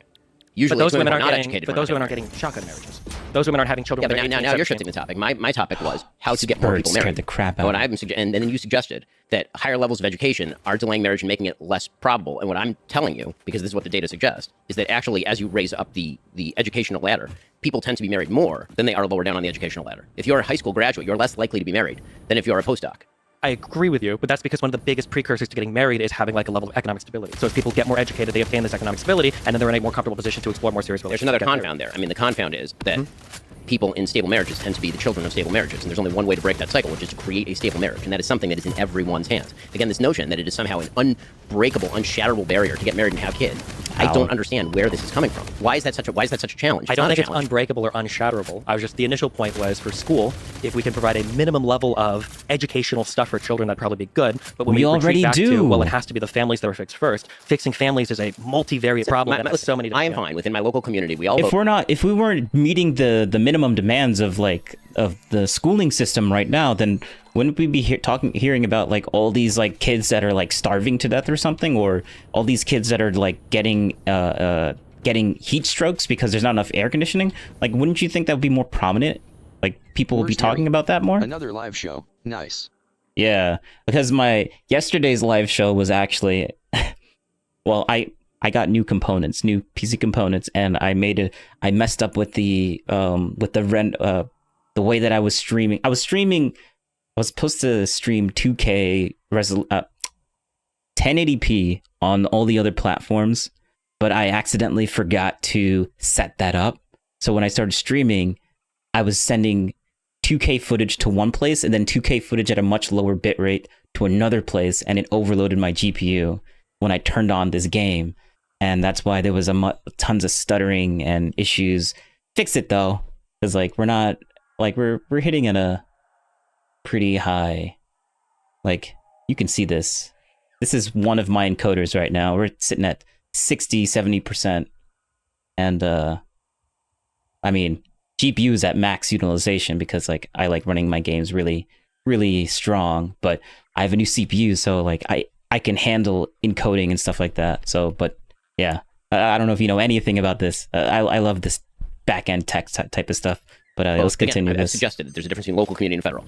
I'm fine with my local community fixed the voting problem. for school lunches, Shouldn't be an issue air conditioning, anymore. whatever it is that we all agree to do. Because the more local you get, the more homogeneity you get in terms of interest, and the more interest you have in your neighbors. All of that's fine. I'm part of a very, very solid community. In our community, we give to each other. We have minimum standards of helping one another. All that. Let's go back a little bit. Fixing families is a multivariate problem that has so many. I am fine within my local community. We all vote. Again, I've suggested that there's a difference between local community and federal. I'm fine with my local. So Destiny says this is a very complicated problem, and Ben is going to say, no, this is not that complicated. This is what he did in his community to like fix this. Like, this is not super complicated, super complex. This is something like Ben is going to explain, like, this is something that we can do now. Like, we don't need to focus on the little things that you're trying to bring up that will make tiny little bits of change with not really that much, that much impact. And Ben is going to explain that, because like Destiny thinks that the whole family structure thing is like too hard to like do anything about, and that's why he wants to Destiny wants to focus on the little things that we can tackle first that are simple. But Ben is going to explain that the big thing that you're really scared of, like not trying to do anything about, is actually relatively also kind of simple too. And now he's going to explain how how to like fix that situation, I hope. Right? Community voting for school lunches or air conditioning or whatever it is that we all agree to do, because the more local you get, the more homogeneity you get in terms of interest, and the more interest you have in your neighbors. All that's fine. I'm part of a very, very solid community. In our community, we give to each other. We have minimum standards of helping one another. All that's wonderful. When it comes to the actual problem of education, what I object to in the political sphere, and this happens all the time, is everybody is arguing on top of the iceberg about how we can move the needle 0.5 percentage points, as opposed to the entire iceberg melting beneath them. And we just ignore that. We pretend that that's just, sort of the natural consequence of thing. The arc of history suggests that people are never going to get married again. Actually, what the arc of history suggests, realistically speaking, is that the people who are not getting married are not going to be having kids. And what it also suggests, the people who are married are going to be having kids. And so the demographic profile, actually, over time, is rather going to shift toward people who are having lots and lots of kids. I'm married. I have 4 kids. Everyone in my community is married. It's like minimum buy-in in my community is 4 kids. Okay, and so what's happening actually in terms of demographics is that the people who are more religious and getting married are having more kids. And so if you're talking about the arc of history shifting toward marriage, I would suggest that actually demographically, over time, long periods of time, not over one generation, just over long periods of time, the only cure for low birth rate is going to be the people who get married and have lots of kids. Yeah, I don't necessarily disagree with any of that, but I'm just saying that, again, I know you're upset when I bring up the term merry-go-round. I think that there are good conversations to be had about people getting married, because stable families produce stable children that are less likely to commit crime, that are more likely to go to school, that are more likely to be productive members of society, et cetera, et cetera. I'm not going to disagree with you on any of that. All of that is true. It's just frustrating that sometimes when you bring up any problem, all of it will circle back to other things that makes it seem like we can't make any progress in any area without like fixing something. Well, I literally just told you that on the local level, I'm fine for people voting for air conditioning. Yeah, but so for instance, on the local level, so for school funding is done, I think, generally per district. So what do you do when you have poor districts that can't afford air conditioning for their schools? I mean, the idea there would be that presumably if the society, meaning the state, and I generally don't mean the federal state, I mean like the state of California, for example, decides that everybody ought to have air conditioning, people will vote for air conditioning, and that's perfectly legal. And I don't think there's anything morally objectionable about that per se. Cool. I also don't think that that's going to heal anything remotely like the central problem. Sure, and I think that what tends to happen in terms of government is people love arguing about the problems that can be solved by opening a wallet, and nobody likes to solve a problem by, closing their sex life to one person, for example. What a save. What a save. Good job, Ben. Or having kids within a stable, I knew exactly where he was going with the things that actually build society. I'm fine with arguing about each of these policies. And whether we apply them or not is a matter generally of pragmatism, not morality. It's a matter of incentive structures, not per se morality. Because incentive structures do have moral underpinnings. There's such a thing as, for example, if you're going to use a welfare program, you have to decide how effective it is, to what crowd it applies, where the cutoffs are, does it disincentivize work, does it not? All of these are pragmatic concerns. But on a moral level, the generalized objection that I have to people on the left side of the aisle is that they like to focus, in these conversations very often it feels as though it's a conversation with people who are drunk searching under the lamp for their keys. The problems they want to look at are the problems that are solvable by government. And then all the problems they don't want to look at, which are the actual giant monsters lurking in the dark, and not particularly solvable by government, are the ones they want to ignore and assume are just the natural state of things. And I don't think that's correct at all. And I 1,000,000,000% agree. But then obviously my criticism for the conservative side is the exact opposite, where there are parts where government could remedy some issues. For instance, children having sex with each other and producing other children out of wedlock. Like sometimes having after-school programs is nice to prevent that. Like I didn't have time for these things when I was in school. I was doing football practice. I was doing cross-country practice. I went in early for a band. I agree with you. I got that air conditioner argument. When I was at school, they weren't a thing. But I'm in the UK, so well. I mean, I guess apparently in like hotter climates, like I don't live in a hot climate, so I actually don't know where this air conditioning thing comes from. But Ben agrees to to Destiny's argument whenever he says the air conditioning is like a big problem. Like Ben is not pushing back on that point of fact. So I'm just assuming that what Destiny's saying is actually true, I guess. It probably is, but like if it's so widespread, why are we not hearing about it? Like I think Destiny went and dug through to find this information. So it might be one of the biggest problems, but that problem is like so little. Like we have such little problems with the school system. Like it's like whenever you hear anything about issues with the school system, it goes back to the family thing. Like the family structure needs to be fixed in order to like fix the schooling issues. But like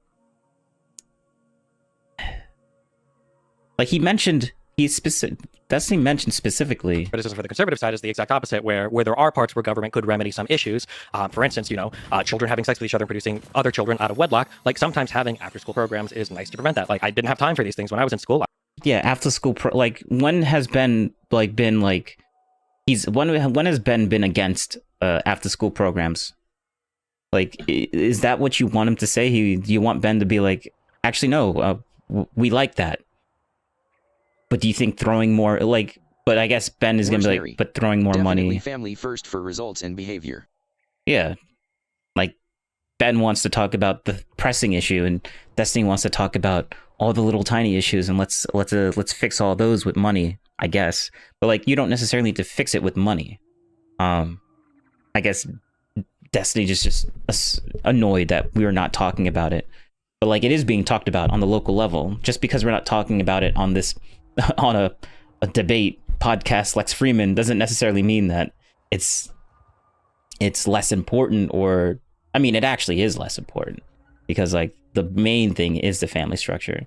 But I guess Destiny just doesn't like that answer. I think that's the ultimate conclusion to this. Destiny doesn't like that answer. Well, I was doing football practice. I was doing cross-country practice. I went in early for a band, I agree with you that sometimes people only focus on one end of the problem. I hate to be that guy, but as somebody have you ever watched The Wire? Sure. I'm not going to cite The Wire as a real life example, but like obviously there's only so much you can do in a school when the children coming in are so beyond destroyed because of the family life and everything prior to them even getting to school that day. So I agree. Government is not like the solution to broken families. That would never be the case. And it's actually not the solution to education, depending on the kind of solutions that you're talking about. Some solutions, yes. Some solutions, no. Yeah. So the only thing I'm looking at is, as I said earlier, just like these minimum threshold things where it's like, where can government make? Because you mentioned marginal, which I think is a really good way to look at things. There's marginal cost and marginal utility to things, where the first $1,000 per student you spend might give you a huge return, but the extra $20,000 after. Yeah, I think these are all pragmatic discussions. Sure, and actually, this is what we used to hash out in legislatures before they turned into platforms for people grandstanding. But yes. Sure. Okay. Yeah.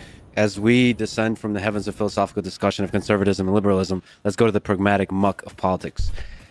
Trump versus Biden. Between the two of them, who was in their first term the better president? And thus, who should win if the two of them are, in fact, our choices, should win a second term in 2024? Ben?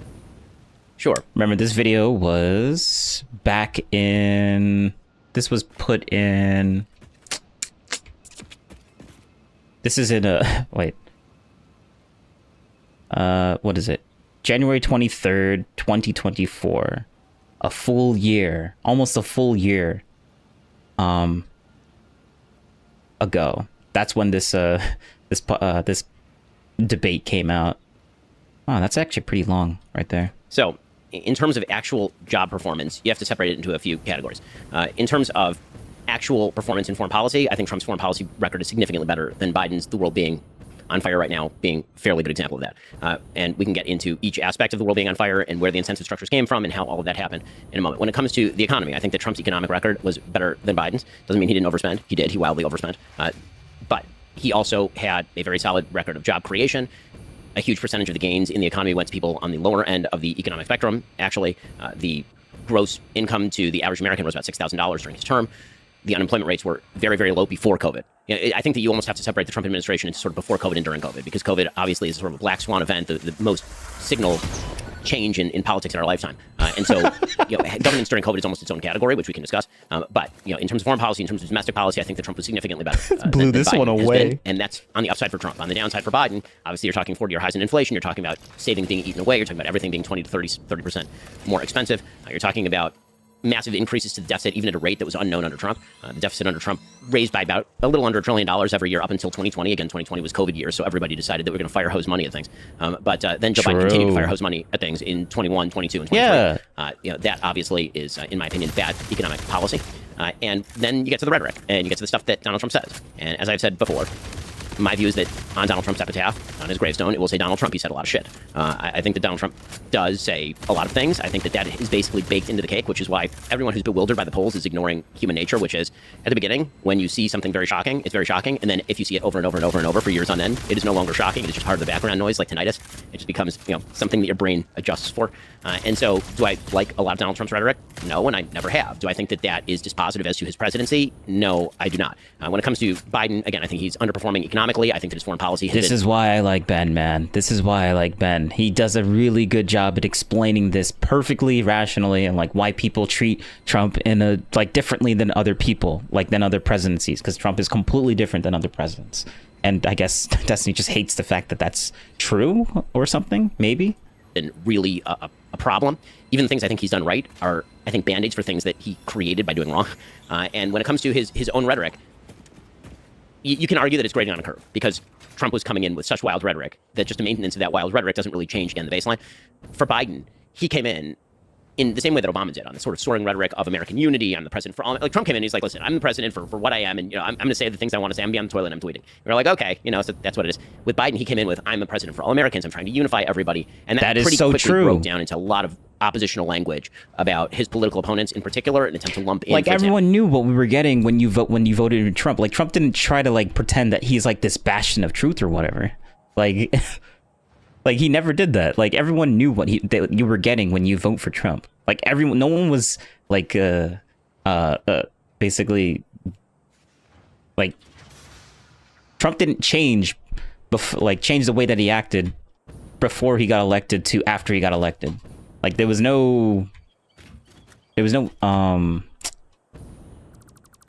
mean, I guess you understand the point I'm making. Huge swaths of the conservative movement with the people who participated, for example, in January 6th, or who were fans of January 6th, you know, the sort of lumping in of everybody into MAGA Republicans who wasn't personally signed on to an infrastructure bill with him. That sort of stuff, I think, has been truly terrible. I thought his Philadelphia speech was truly terrible. And again, I think that you do have the problem of he is no longer capable of, certainly rhetorically, unifying the country. When look at that. Criticism of Trump. Doug, you ever know you're Ben Shapiro? To the tune of Wind Beneath My Wings. Okay, terrible joke. Where's Neri? Did you ever knew about that?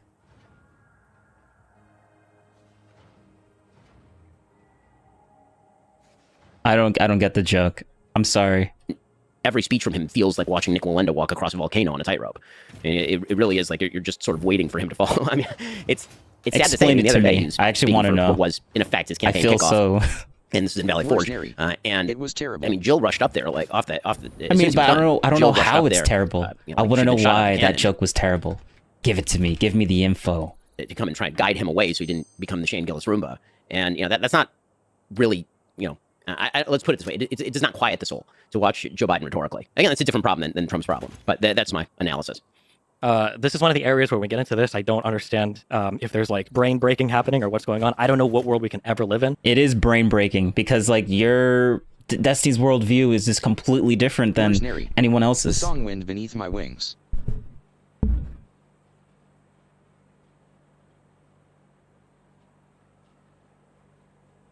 Oh, okay. All right.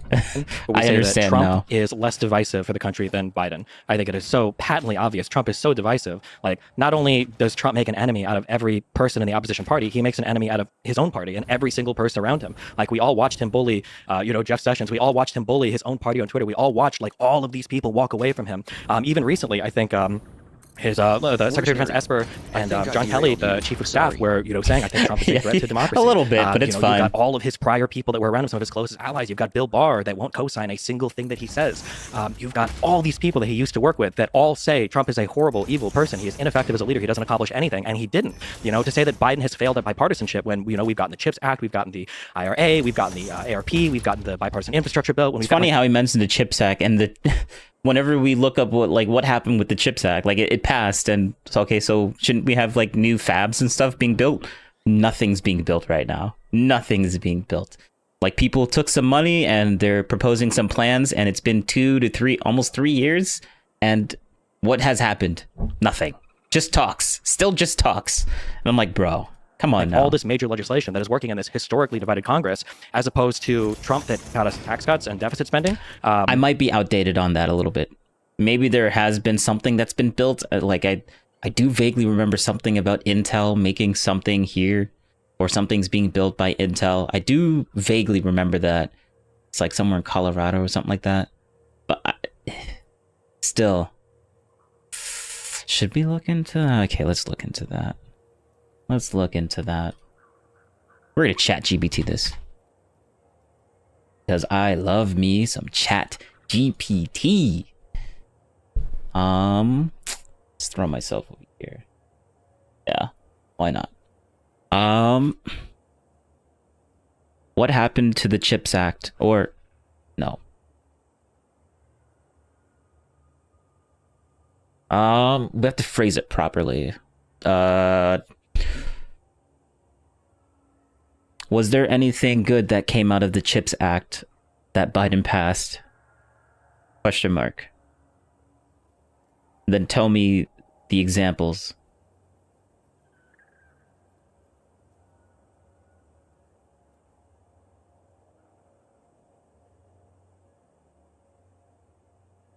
Job creation. Boost innovation research. Enhance global. Yeah, but give me some regional economic. Like, is there what happened? Oh, challenge and ongoing work. While the act has had positive outcomes, and faces challenges such as enduring funds are used effectively adjusting labor shortages and maintaining environmental. Yeah. I want, like, give me...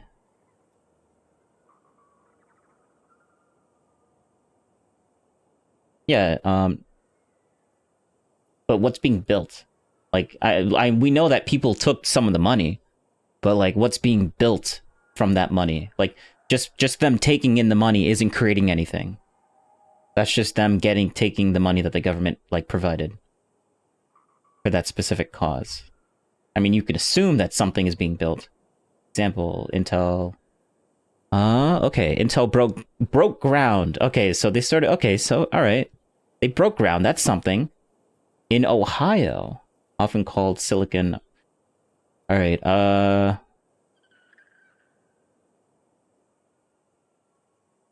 Manufacturing growth. Okay. Into producing. Like Taiwan and China, like that. Yeah, that. Like this is a positive thing, but I just want to know, like, it's been like 3 years. It's been almost 3 years, and we've broken ground. But like, does it really take that long to build a fab? I mean, fabs are very complicated. They are. They're much more complicated than building a Tesla gigafactory. I could say I can almost confidently say that.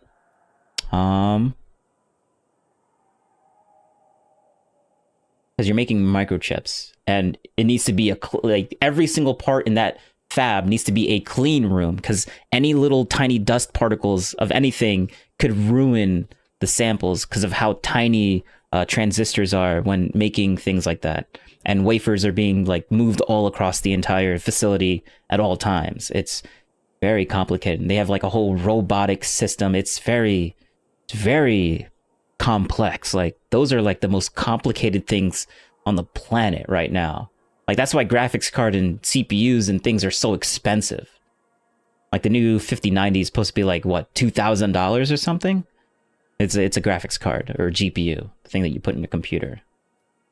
Like, those things are very complicated. So, I mean, something's happening. They broke ground, but is that all you guys got for 3 years? Just breaking ground? You like the further details on specific projects? Give me specific details on any manufacturing growth that happened since the CHIPS Act has been in place or enacted. Where's Harry? Yeah, $2,000. The 5,070 isn't too bad. Yeah, money, like, I'm not focused on how much money it is. I'm focused on, like, what is the money being used for? Like, people could take in the money, but not actually do anything on it. Like, they'll still be making plans, and, like, this is the plan, but I want to see the plans, like, inactive. Like, I want to see, like, physical change, like, what's practically being done right now because of that.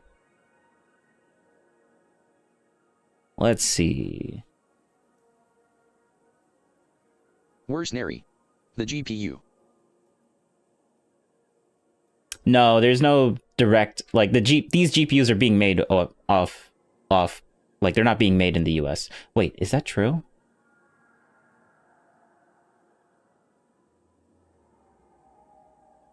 Are NVIDIA GPUs made in the US? Question mark. Unlike NVIDIA does not manufacture any of its own chips. Most of the high-end chips are done by TSMC. It's Taiwan's based facilities.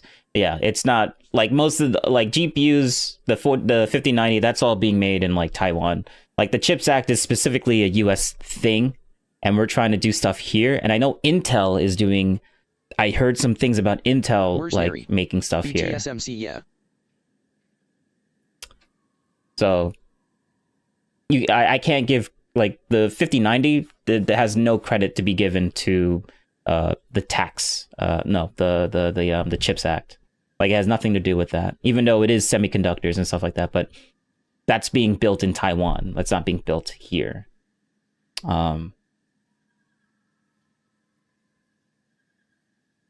Like the 5090 was going to come out regardless if the CHIPS Act was put in place or not. Investment. I mean, yes. I don't care about investment. Investment to TMC, funding to expand facilities in Arizona. Oh, expand facilities in Arizona. Oh, okay. That's something. But wait, are we building? Wait. Are NVIDIA GPUs made in the US? What is this? Mercenary. Yep, I like the RTX 5070 I meant. Oh yeah.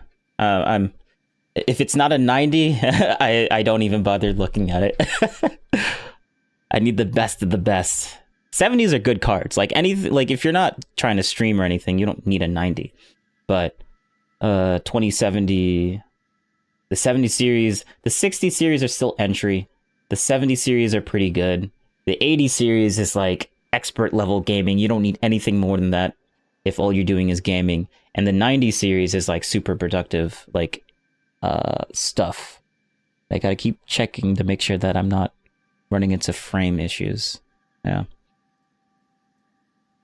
Like what happened yesterday. It seems like what I did actually made a good change. That's good. So we're not running into any of those issues with my graphics card dying. Even though it is dying in the game, but like just because it's dying in the game doesn't mean that it's dying on encoding and stuff like that. Investment. Micron has announced 1 billion. Okay, that's good. Investments is nice. This project has expanded and created 9,000 direct jobs and tons of thousands of jobs. Okay, so what that's great, but like Samsung's expansion in Texas, investment, plans and more plans to establish, like that's not practical, that's just plans, more plans, details, investments of enhancing the microchip development, more plans. The Ohio thing is probably the best thing that's going on. Like breaking ground is way more way more feasible in my mind than just making plans. Investment into Intel awarded for federal CHIPS Act support. Details the funding of Intel's broader. The TMC expanding facilities in Arizona. That's actually pretty good. I think that's pretty good. Okay, so there's some things are happening. Some things are happening. All right. Okay. Like, I like the CHIPS Act. It's good that we're making our own chips here, which will decrease the prices of, well, in theory, should decrease the prices of all these things. And I would like to work in a safe room or stuff like that.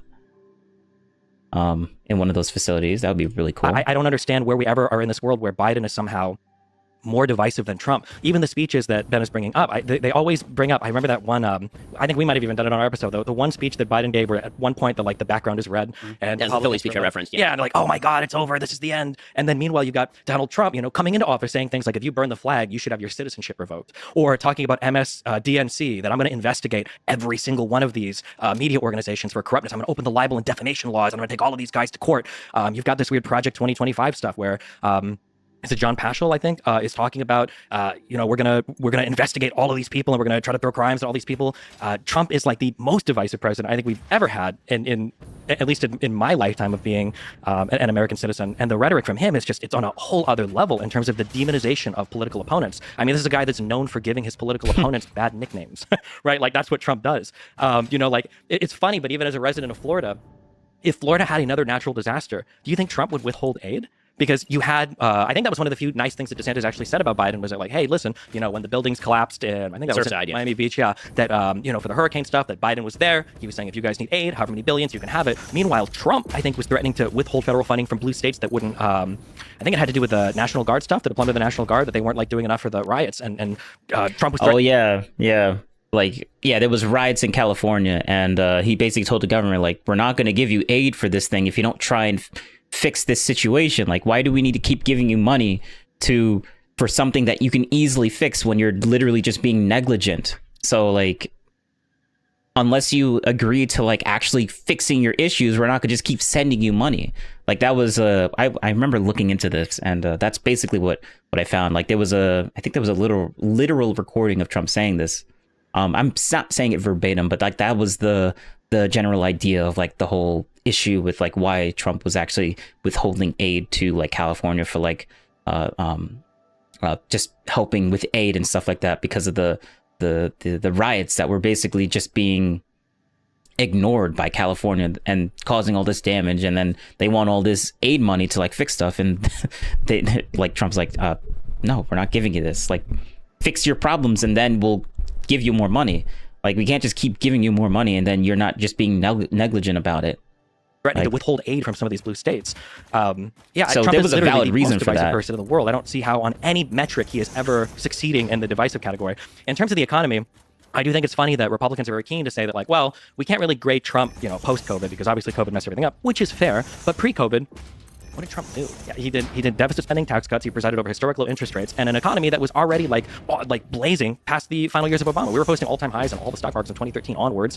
Unemployment rates were falling. Now under Biden, unemployment rates are even lower than they were under Trump. But it sucks that for Trump we can say, well, we can't really hold him accountable for 2020. That was COVID. Well, all we have for Biden is post-COVID. We don't have any pre-COVID Biden, economy. And it was the same thing for Obama too, coming in right after the housing collapse as well. And it sucks that Republicans are able to walk out of office, having burned the entire American society to the ground economically, and now we've got to try to evaluate, okay, well, what did Obama do during his first 2 to 4 years?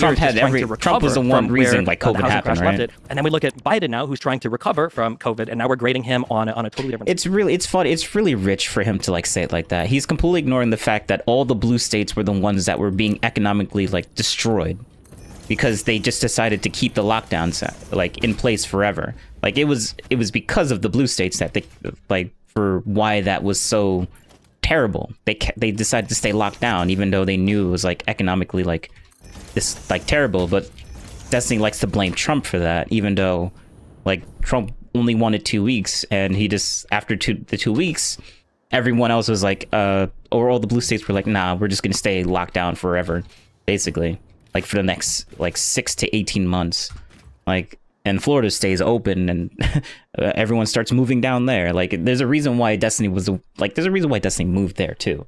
Like, this is almost like a bad faith thing, like correlating all the negativity that the blue states did during COVID to Trump. And I'm like, really?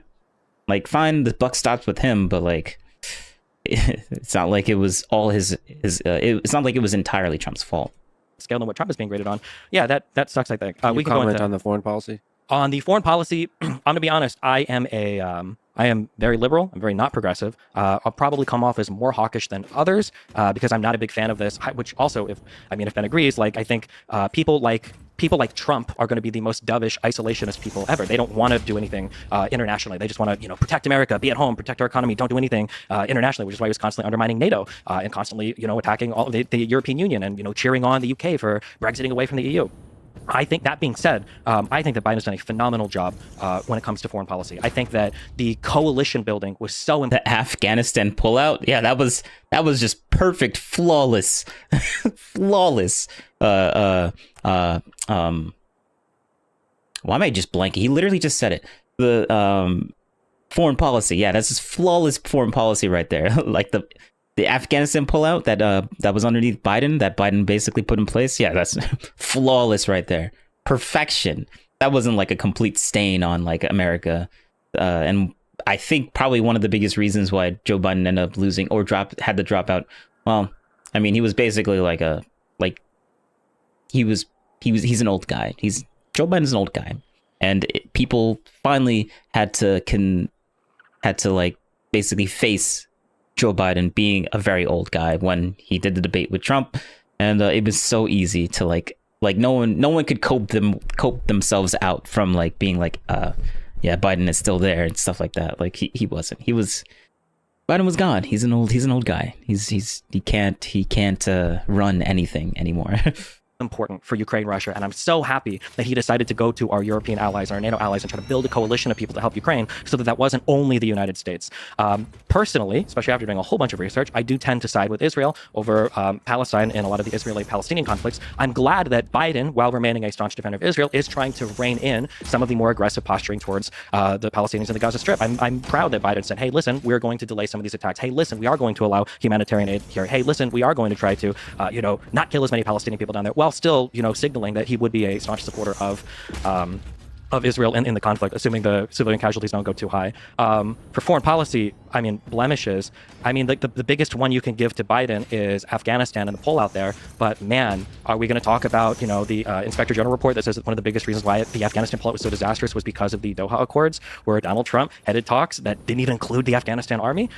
These were disasters. Like when Biden took office, we had 2,500 troops left in Afghanistan. Like, what was the options even afforded to Biden at that point? Obviously, you've got the abandonment of the Kurds in northern Syria, for the Turkish armies to lay waste to. I can talk about Iran and North Korea, although I'm not sure where Ben would land on those. But yeah, that's a broadly. Yeah, that's a lot from both. You want to pick at something where you disagree with here? Well, I mean, there's a lot. So I want to ask a few questions on each one of these. Yeah, sure. So let's talk about divisiveness for a second. So there's no one who can make the case that Donald Trump is not divisive. Yeah. Of course, he's incredibly divisive.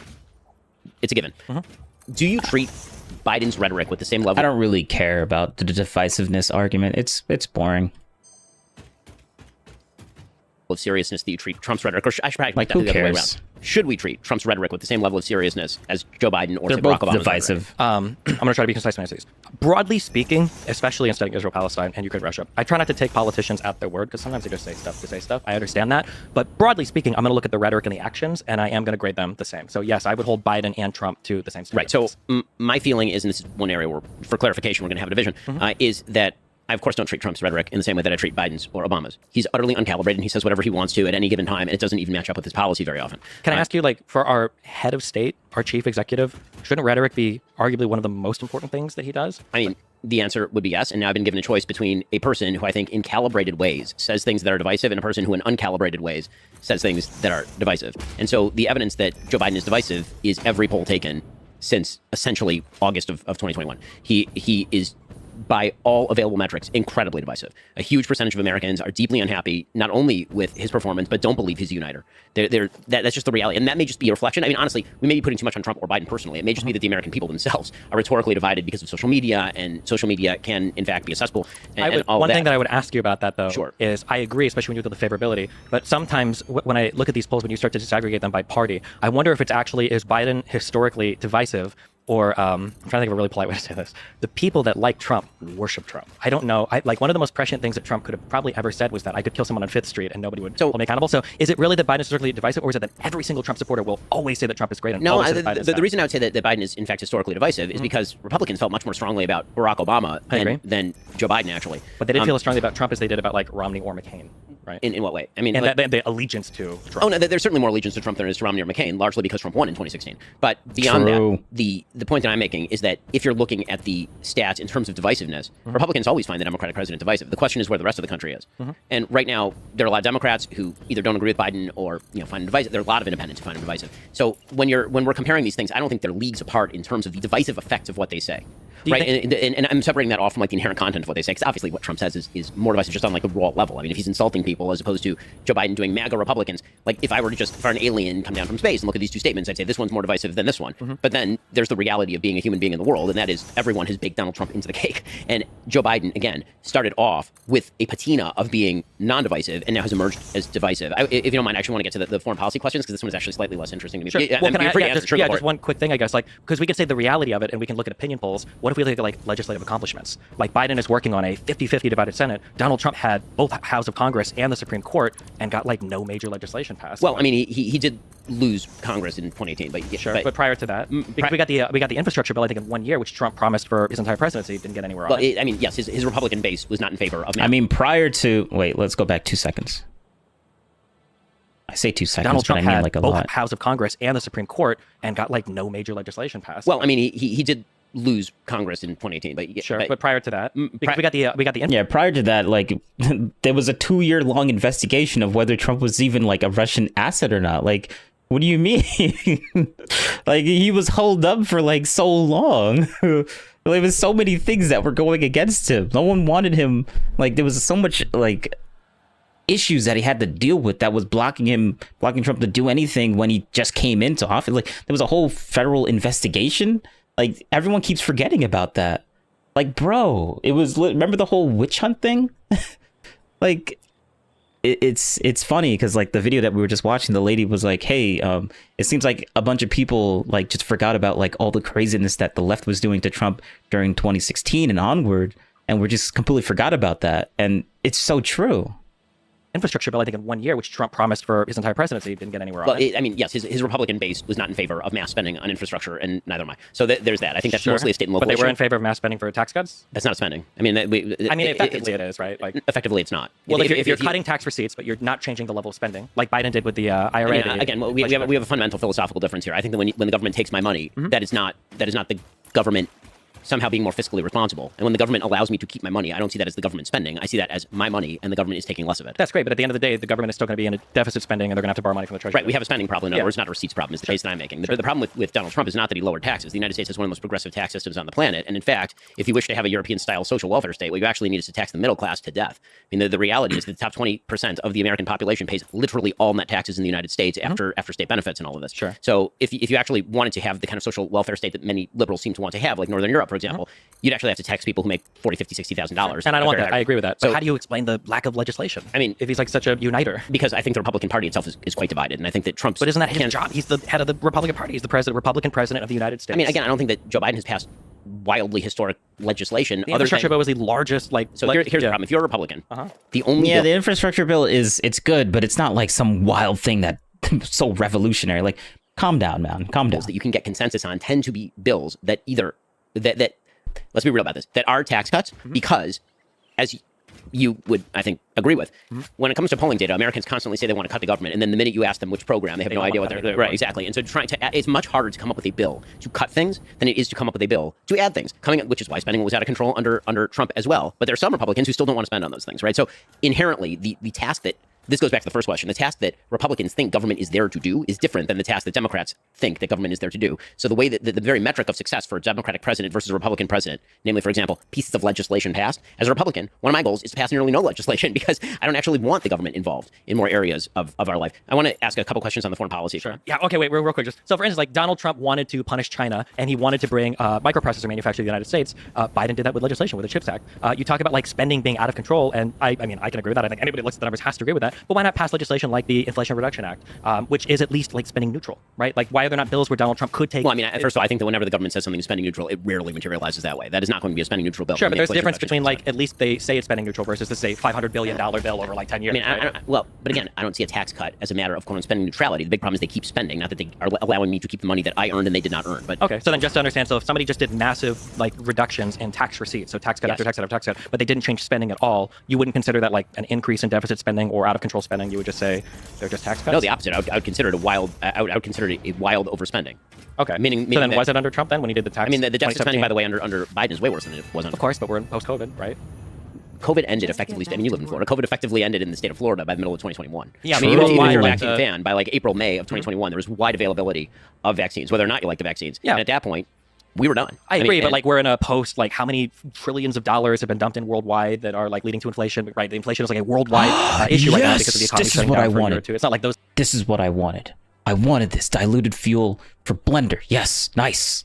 Let's go. We can continue the factory. Its effects are gone in 1 year, right? COVID might be gone, but the after effects of all the stimulus spending and the unemployment and everything the else. definition of inflation is too much money chasing too few goods. So pouring more money on top of that makes for more inflation. That's what it does. Sure, I agree. But like there's also the definition of when do you deficit spend is when economies are headed for recessions, right? Rather than when economies are doing really well, like they were under Trump and he was deficit spending. Whereas Biden can at least make the argument that I ought to be deficit spending because the economy is heading for potential recession. Right? So here's the thing. I don't think that the economy was actually heading for recession. Wait, hold up. In fact, the Every economic statistics. economist said it was. No, they're still saying that there's like a recession coming, right? Right, but that was largely because of the after effects of inflation. Meaning, if you inflate the economy, what you're going to end up doing is bursting a bubble, and then when that bubble bursts, you'll get a recession. I mean, that was the basic idea, right? The question was whether you're going to get a soft landing. But if you actually look at, for example, the employment statistics or the economic growth statistics in the United States, what they look like under the last year's Obama and then Trump. I mean, this is what the chart looks like. It looks like this, and then it hits March of 2020, it goes like that. Yeah. Right, and then by like September, Oh it no! bounces Did back I up, right? accidentally click on the wrong? Okay, I'm retarded. Well, because of the American I'm Recovery actually Plan, retarded. Biden did as well. I mean, 4 million jobs. Yeah. No, I'm not going to attribute it to that because the rates of growth in job growth from September, October, November were actually very similar to the rates of job growth right now. after Joe Biden took office. What you see is actually kind of a straight line. I mean, what the chart looks like. In any case, okay. So on the foreign policy stuff, this is getting abstruse, but on the foreign policy stuff, so the questions that I have with regard to Biden on foreign policy, very. Very simple question. Do you think that the situation in the Middle East is better now than it was under Donald Trump? Probably. That's a hard one. The factors that I'm making right now are like obviously you've got the Israel. The reason why it's a hard one is because Destiny has a hard time giving any kind of credibility to Trump in any such way at all because he hates the man so much. War that's going on right now, which is kind of bad, but like broadly speaking, I'm not sure how much that affects the Middle East as much as like the collapse of Syria. 2013 Syrian civil war sent millions of immigrants throughout all of Europe, which was under Obama and continued under Trump. Trump didn't do anything to alleviate any of the Syrian civil war. Why did Syria end up as a preserve of Russia again? How did Syria end up as a preserve of Russia? Yes, why did it end up being essentially a client state of Russia? I know that Putin enjoys access to the ports down there. I don't know. I mean, the reason is because Barack Obama suggested that there was a red line that would be drawn in the face of chemical weapons use. Bashar Assad then used chemical weapons in Syria, and Barack Obama was unwilling to then essentially create consequences for Syria in the form of any sort of Western strike, and so instead he outsourced it to Russia. This is 2013, 2014. Sure. Right? Do you think there might have been some hesitancy after like seeing how Libya ended up that maybe us like intervening? Who was president during Libya? Yeah, I mean, like, but what does that have to do with anything? I mean, like, it might have been like a mistake learned. The point that I'm making is that actually the Middle East, I mean, just historically speaking, was historically good under Donald Trump. I mean, it's very difficult to make the case that either before or after Trump were better than during Donald Trump. Was it good? I mean, the Syrian, I don't think that Trump contributed to the Syrian situation in improving much. I think he did wreck ISIS, which was in the. I mean, ISIS had been getting wrecked by the Kurds in Iraq, by every single person, by Assad's army, by Putin, by Turkey. Literally everybody was fighting against ISIS at that point. There's a spike in violence, and then the Trump. I mean, you get credit for when you're president, presumably. I mean, things got better with ISIS under Trump. I mean, yeah, they did. I mean, things got worse with ISIS under Obama. For sure. He called them the JV squad, and then they became not the JV squad. Yeah, but I don't know if ISIS is originating in Syria and Baghdadi and all of the growth of that is necessarily Obama's fault. I know that we like to say that Obama created ISIS. I don't know if you say that, but I've heard that saying a lot. I think that's a little bit simplistic. I don't think that when I'm looking at like actions that presidents have taken, the biggest criticism I have for like Middle Eastern policy is I think the Doha Accords were a disaster, and I think that's like one of the biggest blemishes that we have right now. I would also argue that moving the embassy to Jerusalem was also kind of silly and arguably contributed to some of the conflict we see right now. No, exactly. So I'll argue precisely the opposite, especially given the fact that after the movement of the embassy to Jerusalem, the Abraham Accords continued to sign and actually expand. And that if Donald Trump had been elected, I have no doubt in my mind that Saudi Arabia would now be a part of the Abraham Accords. In fact, that was basically pre-negotiated. And then when Joe Biden took office, Joe Biden took a very anti-Saudi stance on a wide variety of issues. The biggest single effect in the Middle East of Joe Biden's presidency, and again, I agree with you that not every foreign policy issue can be laid at the hands of a president.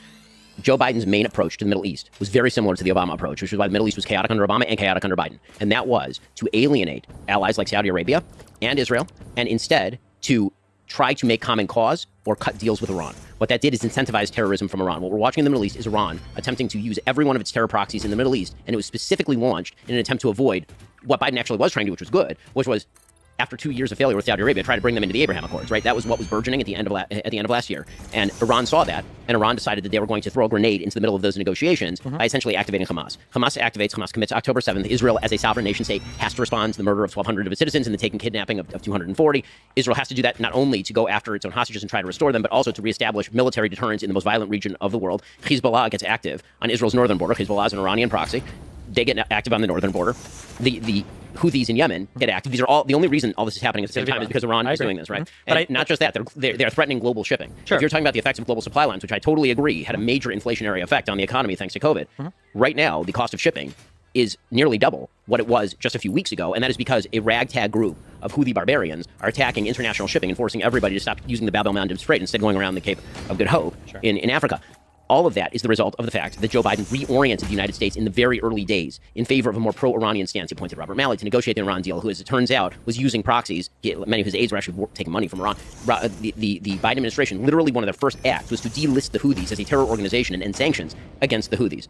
These are all moves that Biden made very early on. They were disastrous moves. But when it comes to domestic policy, I think he hasn't been nearly as damaging as domestic policy on foreign policy. Sure. So just on a couple of Middle Eastern things. So one of the big things that threw the Middle East into disaster was what we are all traumatized by it now, is the Iraq invasion, which I'm a Republican president. Sure. You agree with that, right? Sure. Yes. The deposition of Saddam Hussein and everything that followed after probably contributed more to the growth of ISIS and the destabilization of that entire region, probably more than anything else. I think that prior to Bush, for Clinton, even at the beginning of Bush's presidency, we were on some kind of road to normalcy with Iran, which I think has to happen, whether we like them or not, until Bush, for whatever reason, decides to throw Iran into the axis of evil. I need some evidence that we were on a road to normalcy with Iran in the 1990s. That we were on a road to normalcy with Iran in the 1990s. My understanding is that, from the late 90s and prior to the axis of evil labeling of Iran, that there was going to be some path forward to where we could start to normalize relationships with them. I find that very difficult to believe, and I don't see a lot of evidence. I mean, we can just disagree on that. Sure, we can disagree on that, but I know that the after effects, just a quick note, the after effect of the Iraq War that was the most devastating was the increase in power of Iran. I agree, because of the destabilization of Iraq. And Iraq not having a government there that was functional for at least a decade. And was in fact a Sunni government, right? Originally it was a Sunni government. Disbanding the Sunni army was one of the worst things that the Bush administration did. Banning all the former Ba'ath parties, sectarian, all horrible under a Republican president. But that probably contributed more to ISIS, to the growth of power in Iran. Just remember, underneath the underneath the Republican presidency, that's like he has to keep saying that over and over again, drill it down, like, oh look, Republicans bad. Like it's just funny how he has to keep mentioning that. To the destabilization and then of Ben's Syria, like, yeah, probably don't more than disagree. anything that Obama did. Also, when we look at Iran funding people in the region, I don't disagree with that as well. I think Iran is the number one instigator of bad guy things right now in the Middle East. Iran, the IRGC, I supported when Donald Trump killed Soleimani. I think that was a great thing. I think that Iran is a major problem. However, I don't know if the path forward is constantly being a belligerent to Iran or trying to figure out some road to normalcy. I don't know if the collapse of Iran or the destruction of that country, considering how unpopular the Ayatollah even is there. Like the citizens of Iran, I don't think are big supporters of the government there. I feel like moving on a path where, let's do our nuclear inspections. We had that Iranian nuclear deal that Trump pulled out of. Let's do the nuclear inspections. Make sure you're not on the way to nuclear weapons. Let's unfreeze some funds. Let's move in some direction where we get on a good term with you. I feel like that's the most important thing that needs to happen in the Middle East. As much as people like to look at the Abraham Accords, who cares if, what was it? Bahrain, I think Oman, I think UAE, Sudan, Morocco. the UAE and Morocco, or something like all of these people, even Saudi Arabia, already have like de facto normalization with Israel anyway. They're all trading. No, this is, I mean, to pretend. Now we got to downplay the things that Trump did that actually helped the Middle East. Let's downplay it now again. That anybody even 15 years ago would have been talking about normalization in Saudi Arabia and Trump Israel. can't do anything insane. good. I mean, they were already on that path. They had already been they were already de facto trading partners with each other. Because Trump was the one that implemented the Abraham Accords that Ben really loves. So we got to downplay it. They had already been collaborating and doing That's a wild claim that Israel and Saudi Arabia were going to normalize 15 years ago. 15 years ago might have been a wild claim. But after Turkey, after Jordan, and then... Yeah, but we're literally talking about 15 years ago, 2016. That's almost 10 years ago. Almost 10 years ago. Past 20 years of economic relations and ties with each other, all of the leadership in the Middle East, and you'll agree with this, look at Israel and they go, okay, well, we've got Palestinians who, God bless them, do nothing. And then you've got Israel, which is on a region with no natural resources to somehow become like an economic giant. They're good to trade with. Their population is educated. They have military power. All of the leadership in these Middle Eastern countries are wanting to be friendly with Israel and are engaging in trade de facto with Israel. And the idea that like the UAE and Bahrain were brought in to say like, oh well, now we're going to officially say this. Those were the first steps toward obviously the formation of a new Middle East in which economics would predominate over sectarian conflict. The chief obstacle to that is Iran. The notion that negotiations with the Ayatollah were going to be a solution to any of this is, but do we think absolutely benighted. Is it the Abraham Accords that's convincing Saudi Arabia to take a stance against Iran? No, I mean, they're already fighting with each other, right? Like, I don't think the Abraham Accords moved us any closer towards any type of real peace in the region. What has to happen is something has to happen with Iran. There has to be some diplomatic bilateral communication there. No, what has to happen is the containment of Iran, which was what was taking place with the increased normalization with the Sunni Arab world and Israel, combined with significant economic sanctions. The notion that there's this far-fetched notion in foreign policy circles that diplomacy can sort of be wish-cast out of thin air. That if you sit around a table, that you can always come to an agreement with somebody. The Ayatollahs do not have common interests with the United States. They do not. And this idea that they are willing to take money in exchange for example, some sort of peaceful acquiescence to Israel's existence is obviously untrue. Hasn't that been the case, though? That you've had a region with tons of sectarian violence for a long time, and then finally Turkey was like, you know what, this isn't worth it. The United States paid them a lot of money. They had conversations with Israel. You know what, the economy, the economic gains. Well, I mean, same thing with Jordan, same thing with not into Turkish politics, but, sure, but the situation with Turkey was actually quite warm between Israel and Turkey in the 90s when you had the sort of secular Muslim regime in the 90s, but they signed Kemal Ataturk in place, and now Erdogan has joined in the fray, and Erdogan is significantly more radical. Sure, than what I'm people so sorry. If I said Turkey, I meant Egypt. My bad. Yeah, okay, so Egypt, yeah. Right. So like, in terms of like Egypt and Jordan, right, were the first two. You need big here's the thing. You need. Is it possible that you could theoretically come to a deal with Iran only with a new leadership crew? Okay, this is true for every peace agreement in the region. You could not. Israel could not have made peace with. Well, they made peace with Egypt, and Sadat was the leader for Yom Kippur, right? They did not make peace with Nasser. Right. Sure. The point is that this is a different regime. You need a different regime. This but is I think the same regime that did the part of the Yom Kippur War was the same regime that negotiated peace with Israel. I mean, that's true. It is also true that that is a relationship that could be cultivated specifically because it was Sadat who made clear he was going to come to the table. Have the Iranians ever made clear that they would come to the table over, for example, the existence of the state of Israel? No. I mean, that is not a thing that's going to happen. But I think people probably felt the same. Every single one of their proxy groups, every one of them, not only calls for the destruction of the state of Israel, they also call for the destruction of America. I mean, this is literally the Houthi slogan. They're busy hitting ships, and their slogan is literally Allahu Akbar, death to America, death to the Jews, death to Israel. It doesn't fit on a bumper sticker, but and it's not all that catchy, but that is in fact their slogan. The notion that the regime that propagates that is going to be approached with diplomacy is not only wrong. The problem is that it's easy to say the stakes of diplomacy are okay. Well, so we try to talk, right? Jaw is better than war. Sure. The only problem is that in the Middle East, weakness is taken as a sign that aggression might be an appropriate response. That is how things work in the Middle East. And the fact that that Joe Biden came into office with an orientation toward continuing the Obama policies in Iran has led to conflagrations, these sort of brush fires breaking out everywhere that Iran has borders with either the West or Israel or both, right? Any place that's happening is leading to brush fires because, again, the logic of violence in the Middle East is not quite the logic of violence in other places in the world. By the way, I think the logic of violence in the Middle East is actually closer to what most international politics looks like than we wish that it were. I mean, I think that's part of what's happening in Ukraine as well. So you think which brings me, by the way, here's my question about Ukraine. Sure. Well, just real quick, and then you can answer this one now. So you think that for Iran, right, a country that has been sanctioned for God knows how many years now, you think that for Iran, just continuing to sanction them and contain them is an effective way, is more effective than trying to engage them in bilateral or multilateral peace talks? Yes, 100%. Okay. And the proof is in the pudding. Before we go to Ukraine, can I ask about Israel? So you're both mostly in agreement, but what is Israel? I don't know if I'd say that. Okay, but as I'm learning, what is Israel doing right? What is Israel doing wrong in this very specific current war in Gaza? I mean, frankly, I think that what Israel's doing wrong is if I were Israel, okay, like, again, America's interests are not coincident with Israel's interests. If I were an Israeli leader, I would have slipped up and out and knocked the bleep out of Hezbollah early. What does that mean? What does that mean? So I would have. Yoav Gallant, who was the defense minister of Israel, was encouraging Netanyahu, who's the prime minister, and the war cabinet, including Benny Gantz. So whenever people talk about the Netanyahu government, that's not what's in place right now. There's a unity war government in place that includes the political opposition. The reason I point that out is because there are a lot of people politically who will suggest that the actions Israel is currently taking are somehow the manifestation of a right-wing government. Israel currently does not have a quote-unquote right-wing government. They have a unity government that includes the opposition. In any case, Yoav Gallant was urging in the very early days of the war that Israel should turn north, and instead of hitting Hamas, they should actually take the opportunity to knock Hezbollah out, because Hezbollah is significantly more dangerous to the existence of the state of Israel than Hamas. I actually agree with that. As far as what Israel has been doing wrong in the actual war, I mean, I think that, again, from an American perspective, I think that Israel is doing pretty well. From an Israeli perspective, if I were Israeli, I would actually want Israel to be less loose about sending its soldiers in on the ground level. So Israel's attempting to minimize civilian casualties, and the cost of that has been the highest military death toll that Israel has had since the 1973 Yom Kippur War. I mean, I personally know, through 1 degree of separation, 3 separate people have been killed in Gaza. And that's because they're going in door to door. It's because they're attempting to minimize civilian casualties, and they're losing a lot of guys in this particular war. The problem that Israel has had, historically speaking, is that Israel got very complacent about its own security situation. They believed the technology was going to somehow correct for the hatred on the other side of the wall. So our people have to live underground for 2 weeks at a time while some rockets fall, but at least it's not a war.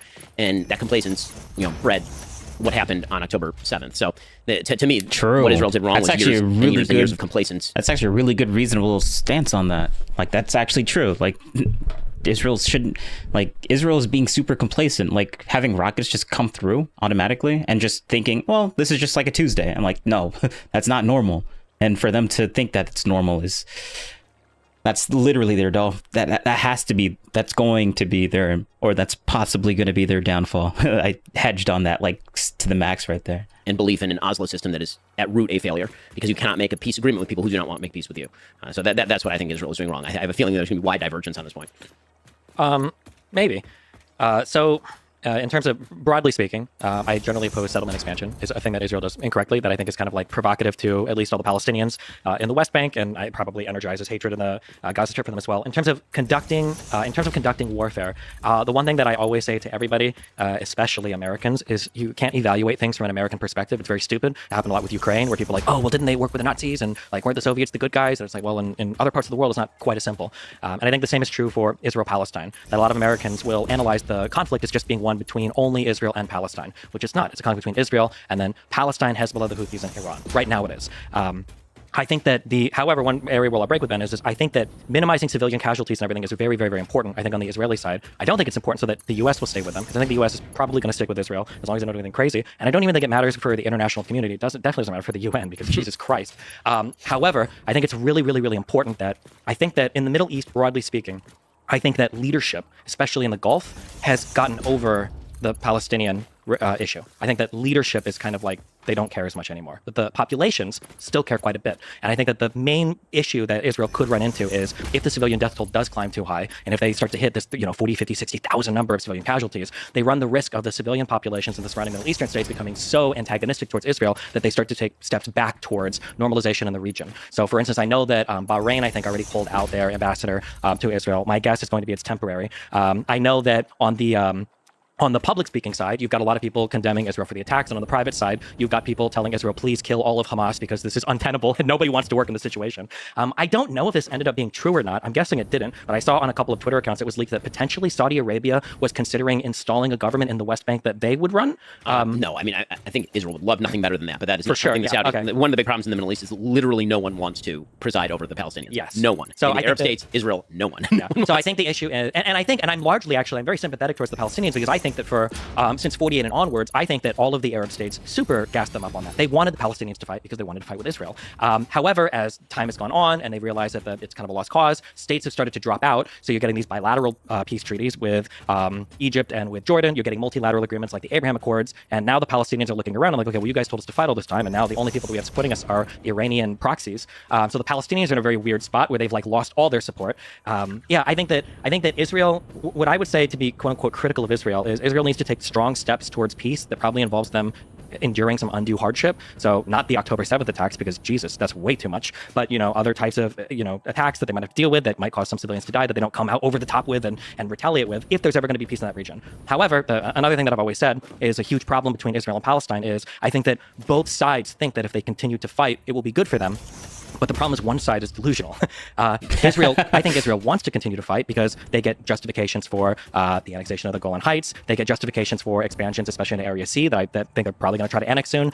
They get justifications for the increased military posturing towards the Gaza Strip and the embargoes. And Israel is right that if the conflict continues, really the situation only improves for Israel over time. But the Palestinians also all believe that if they keep fighting, they've thought this since 2000 under Arafat, that if they just keep fighting, they'll get better gains too. But that's not the case. Is there a difference between Palestinian citizens and the leadership when you say that? I love all people. I love all people around the world. And I think that when we analyze issues, I think that we have to be very honest with what the people on the ground think. And the idea that Hamas is just this one-off thing in the Gaza Strip is not only incorrect with the situation on the ground, it's also incredibly ahistorical. And the idea that like the Palestinians in the West Bank, of which I believe the most recent polling shows, I want to say 75 to 80% support the October 7th attacks. There we go. There we go. Perfection. Thank you. Thank you, Destiny. Thank you.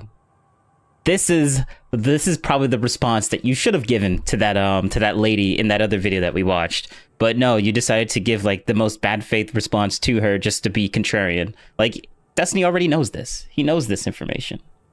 He does know this, but he loves to be contrarian just because. Palestinians in general want to fight in violent conflict with Israel. That's not just the position of the government. That's not just people. There's a reason why Abbas doesn't want to do elections in the West Bank, and it's because the Palestinian people really do want to fight with Israel. But to combat that problem is like, you have to get the UN on board. We've got to do an actual addressing of the Palestinian refugee problem, which is handled like a joke right now. Iran has to be brought to the table in terms of negotiations. There has to be huge efforts made to economically revitalize these like Palestinian areas, even though they're one of the highest recipients of aid in the world.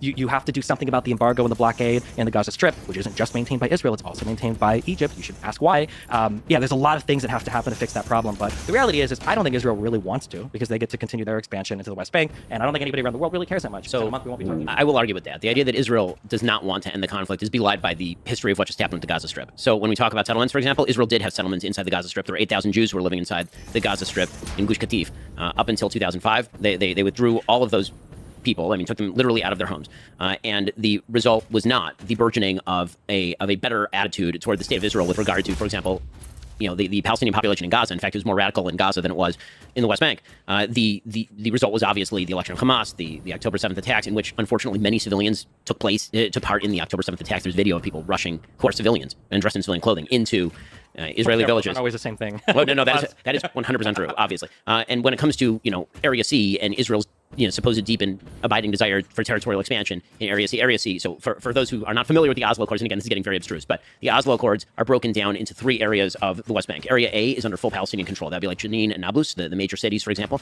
There's Area B, which is mixed Israeli-Palestinian control, where Israel provides some level of military security and control. And then there's Area C. And Area C was like to be decided later. It was left up for possible concessions. All right, to we're going to skip the Palestinian Israel, Authority if the Oslo Palestine Accords stuff. had moved forward. Russia, Those are Ukraine, we're disputed going to skip territories. that. There is building taking Let's place get in to Area the C by both January 6th part. One of the big issues in this presidential election is going to be January 6th.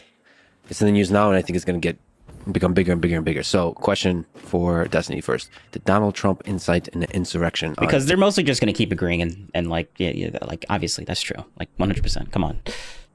January 6th, 2021. Absolutely. This is probably ignoring every other issue we've talked about. The government works now, unfortunately. Quick pause. Bathroom break. One of the big issues in this presidential election is going to be January 6th.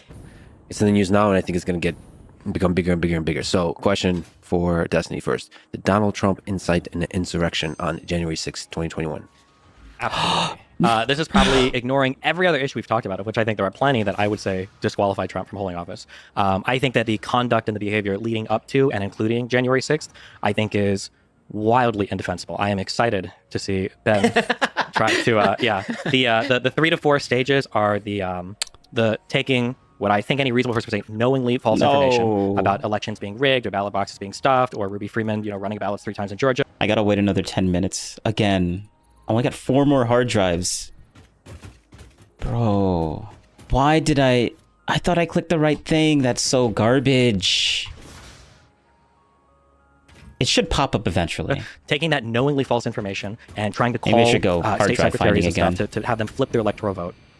That was horrible. The plot that Eastman hatched in order to have these like false slates of electors where all 7 states had citizens go in and falsely say that they were the duly elected electors that could submit votes to Congress. That was insane. That happened. Asking or begging Pence to accept these false states of electors initially and then just say you should just throw it out completely and throw it to the House delegation, which was majority Republican. That was absolutely unbelievable. And then on the day of January 6th, trying to capitalize on the violence by him, Giuliani, and Eastman making phone calls to senators and congressmen saying, well, don't you think maybe you guys should delay the vote a little bit? Don't you think they're just really mad about the election? I think he said to McCarthy, they're more upset than you. And his utter dereliction of duty in not doing anything to stop the rioting that happened on January 6th because he was too busy taking advantage of it. I think all of these things are horrible. I look forward to seeing the Jack Smith indictments play out in court, maybe even the Georgia RICO case. But I think all of these things are unfathomable. Remember, this is before the immunity ruling when Destiny basically lost his mind when the Supreme Court was like, you know what? actually, the stuff, it doesn't really matter. And I think when you look at the plot from start to finish, clearly the goal the entire time was to circumvent the peaceful transfer of power. That was the goal from start to finish, whether it was through false claims, whether it was through illegal schemes, or whether it was through violence at the Capitol to delay the certification of the vote. Ben? So I'm glad you're excited. It's always fun. So there are two elements to incitement of insurrection. One is incitement. The other is insurrection. So incitement has a legal standard. So does insurrection. Neither of those standards are met. So if you're asking me, morally speaking, did Donald Trump do the right thing between November 4th and January 6th? I said, I will continue to say, no, he did not. I think he was saying things that are false, with just factually false about his theories with regard to the election, about the election being stolen, about fraud. This is all adjudicated in court. He did not even bring many of the claims that he's brought publicly and all the rest of that. If we're talking about incitement of insurrection as a legal standard, it doesn't meet any of those standards. When it comes to incitement, it has to be incitement to immediate lawless action. That's the standard for incitement. And I'm very meticulous in how I use this because I happen to speak publicly a lot, and that means there are lots of people who listen to me, which means some of those people are probably crazy. And some of them may go and do a crazy thing. Did I incite them? Oh yeah, I forget. I forgot. Ben is a lawyer. Ben Shapiro is a lawyer. Completely forgot about that. The media tend to use the word incitement very loosely with regard to this sort of stuff in the same way that Bernie Sanders, quote unquote, incited the congressional baseball shooting. He did not. Bernie Sanders has a lot of things I disagree with. I think Bernie's a schmuck. Doesn't matter. He did not incite that. So saying bad things is not the same thing as inciting violence. Inciting violence, the legal standard in the United States is, I want you to go punch that guy in the face. That's inciting. With regard to insurrection, typically in insurrection, and there are some descriptions in case law, though none in statutory law, as far as I'm aware, the typical description in case law is the replacement of one legitimate government of the United States with another by violent means. The notion that Donald Trump coordinated any such insurrection is belied by the FBI itself. The FBI put out a report in, I believe it was August of 2021, suggesting that there was no well-coordinated insurrectionist attempt coordinated by the White House. In fact, what you had was Donald Trump thrashing around like that weird alien in the movie Life. I don't know if you ever saw it with Jake Gyllenhaal, where he's like kind of thrashing up against this glass box, just an alien just thrashing up against the glass box. That I think is more what you were seeing from November 4th to January 6th. And then, again, the claim that January 6th itself wasn't This is ridiculous. Cool. Insurrection. So virtually, I'm not aware that anyone was charged with actual insurrection. There were some people who were charged with seditious conspiracy. There are insurrection statutes that do exist. No one was charged under those particular statutes. True. There were some people who you could say informally had insurrectionist ideas. Those would be the people who wanted to hang Nancy Pelosi or kill Mike Pence. And those people are in jail right now. And the election went forward. The election was certified. Mike Pence presided over the certification. Mitch McConnell presided over the certification. Joe Biden has been the president for the last 3 years. So Donald Trump, by the way, was still president at that point. If he had actively wanted to do what other people who have actually launched coups have done, he would have theoretically called the National Guard not to put down the riot, but to actually depose the sitting government of the United States in the name of a specious legal theory. He did not do that. He did not attempt that. Nobody working for him did that. The most you can say, I think, about what everybody was doing is that, bro. Yeah, and I want to thank you. Yes, let's go. Like, true. Come on now. I need to stretch. Everybody. We can talk about Trump because this is really about Trump. He used a phrase that Trump was disseminating knowingly false information. And he gives an example of like what Trump could have done if he really wanted to do some sort of coup or anything. And he didn't do that. Like, bro.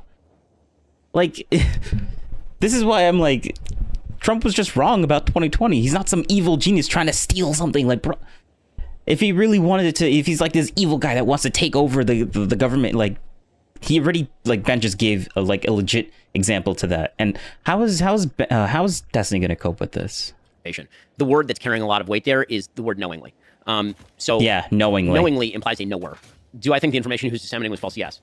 Do I think that Donald Trump has a unique capacity to convince himself of nearly anything that is to his own benefit? Absolutely. And I think that that's actually what Donald Trump was doing there. And the evidence of that is Donald Trump being a human and all of us watching him for the last several years.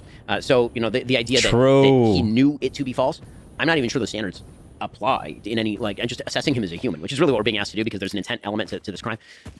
Does Donald Trump, do you think that today Donald Trump knows that he lost the election? Absolutely. So I don't actually. Destiny has to believe that. Destiny has to believe that Trump knew this and that he's like this evil guy that was only doing this to further his Trump needs to be this evil dictator guy that is actively pursuing this type of thing, and he needs to believe this, because if Destiny doesn't believe this, then all the rest of his arguments just fall down and there's no weight to it or anything. Like, everything just falls apart after that. Like, this all hinges on Trump knowingly and wanting to do this and being like an evil dictator and stuff like that. Like, Trump being wrong, that wouldn't work for Destiny's favor. Like, Trump being wrong about something and believing something that was untrue, that can't work in Destiny's worldview, because it makes Trump look like he actually did believe this and there wasn't any malicious intent on trying to do this type of stuff, which is what Destiny needs to drive home. He needs to make it seem like Trump was intentionally trying to do something malicious and bad, and not that he was actually kind of wrong. So I'm glad that you have the attorney background. When we are assessing mens rea, when we're looking at certain criminal statutes where intent is required, it's a reasonable person standard, right? Like, would a reasonable person have known that they were... No, it depends on the mens rea standard. So it's not the same in every case. If you have to establish individual intent, then it's not enough to say a reasonable person should have known. That would be enough for a negligence statute. Usually when you're talking about reasonable person statutes, just legally speaking, a reasonable person statute is, should a reasonable person have known? That's when you get to like manslaughter. You can't do a reasonable person standard on like first degree murder. So you have to establish actual motive in first degree murder. But for first degree murder, you don't need the statement of I plan to kill this person or I intend to kill this person. We can prove that state of mind. You need evidence. Correct. Yes, yeah. Sure. You could prove. So I feel like my feeling for Donald Trump was there were all these people around him that he trusted to investigate election fraud. He trusted Barr and the DOJ. He asked Pence, his vice president, to look into it. He asked his chief of staff. He asked his legal counsel. So many people that ostensibly he trusts them if he's asking them to look into it. And when all of them looked into it and reported back to him, no, we found nothing. Unless we're going to literally make the concession that Trump might actually be a delusional psycho man, at that point, should he not have realized, like, well, okay, maybe that's not. I think he should have realized the day of the election that he lost the election, but that's not. But that's sure. But not I'm saying that, like, at that point, should he not have known that for him to go and propagate those claims that he'd asked all of the people he trusted to research, and then for him to take those claims to Michigan and to Georgia, and then publicly and to try to convince people to throw out the election, you don't think? But you're doing the same thing. You're reverting to should a reasonable person have known? Yes, a reasonable person should have known. Did Donald Trump know? That's a different question. Yes, so conflating those two questions is going to get you into domestic territory. By the way, this is why Jack Smith charged the way Jack Smith charged. Yeah, which was Jack Smith did not charge conspiracy. Jack Smith did not charge insurrection. He did not charge seditious conspiracy. Right? If the reason is because Jack Smith is a good lawyer. What he's doing is he's actually broadly, I would say, pretty obviously expanding statutory coverage in weird areas in order to cover a thing that doesn't quite fit into any of these legal categories. But the point that I'm making is that Jack Smith is on my side of this. He doesn't think that he can actually establish the intent necessary to convict under a seditious conspiracy or an insurrection. I agree with that, but I think a lot of the underlying facts, though, because he does bring up those calls to Raffensperger in Georgia, he does bring up in the indictments that they were knowingly false information. So it seems like that's going to be part of the case, maybe not to convict on any of the 4 particular charges that he mentioned, but it seems like that's probably going to be part of what he's going to have to establish in court to convict him. So I want to look at the actual text of the charges. So I'm sorry that I don't have them memorized. I believe one's a fraud charge that generally does not apply to cases like this. Generally, the fraud charge is like you're trying to steal money from the government.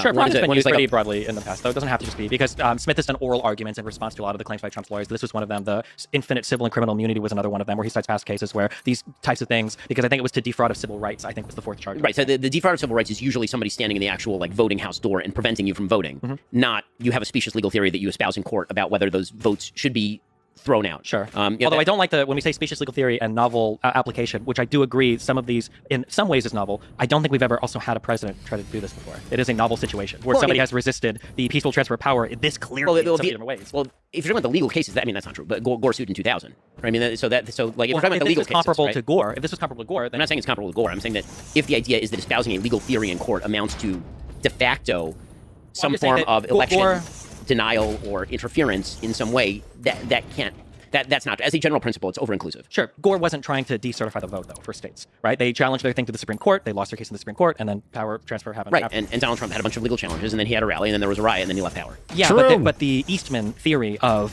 what Pence could do in Congress is a far cry away. A truly shitty theory. I mean, make no mistake. It's but not really just shitty. I think that if any Democrat had done this, I feel like we'd be looking at it in a far different... Whataboutism. This is where he falls off on me. Well, if any other Democrat was doing this, then people would be talking about it more. I'm like... What type of argument is that? That's boring. So what? Who cares? Who cares if other people didn't do this? Like their response to it is different. Like, what? How is this convincing anyone? Lens.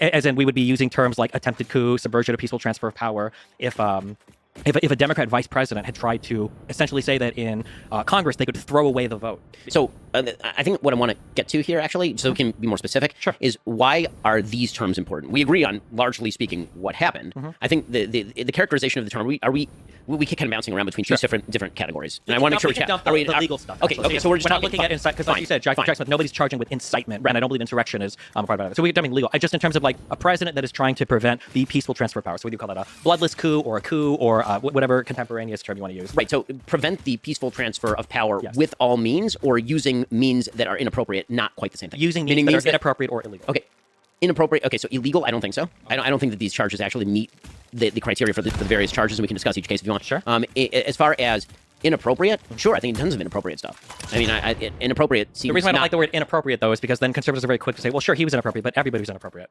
I mean, I'll concede that he's more inappropriate than others. I just don't see the most that. inappropriate.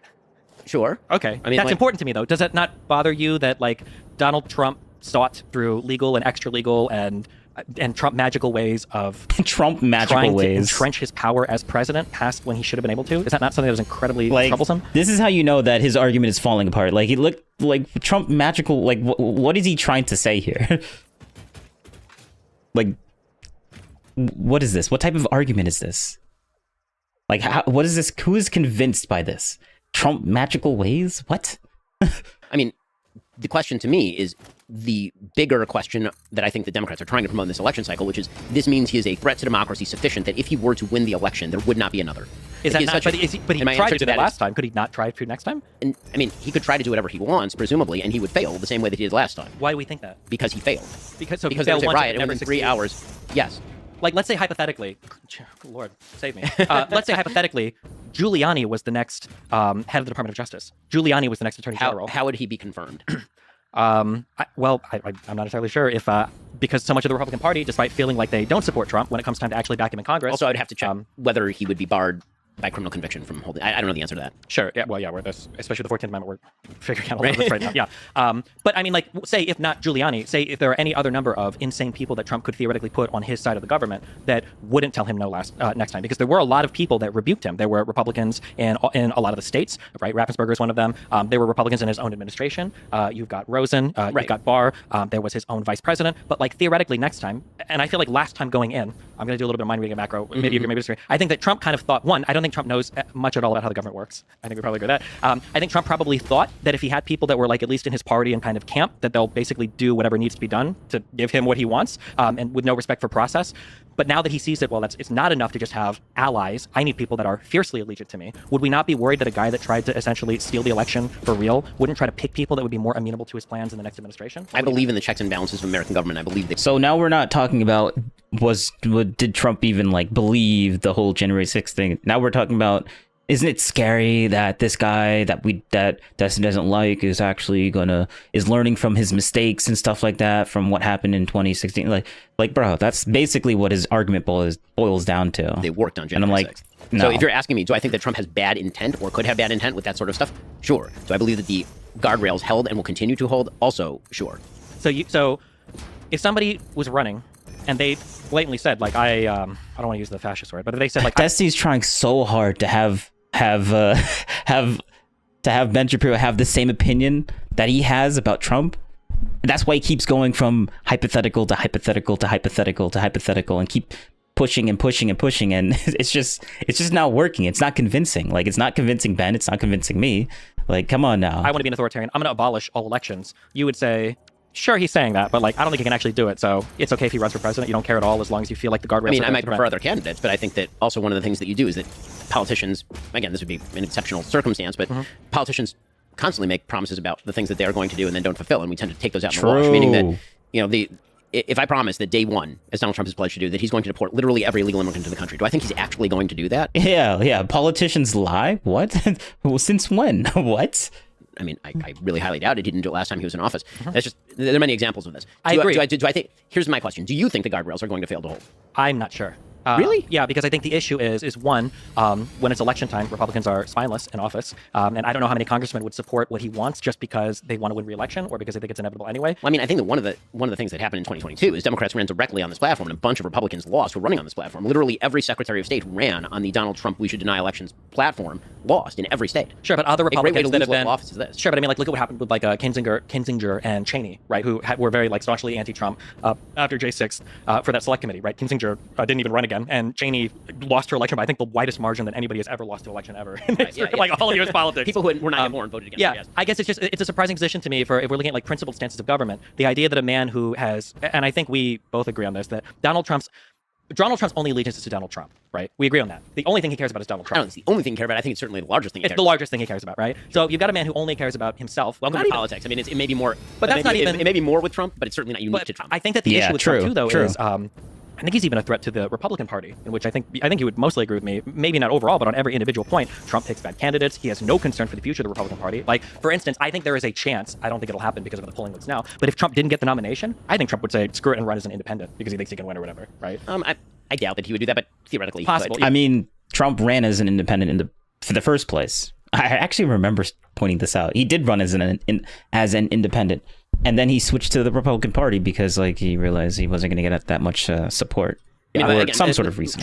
He was really content to throw Georgia, the 2 runoff elections under the bus because Raffensperger didn't support him for the election. So what is all this in service of? What's the generalized argument that you're making? Do you believe? I'll go back to my question. Do you think that if Trump wins, there will be no more elections? Is that like what percentage on it? What percentage do you think that's a reality? If Donald Trump wins, I think there is a 100% chance that he will try to prevent the peaceful transfer of power. In terms of would he succeed? I can guarantee you he will not do that. Why is that? Because he's in his second term and he's no longer eligible, and he will believe he won and he will leave. Yeah, but hasn't Donald Trump himself joked about running for a third term? I think that having a third term. What has Donald Trump not joked about? I mean, forget. I don't. Okay, hold on. If you want to prevent him from creating a revolution, you probably should actually just appoint him president and then he can't run again. Here's another broad argument that I don't like in favor of Trump, and this was brought up earlier in terms of like we talk about like not grading presidents on a curve, but then earlier we said we take Biden's rhetoric. Oh no, I totally grade Trump. No, I 100% grade presidents on a curve. Are you kidding? Oh, okay. I grade pretty much everybody on a curve. Then I feel like I don't treat my 7-year-old the same way that I treat my 9-year-old. Sure, but I don't like that. It feels like we're treating Donald Trump like a 7-year-old or a 9-year-old. I think we should treat him like the president of the United States. I don't think having a president that has taken like concrete steps completely ignores the analogy from like I don't treat Hillary the same way as he treats Obama. I mean, like you don't treat Hillary the same way that you treat Obama. Like that's just they're two different people. But I like how he completely ignores that, or maybe he doesn't treat Trump the same way as he treats Obama. One of those things. But like that was a much better analogy. But notice how Destiny doesn't want to acknowledge that at all. Come on now. Okay, I grade pretty much everybody on a curve. Then I feel like I don't treat my 7-year-old the same way that I treat my 9-year-old. Sure, but I don't like that. It feels like we're treating Donald Trump like a 7-year-old or a 9-year-old. I think we should treat him like the president of the United States. Completely I don't think having a ignores president that has taken like concrete steps to prevent the transfer of power, which he did with the electorate sham, which he did with Pence, and which he did with trying to capitalize on the J6 violence. A president that's taken concrete steps towards cooing the government, essentially. I don't know why that guy we'd say, well, you know, it's Trump, he does Trump things. The guardrails held. I'll probably hold next. So I mean, when we say Trump didn't coup the government, like calm down, man. You're just exaggerating. We shouldn't. Do you mean that he should be actually barred from office? I'm just talking about support from. I don't even think Republicans should support Trump. You lose your incumbent advantage. The guy's obviously self-destructive. He's destructive to the political party itself. Like, you think he should be on the ballot? You think there's a case to be made to remove him from the ballot? I think there's a case to be made, but man, the phrasing, for as much as our governmental founding fathers and everybody else, you know, wrote nice amendments and wrote nice the Constitution, some of the phrasing is very, very, very blah. And the Section 3, the not requiring any type of actual conviction. I don't have a strong feeling on it. I will say I'm very interested in reading the majority opinion from the Supreme Court. I seriously doubt the Supreme Court is going to uphold that states should be able to decide if they leave them off the ballot or not. I think for the political future of the United States, it's probably not healthy that the leading opposition candidate is now going to be barred from the ballot. It's probably not healthy for us. Because then what? You want to talk about threats to democracy? That would be a pretty serious one. Applied across the board, by the way. It would be. However, like that threat to democracy was earned by Donald Trump and the conservatives that supported him. I think conservatives made a dangerous gamble when they threw Trump into office, and now like all of the fallout from that is something that we all as Americans have to deal with. I mean, I think that the unprecedented legal theory that a state can simply bar somebody from the ballot on the basis of, in an informal way, believing that he is, quote unquote, an insurrectionist is pretty wild. I mean, that you can say it's pretty wild, but there is an amendment in the Constitution, the 14th Amendment, that says that if they have engaged in this, they shall not be, or you shall, I don't remember the phrasing because it doesn't require conviction, but it's a self-executing, arguably thing. If we're getting into constitutional law, I mean, there are a number of provisions that suggest that this is, number one, not self-executing. I mean, minority opinions in the Colorado Supreme Court. You can say it's pretty wild, but going back a little There's bit. an amendment in the Constitution, the 14th Amendment, that says that if they have engaged in this, they shall not be, or you shall, I don't remember the phrasing because it doesn't require conviction, but it's a self-executing, arguably thing. If we're getting into constitutional law, I mean, there are a number of provisions that suggest that this is number one. Remember, Trump didn't actually get convicted on anything to do with insurrection, so like obviously that doesn't play a part. This is not self-executing. And they did trial him for it, I think. That ignores subsequent actual law that happened. I mean, the Congress passed a law, for example, in 1872 defining who was an insurrectionist, who was not an insurrectionist for purposes of elections. In 1994, Congress passed a law that specifically defined insurrection as a criminal activity so that somebody could theoretically be convicted of insurrection and therefore ineligible to run for office. It is unlike, say, the analogs that are used by the majority opinion, like age. Obviously, this is not the same thing. We can all tell what somebody's age is by looking at their birth certificate. I can't tell whether somebody's an insurrectionist without any reference to a legal statute or definition of the term. I would also be careful with that because remember, one of Trump's first big political actions was challenging Obama's birth certificate. Well, and I thought that was dumb at the time. But sure. I like that you both said 100% chance that Trump will try to go for third term and 0% chance, which statistically... Third term, he's done, man. Are you kidding? Wow. I wouldn't want to. Trump's going to walk around, hands up high, and be like, I'm a two-term president. I'm the only president since Grover Cleveland. He wouldn't know. But since Grover Cleveland, who served 2 non-consecutive terms, I kicked Joe Biden out of office, and I kicked Hillary Clinton out of office. Dude would be like, he'd be living large. He doesn't want the presidency anymore. Trump. kicked I just think Kamala that I out think of it's scary office. that like Donald Trump. Bro. It feels like for all of the accusations that are made sometimes. I mean, he against kicked Democrats, Kamala like and ordering, Biden, technically Garland to speaking, I investigate Donald guess. Trump and blah blah blah. It seems like Donald Trump would actually do that with his DOJ. Would give them orders. He didn't. He didn't. Well, he didn't. It's so interesting to like watch this in hindsight. Like this video aged well, so well. He kind of did, though, right? So, for instance, Wait, with, what are we talking And about? I kicked Hillary Clinton out of office. Dude would be like, he'd be living large. Are you kidding? He doesn't want the presidency anymore after that. I just think that I think it's scary that like Donald Trump. It feels like for all of the accusations that are made sometimes against Democrats, like Biden is ordering Garland to investigate Donald Trump and blah blah blah. It seems like Donald Trump would actually do that with his DOJ. Would give them orders. He didn't. He didn't. Well, he didn't kind do it of. with his He DOJ. kind of did, though, right? So, for instance, with Jeffrey Clark went to Rosen and Donahue and said, "Hey, listen, I need you guys to sign off on a letter that we're going to use essentially to bully states into overturning their elections by saying we found significant election fraud." And part of that threat was Jeffrey Clark saying, "Listen, if you're not going to do it, Rosen, Trump's going to fire you and just make me the acting attorney general." That was the threat that he carried, and I think Trump repeated that threat in a meeting later on. That was, I only rebuked when I think like half the White House staff said, "If you do this, we're resigning." Okay, so that's a slightly different topic because now you're getting into all the election shenanigans and all this. But Trump saying he threatened to fire his acting attorney general if he wouldn't carry the same platform. Essentially, like if Trump could See, Trump bad. Come on now, Trump bad. He said he was gonna fire someone. Trump bad, right? Come on now. for his DOJ to do something, would he? It's not beyond the pale for him, right? It's not beyond the pale for him to order them to do it, and then it's not beyond the pale for them to reject him doing that, which is the story of his entire administration. Whereas Joe I Biden agree. orders his DOJ to do things, and then they just do them. Well, I'm not. We can get into specifics there. This is one of the big problems that I have with, I mean, for example, all the talk about Trump tyrant, Trump executive power. I mean, Joe Biden has used executive power in ways that far outstrip every anything that president has been stretching and stretching and stretching. Oh, executive power. every That's president now. Like, Joe Biden has gone well beyond anything Trump even remotely attempted to maintain via just pure executive power. And actually, Trump's use of executive power is nowhere near even what Obama's was. I mean, Trump's inability to get border policy passed literally had him using executive power to march the military down to the border to do border policy. I mean, Joe Biden literally used the Occupational Safety and Hazard Administration to try to cram down vax mandates on 80 million Americans. That's OSHA literally tried to use OSHA to force people to take vaccines. That's actually legitimately insane. Insane. Sure, he but literally why- said, but why I cannot give- relieve student loan debt, and then tried to relieve hundreds of billions of dollars in yeah, student but what loan happened debt. to that? It got struck down by the Supreme Court, and then they still did it. They still did it. Biden brags about it. For what he was able to relieve, which I think were related to particular types of student loan debt. But I'm saying that, like, okay. the guardrails are So holding- when Destiny's favorable candidate does something authoritarian, it's like, well, you know what? It's fine. It's okay because it's something that I like. But when the other side does anything that's remotely close to like being like a little bit authoritarian, it's like, this is the worst thing in the world. This is gonna break democracy. And I'm like, bro, come on now, Destiny. Come on now, Destiny. Like, we could literally see right through you. This video aged so well. 11 months ago, so well. With Biden as much as they're holding with Trump. The only difference is that once Biden, exhausts his executive power, he's not running around like lying to people or trying to extort people or trying to concoct insane schemes. Well, I mean, so here's yeah, Biden is just bragging about it. Yeah, instead, he's just bragging about it. Okay. Think of this. Think of the guardrails holding as the filter. Sure. Okay, meaning like the coffee is in the filter. Some of it, what you want is going to get through, and all the stuff. The guardrails prevent the other stuff from getting through. Mm-hmm. Now the question becomes, what liquid are you pouring into the filter? Okay, meaning so if a filter exists, if the guardrails hold, and if Donald Trump can't steal elections, what's the policy that comes through the other end of the filter? The policy I get from Donald Trump on the other end of the filter is a bunch of stuff that I like. The policy that I get from Joe Biden on the other end of the filter is a bunch of bullshit I don't. So that's the basic calculation. Okay, so then the idea is essentially that Donald Trump's rhetoric is insane, but we don't care. Donald Trump would probably try to steal an election if he could, but he probably won't be able to. He's not going to do it again. I told you. He's not. You don't think he has any? Why not? Because he won't be eligible to be on the ballot. I mean, by the way, you want to talk about 14th Amendment? Mm-hmm. That's where the 14th Amendment applies.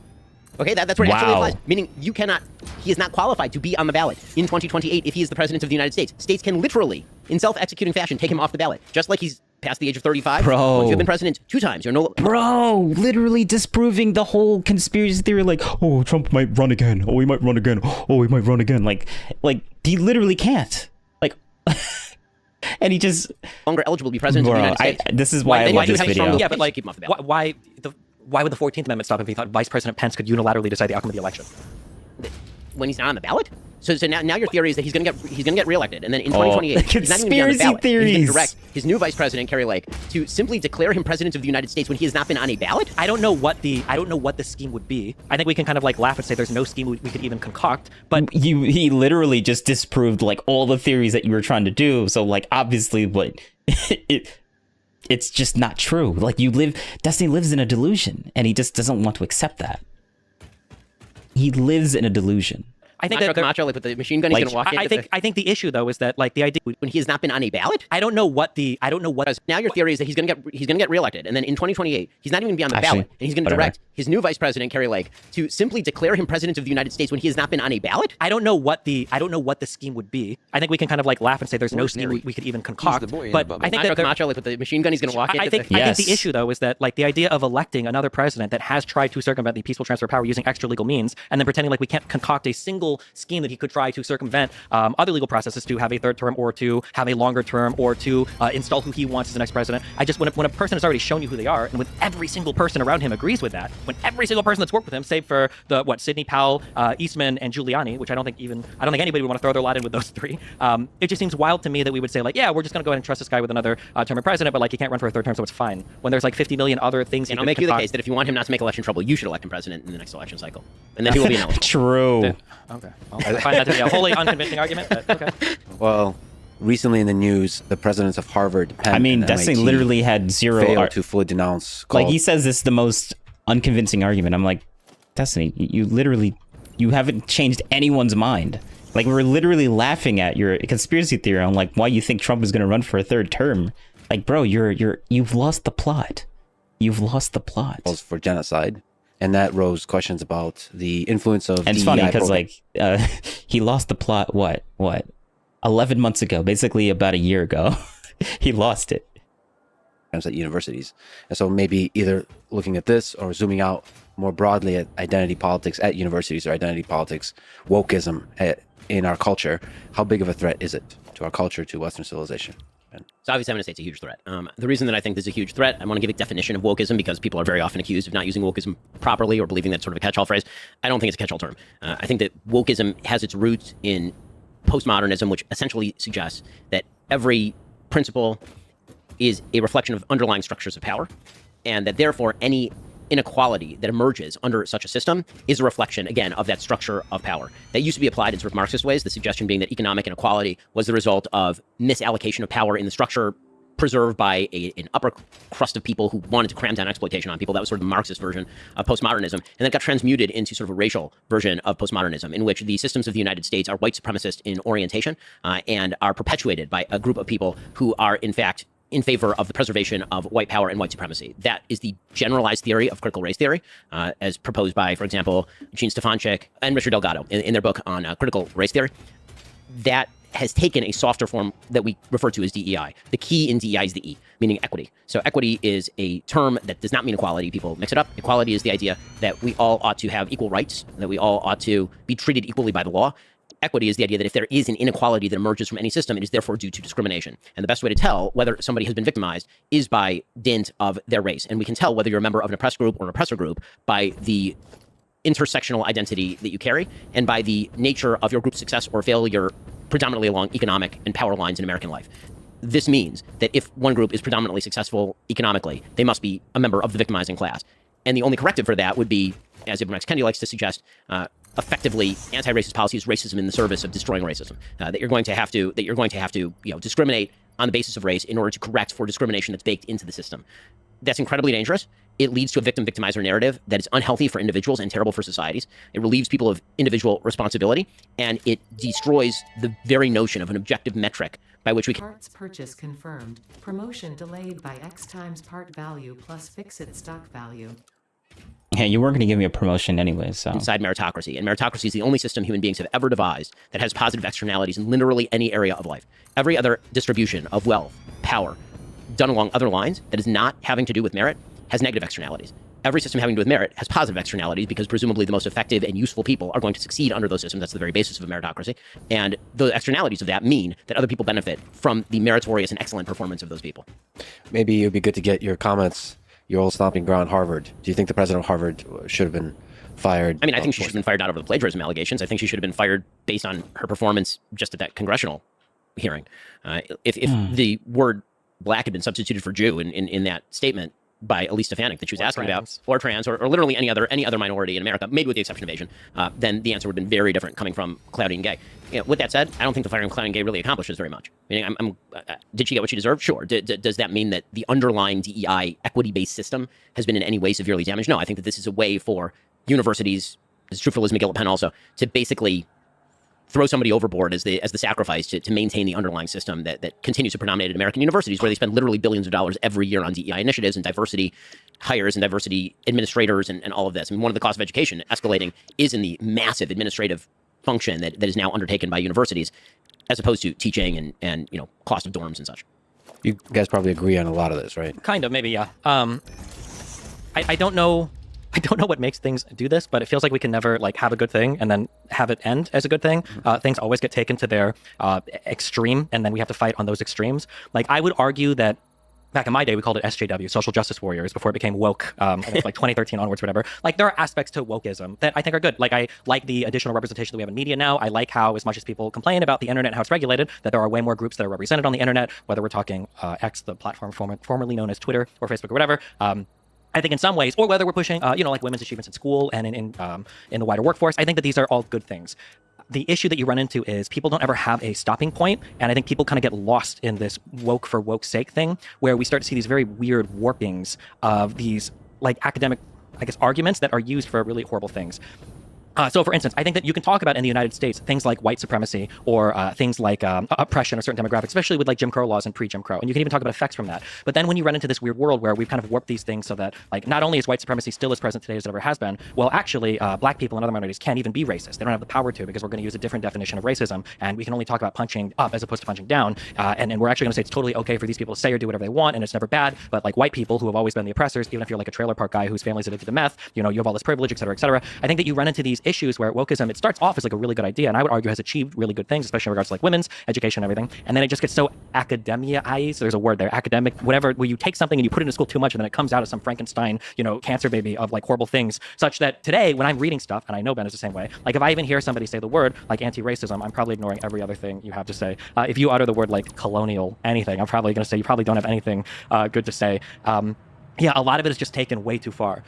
But you know what I will blame on some of this is I will blame conservatives for some of this. Because I think one issue that happens, and I think Ben might even agree with me here too, is I think there's two huge problems that have happened in the United States, I think broadly speaking, is that one, we become more different than we ever have been, and two, we become more similar than we ever have been. And when I say this, what I mean is that like we're splitting off into these groups, and then these groups are enforcing this insane homogeneity between these two separate groups. And I think one of these... Give me two, actually.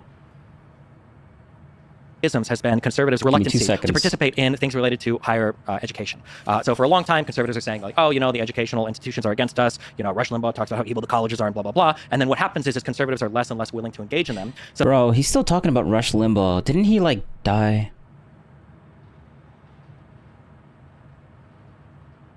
Oh, I'm an idiot. Didn't Rush Limbaugh pass away?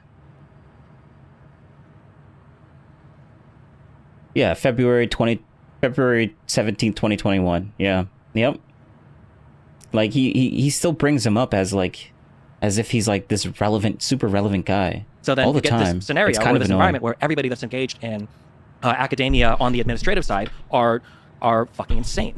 They're like even more so too. And I also want to draw a distinction between like the administrators and the faculty, because oftentimes when you're reading story after story after story of like all of these insane admins that are pushing further and further left, usually the faculty is fighting against it. A lot of the tenured professors, a lot of people in their departments are saying like, hold on, well, we actually don't agree with this. But I feel like because conservatives for so long have demonized these institutions rather than like critically evaluated them and tried to like have like honest critique and engagement, that they've just like completely broken off. And when you only have a bunch of lefties or righties together, all they'll do is they'll veer off like even more into their insane directions. I feel like that's a big problem that we run into in the country, to where conservatives have totally broken off some conversations, broken away from, where they won't participate in them anymore, and then the people that you have left just run as far to the left as possible. Certainly when you look at certain institutions, I think that one of the things that people on both sides of the aisle are constantly looking at is, has the institution suffered such capture that there is just no capacity to fix it?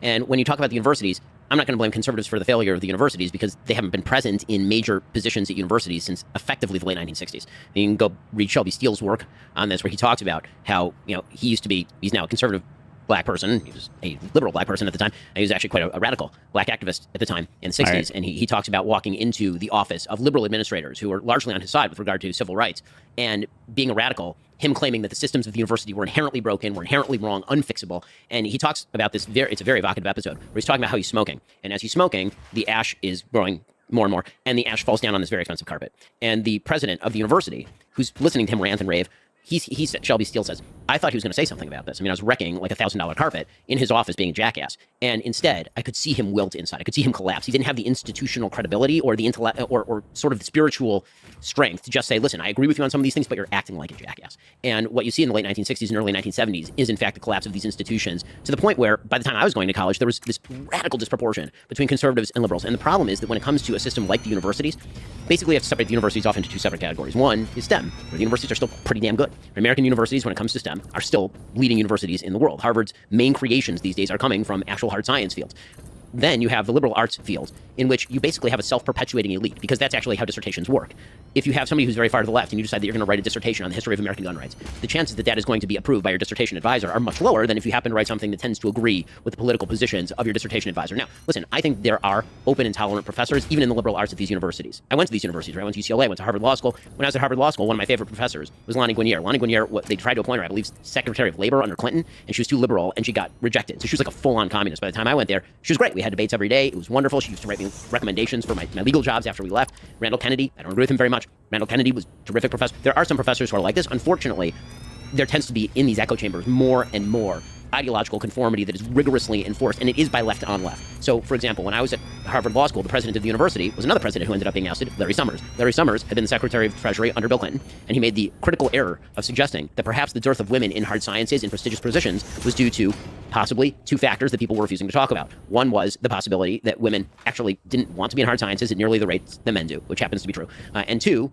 was the distribution of STEM IQ, right, which is something that you certainly were not allowed to talk about. The idea that the men's bell curve when it comes to IQ, particularly on STEM subjects, tends to be shallower than women's bell curves. When you get to the very end of the bell curve, what you tend to see is a lot of really dumb guys and a lot of really smart guys. And so when you're talking about the top universities, maybe that has something to do with the disproportion. And he's trying to explain that to say that our systems are not discriminating. If we end up with more men than women, maybe more men are applying, more men are qualified. That's quite he was ousted for that by a left-wing faculty and general alum network at Harvard University.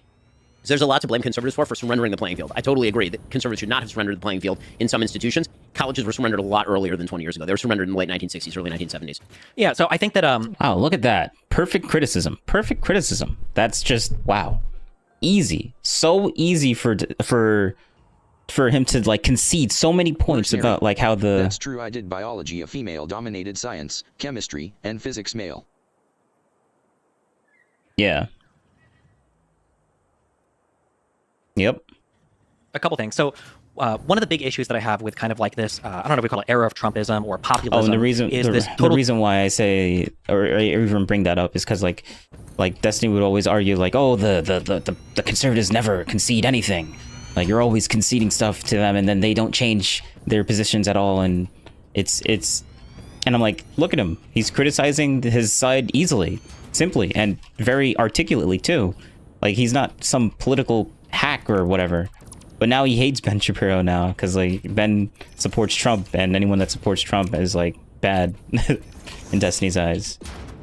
Real disregard for institutions and this disconnect from participation in the system. So it's one of the big things that I fight with progressives about. Who cares, because they're all 20 years old, they don't vote anyway. But it's another thing that I notice with a lot of people that are Trump voters, Trump fans, or whatever, is this idea where we say this institution is irrevocably destroyed. It's irredeemable. It can't be saved. Nothing that we do can fix it. And I think that what that leads people to doing is, one, they disconnect further, and then two, there's a general hopelessness when it comes to how society is like ran or structured, such that you fall into that populist brain rot of the only person that can save me is Donald Trump. I can't trust literally anything. And I think that when you start driving people into that direction, all it does is it further amplifies all the problems that you were complaining about. So that's one of the reasons why when we talk about like conservative participation, I want there to be more conservatives that are trying to participate in academia, but I feel like the leading thought or the leading speaking out against it is basically saying it's a waste of time, it's completely lost. So I think that the alternative to that is that you are seeing on the right a growth of, for example, alternative universities. Yeah, but this is the worst thing. No, I don't think so at all. I think competition is a great way of incentivizing some change on behalf of universities that may have forgotten that there's an entire other side of the aisle in the United States. No shot. I don't think even you think that. So first of all, let me make clear. I think the entire educational system at the upper levels, if you're not in STEM, is a complete scam. I think it's a complete waste of money. I think it's a complete waste of time. And I think that it's all it is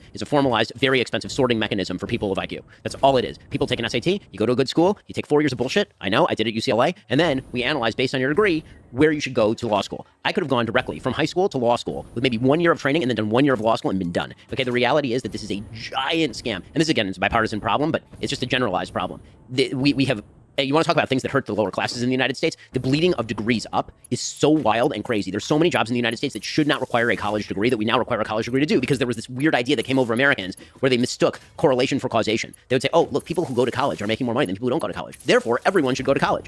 Well, maybe the reason is because people who are going to college were better qualified for particular jobs because on average, not all the time, but on average, a lot of those people were smarter and making more money because of that. And so all you've done is you've now created these additional layers of stratification. So a person who used to be able to get a job with a college degree now has to have a postdoc degree in order to go get that degree. A person who used to be able to just graduate high school, now it's de facto, you gotta go to JUCO and then you gotta go to college, or nobody's gonna look at your resume. It's really, really terrible for people who can't afford all of that. It's led to this massive increase in educational costs that is inexplicable other than this particular sort of bleed up, and by the way, federal subsidies for higher education. Again, one of my problems with federal subsidies for higher education, I'd love for everyone to be able to go to college if qualified to do so and if it is productive. But one of the things I did when I went to law school is I took loans because a bank said I was gonna get my money back if I got a law degree from Harvard. But you know when you're not gonna get your money back?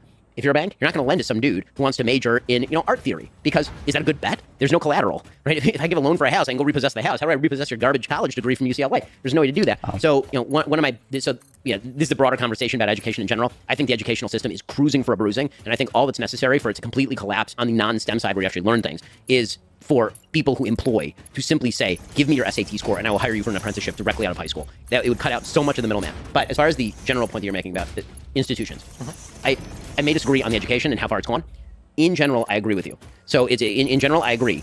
And I get to use my favorite, longest word in the English language here. I would consider myself, in many cases, an anti-disestablishmentarianist. Nice. Right? Yeah, I like to drop that. That's because if you're establishmentarian, that means you like disestablishmentarianism. Right. So I'm an anti. So Can you say that word? That's the one we all learned growing up. Anti-disestablishmentarianism. There you go. Longest word in the dictionary. And so he is Well, also.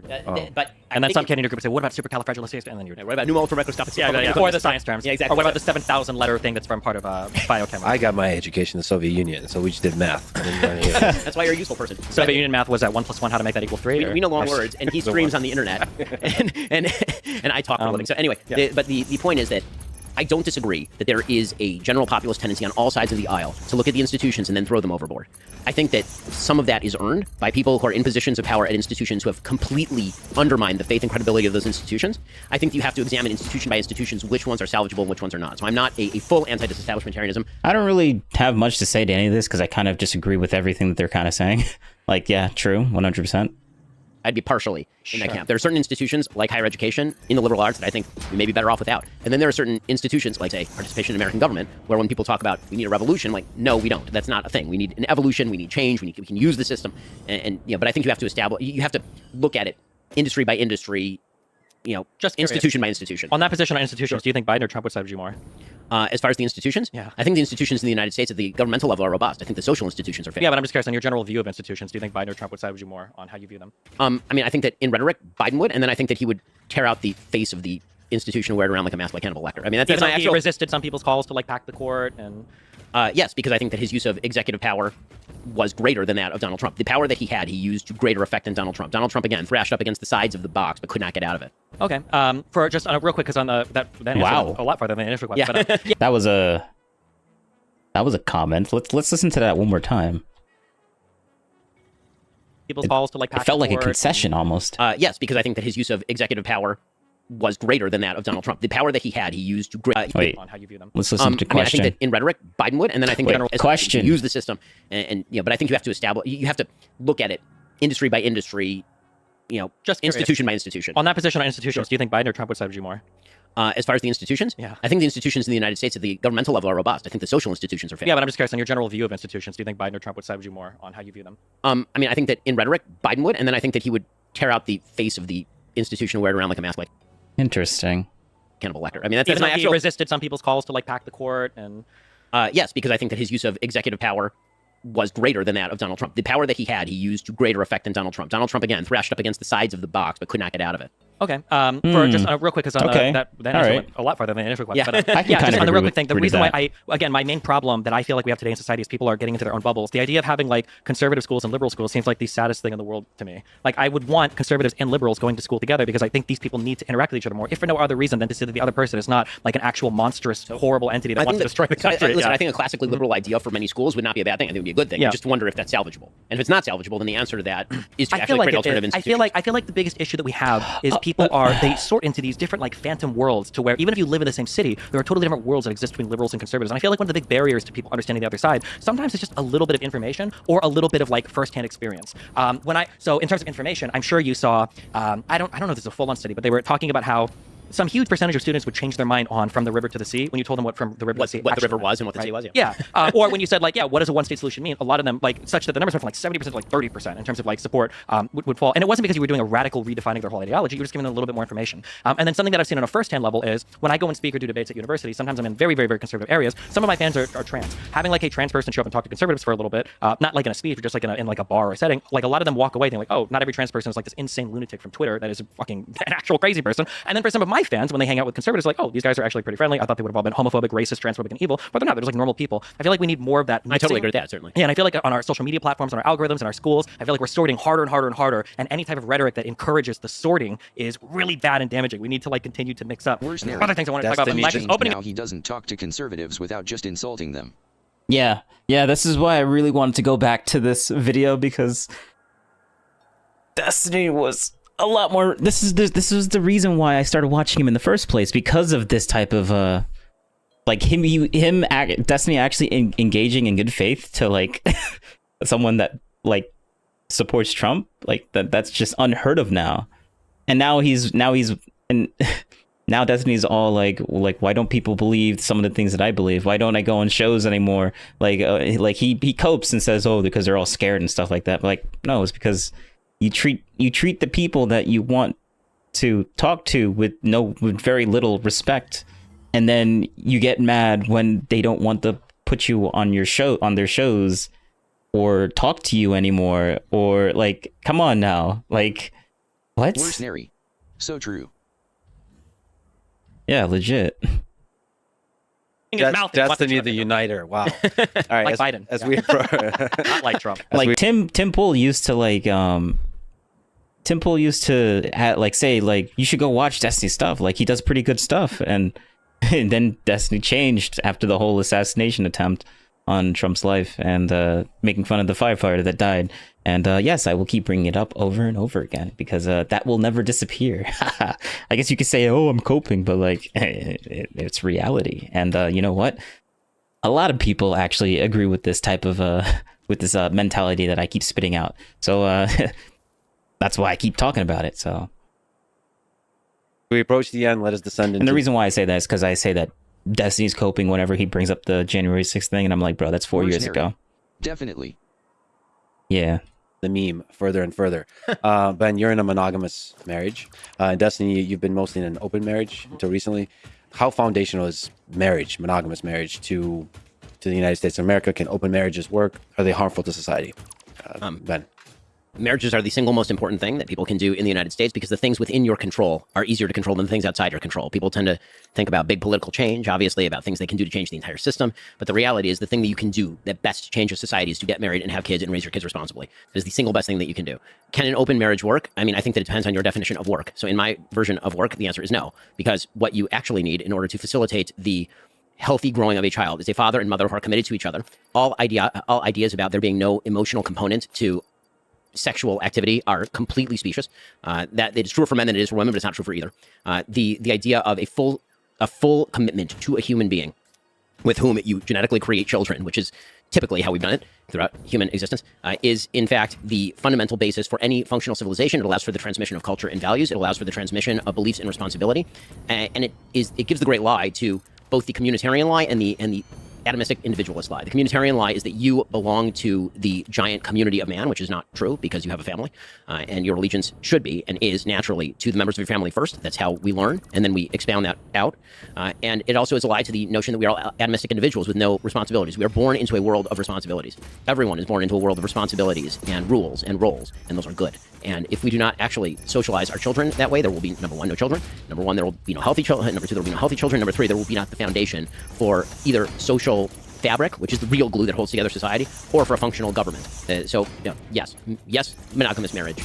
I'm a fan. 15 years married, 4 kids. Yeah, true. It works. Destiny's, I don't know, how is he going to respond to this? I think we're largely just going to agree, but I'm not 100% sure. Yes. Destiny, what do you think? I think that when we talk about like relationships, Like, there's a reason why Destiny left his old relationship. or marriage, I think something that's really important is we have to talk about whether or not children are being discussed or not.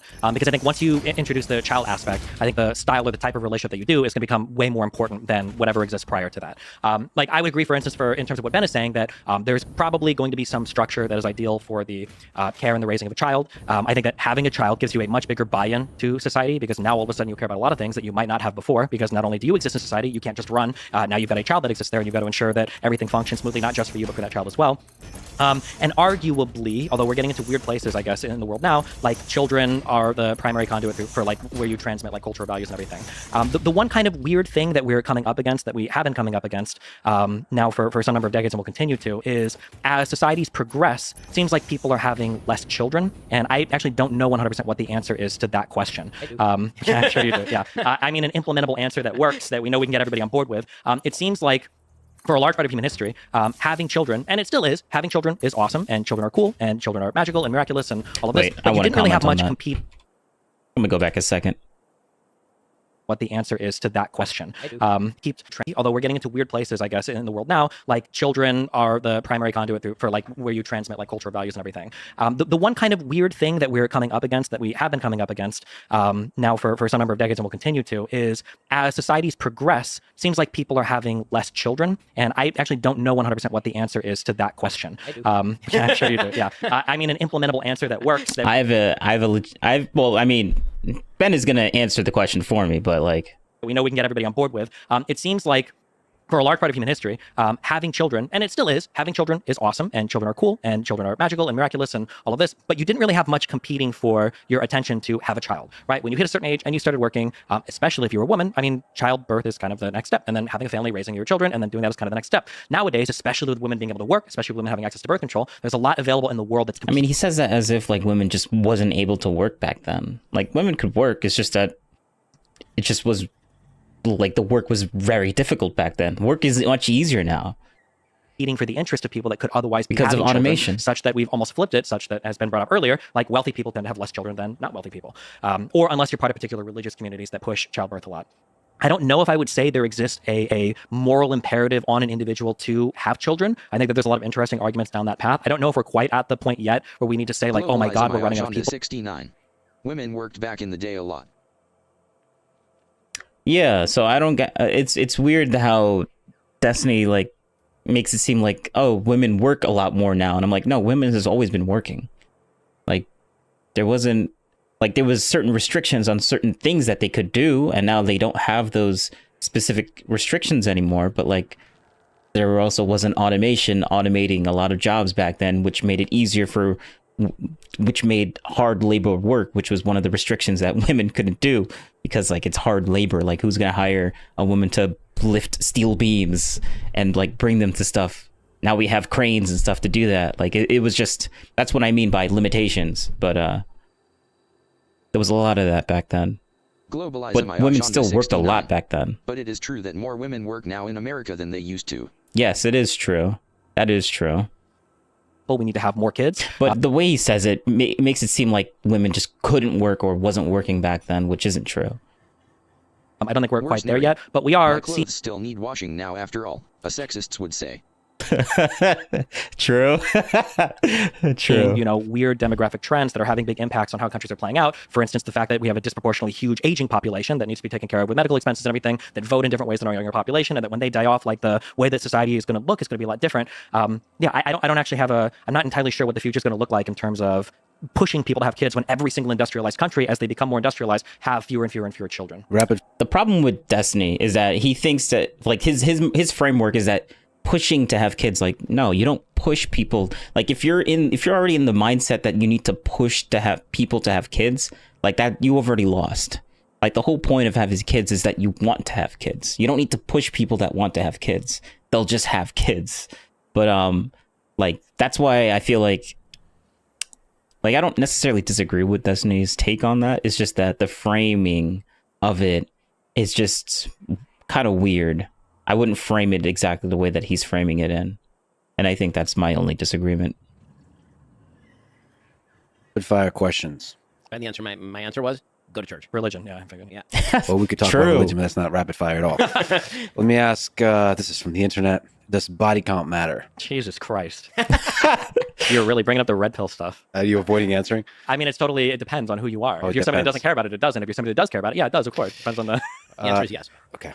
Should porn be banned? The answer for me, I'll answer that question. The answer for me is yes. Because, like, actually, I mean, it does matter, but the thing that matters more is, does the other person have, like, kids or not? I think that's a much more, for me personally, that would be much more of a deterrent on whether... 69. Why? Wait, why for which one? Also, turn this stupid thing off because it's going to keep switching back and forth. Wait, why for what? Wait, I turned you off. Stay. Uh-oh. Why is this not...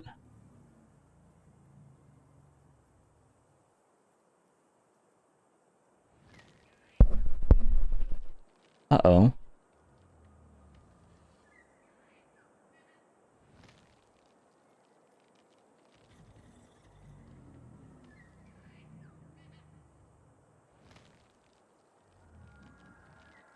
Oh, my Stream Deck button, it just stopped. Oh no, it's working.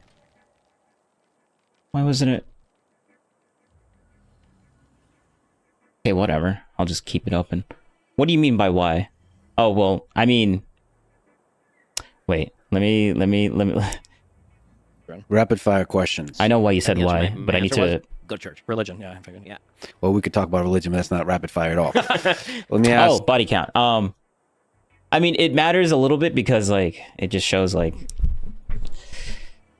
I mean, it matters, not... It matters in... Well, you can see it as a positive and a negative. The positive is that... Or I'll start with the negative. The negative is that, well... I mean, everyone understands the negative. I'll start with the positive. The positive is that, like, if, like, they have more experience, which isn't necessarily a bad thing. Like, you have more experience, you know what you want, you know this is the type... Like, you can infer or assume that this person has a lot of experience, so they probably know all the things that they don't like and all the things that they do like. So there'd be less complications with this person getting into some sort of relationship with.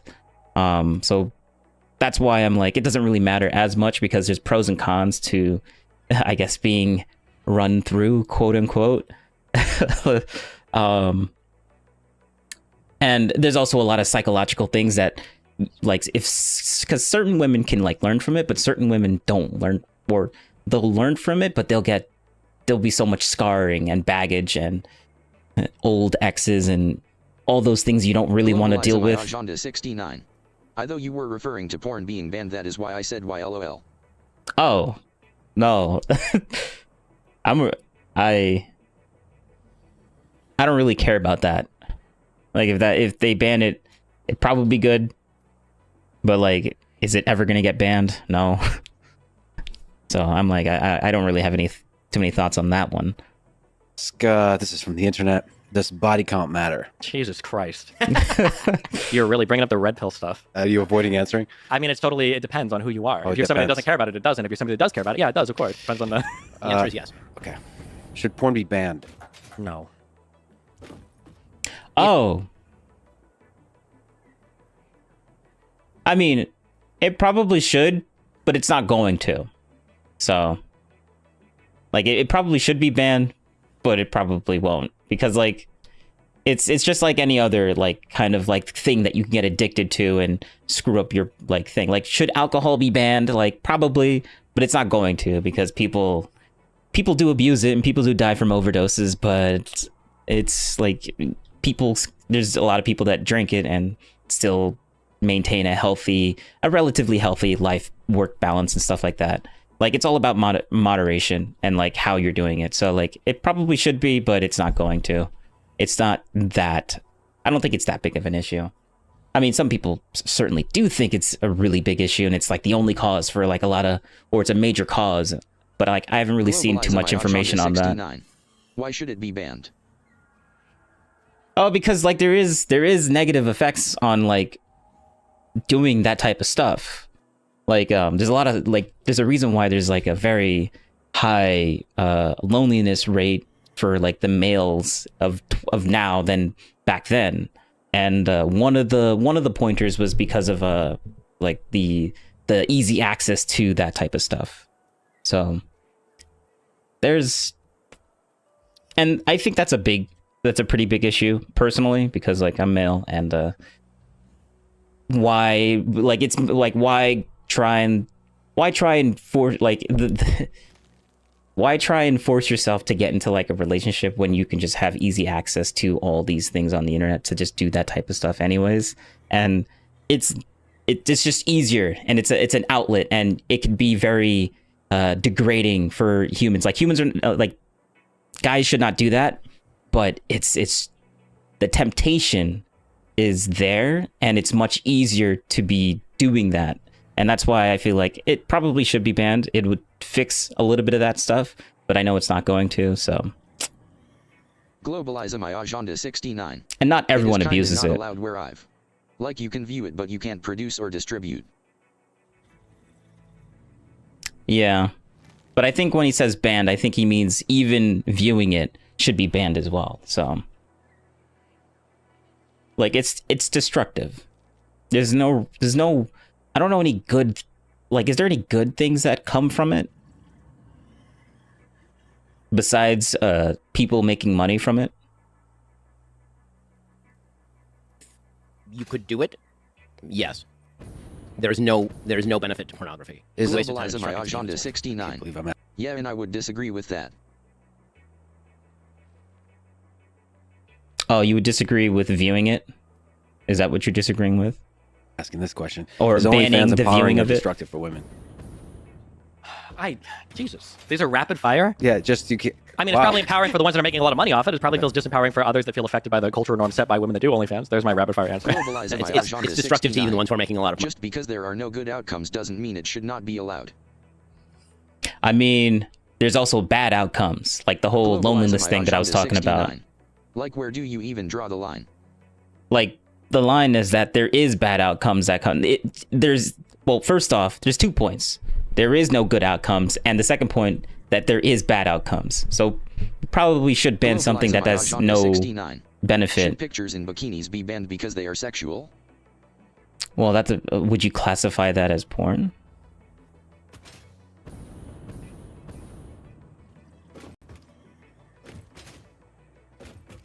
Like, we're not banning things that are sexual, we're banning things that are porn. Money, because when you degrade yourself to being just a set of human body characteristics that other people jack off to, it's bad for you and it's bad for them. Is rap music? Absolutely. Have you evolved on this? Or? Have I evolved on this? So, again, I'm going to go to what's the definition of music. My original argument about rap was that music involves the following 3 elements: rhythm, melody, harmony. Rap typically involves maybe one of those. There may be a melody, maybe, sometimes. So it depends on the kind of rap. With that said, I could be convinced on this issue. Should but being photographed while barefoot be outlawed because it is a fetish? That's a good question. I don't know that. Because I don't think of it that way, but it is a fetish. I think no. Because I think the answer to that question should be no, because like there's I don't want to. There's a fetish for little. There's a very bad, disgusting fetish for like little kids, but we don't ban little kids from being in public. Rap with Tom McDonald. Yeah, that was a good song. Agenda 69. What about boobs? Is a video teaching women how to breastfeed illegal cause it shows boob? Well, that depends if educational stuff is classified as porn or not. Like, if it's not classified, if the educational material is not classified as porn, then obviously it shouldn't be banned, because we're talking about porn, not educational material for like health class. But yeah, the Ben Shapiro thing, yeah, that was actually pretty.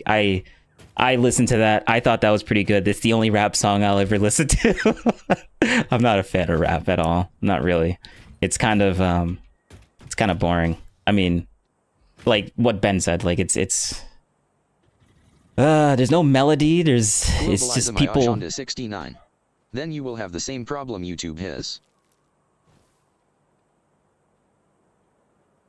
Same problem. What do you mean? I evolved on this. So again, I'm going to go to what's the definition of music. My original argument about rap was that music involves the following three elements: rhythm, melody, harmony. Rap typically involves maybe one of those. There may be a melody, maybe sometimes. So it depends on the kind of rap. With that said, I could be convinced on this issue, but listen, I'm a classical violinist. I mean, that's how I was raised. I listen to Beethoven and Brahms and Mozart, like in the car with my kids. So is it comparable? Is it in the same category as Beethoven, Brahms, and Mozart? I have a very hard time sticking it in the same category as that. All right, you're both world-class debaters. There was a video of a gay guy on YouTube teaching people how to remove hair from asshole with Nair. He flasked his entire anal hole on screen and YouTube didn't do anything. Where's Nary? Oh, I used to like it in the 90s. Public Enemy, Ice-T, Ice Cube, R&B I don't like.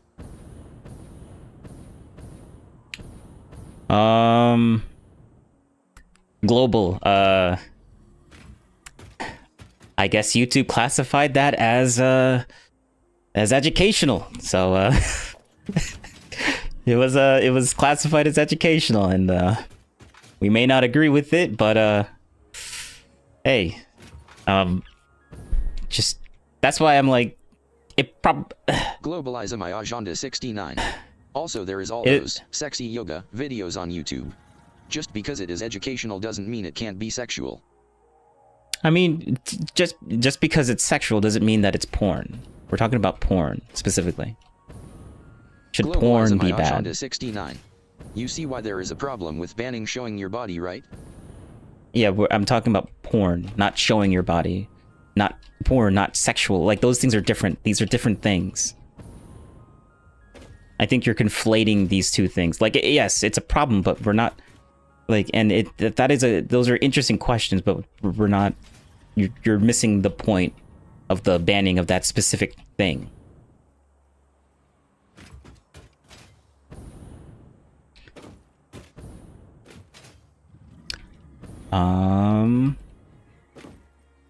Globalize my agenda 69. How do you define porn? I think the intentional act of like doing that and then distributing it. I don't think it's intentional for beachgoers to go onto a beach and just show themselves off. Like, I mean, there's public indecency laws, so like there is, like, we already have laws on that on the books. I mean, I'm afraid to look up the legit definition. We'll look into it, I guess.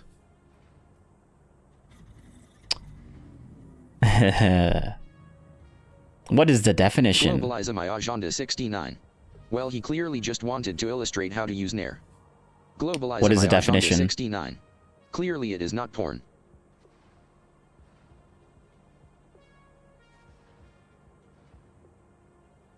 Oh, are you talking about the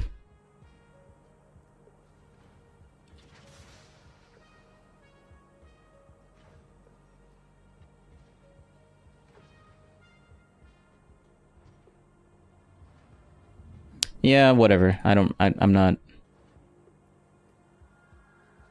too heavily invested in that rabbit hole. No, I'm not gonna lie. I don't want to get like banned. Even public intellectuals, if I can say that. Jesus. Yeah, I know. Going real hard here. I know. You both care about the truth. What is your process of arriving at the truth?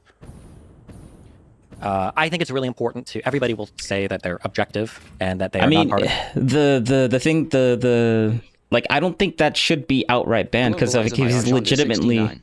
I googled the definition. WTF is this example Google, like much of the country, I drool over gastro porn on telly. Yeah, it's you know it when you see it. Like, that's the thing though, and that's subjective, which I can understand why we probably shouldn't be banning something that could be so subjective. Like, that's a little difficult, but like I lean towards it because like we technically already have laws about like indecency exposure in like real life, so like it's not that big. I don't think it's that big of a deal to ban it. But like, I know it's not going to happen, and I'm not going to go out of my way to try and add What is this? Oh, and try and advocate for it. But like, if someone's gonna ask me the question, like that's the answer I'm gonna give. Like, I'm not enthusiastic about like trying to ban it, but like if it was one versus the other and we're talking about a vacuum, like that's just my answer. Globalize my agenda 69. Yeah, but we also have nude beat CHES in real life. Yeah, and those are specific places where maybe they should ban those too. I don't know, actually. Partisan. I think it's really important to have mental safeguards for bad opinions. So for instance, like a couple things that I'll ask myself is, for a particular debate that I'm having, like, can I argue convincingly both sides of the debate? If I can't, I won't bother having the debate, because I realize that I'm probably too partisanly dug in if I can't. Yes, oh my god, yes, bro, he can't eat. Globalize my agenda 69. Why? What is the harm? Well, I mean, just to maintain consistency with like rules and regulations that we have outside, like public indecent exposure is, well, actually, if it's not public, but it's an indecent exposure, it probably shouldn't be banned because it's not public. That depends if it's public or not. If it's a public place, then yes, it probably should be banned because it already is in real life. I mean, we literally have laws against it, so that's basically banned. Can't even represent like an opposite argument here. Another question that you might ask yourself is like, well, what would it take to convince you out of a certain position? If you feel very strongly that I had a really good point on this for bad opinions. So for instance, like a couple things that I'll ask myself is, for a particular debate that I'm having, like, can I argue convincingly both sides of the debate? If I can't, I won't bother having the debate, because I realize that I'm probably too partisanly dug in if I can't even represent like an opposite argument here. Another question. You literally, Destiny and like the whole Trump arguments, like he literally can't fathom. He can't fathom, like when he was talking to that other lady, like, I'm gonna bring that up right now, actually.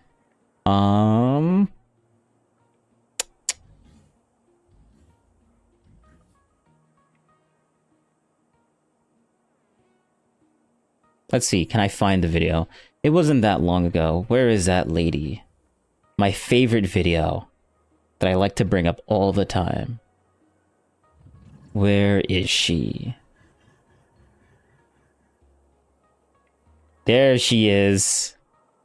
Quarter of Republicans believe that there is a high-level satanic pedophile sex cult in the Democratic Party. Marjorie Taylor Greene is a QAnoner. She believed in the Hawaiian Jewish space lasers. Like, wait, do you acknowledge either of those things are true? That a quarter of conservatives. I admire Marjorie Taylor Greene a lot. I think she cares deeply about. Do you acknowledge that Marjorie Taylor Greene was a QAnoner?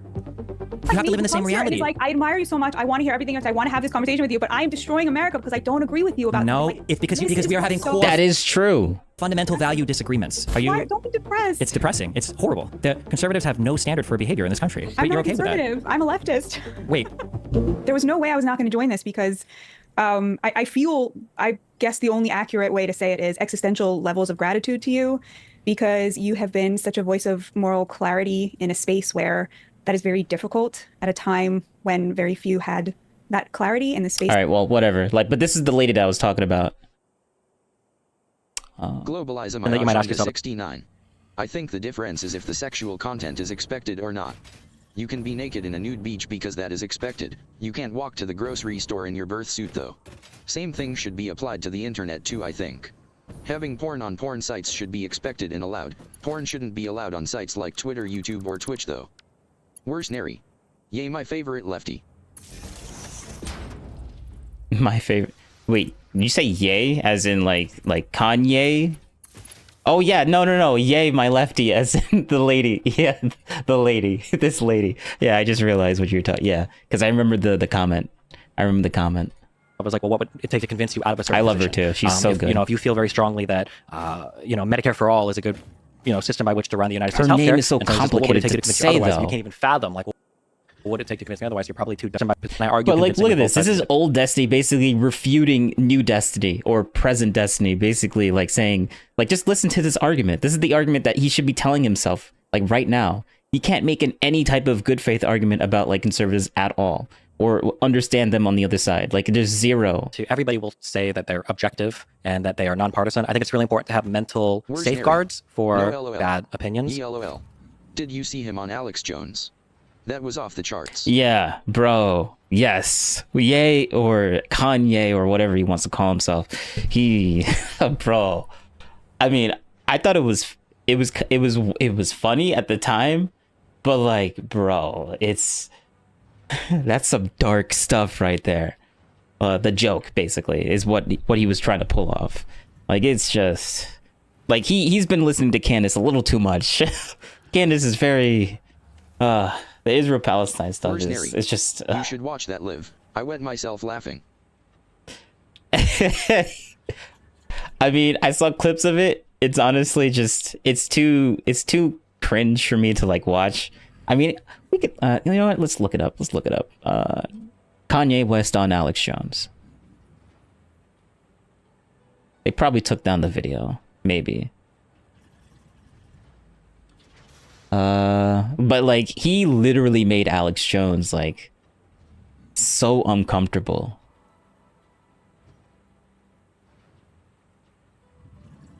What the what? Jesus. Yeah, I know. Real hard here. I know. Duplicates. Jesus. Yeah. I don't want a clip though. I want like a wait, did Hassan actually? Oh, Hassan did react to that. That's funny.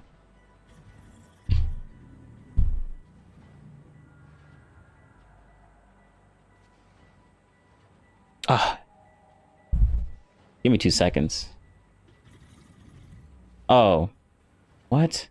Alright, I need to... Someone's calling me. Where's Neri? I have to get so don't watch it yet laughs.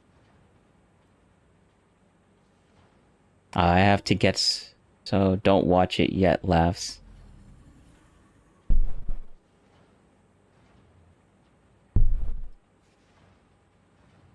I love the person who on the platform because I don't agree with someone that doesn't believe in Christ saying, you're cool, not you. And this is my friend, right? This is my boy. But we can agree to disagree, right? But it's still his platform. It's up to him. Oh, okay. All right. Well, then I'll save it for when you come back, or if you do come back, or for another time. Actually, no, I'm gonna watch it now. You'll watch the archive version of this. I'm not a person that's gonna say, hey, I agree with everything. There's things that I said today that you guys don't agree with because you're not in the same place or in the same position in your walk that I'm at. I'm in a position where I love the person the doctor that had plastic surgery on my mom. I always have been in a way where I can't hate. I embrace. You said your mother was sacrificed. Can you elaborate on that? Yeah, I believe that Michael Jordan's dad was sacrificed. I believe, didn't something happen with Tiger Woods? Yeah.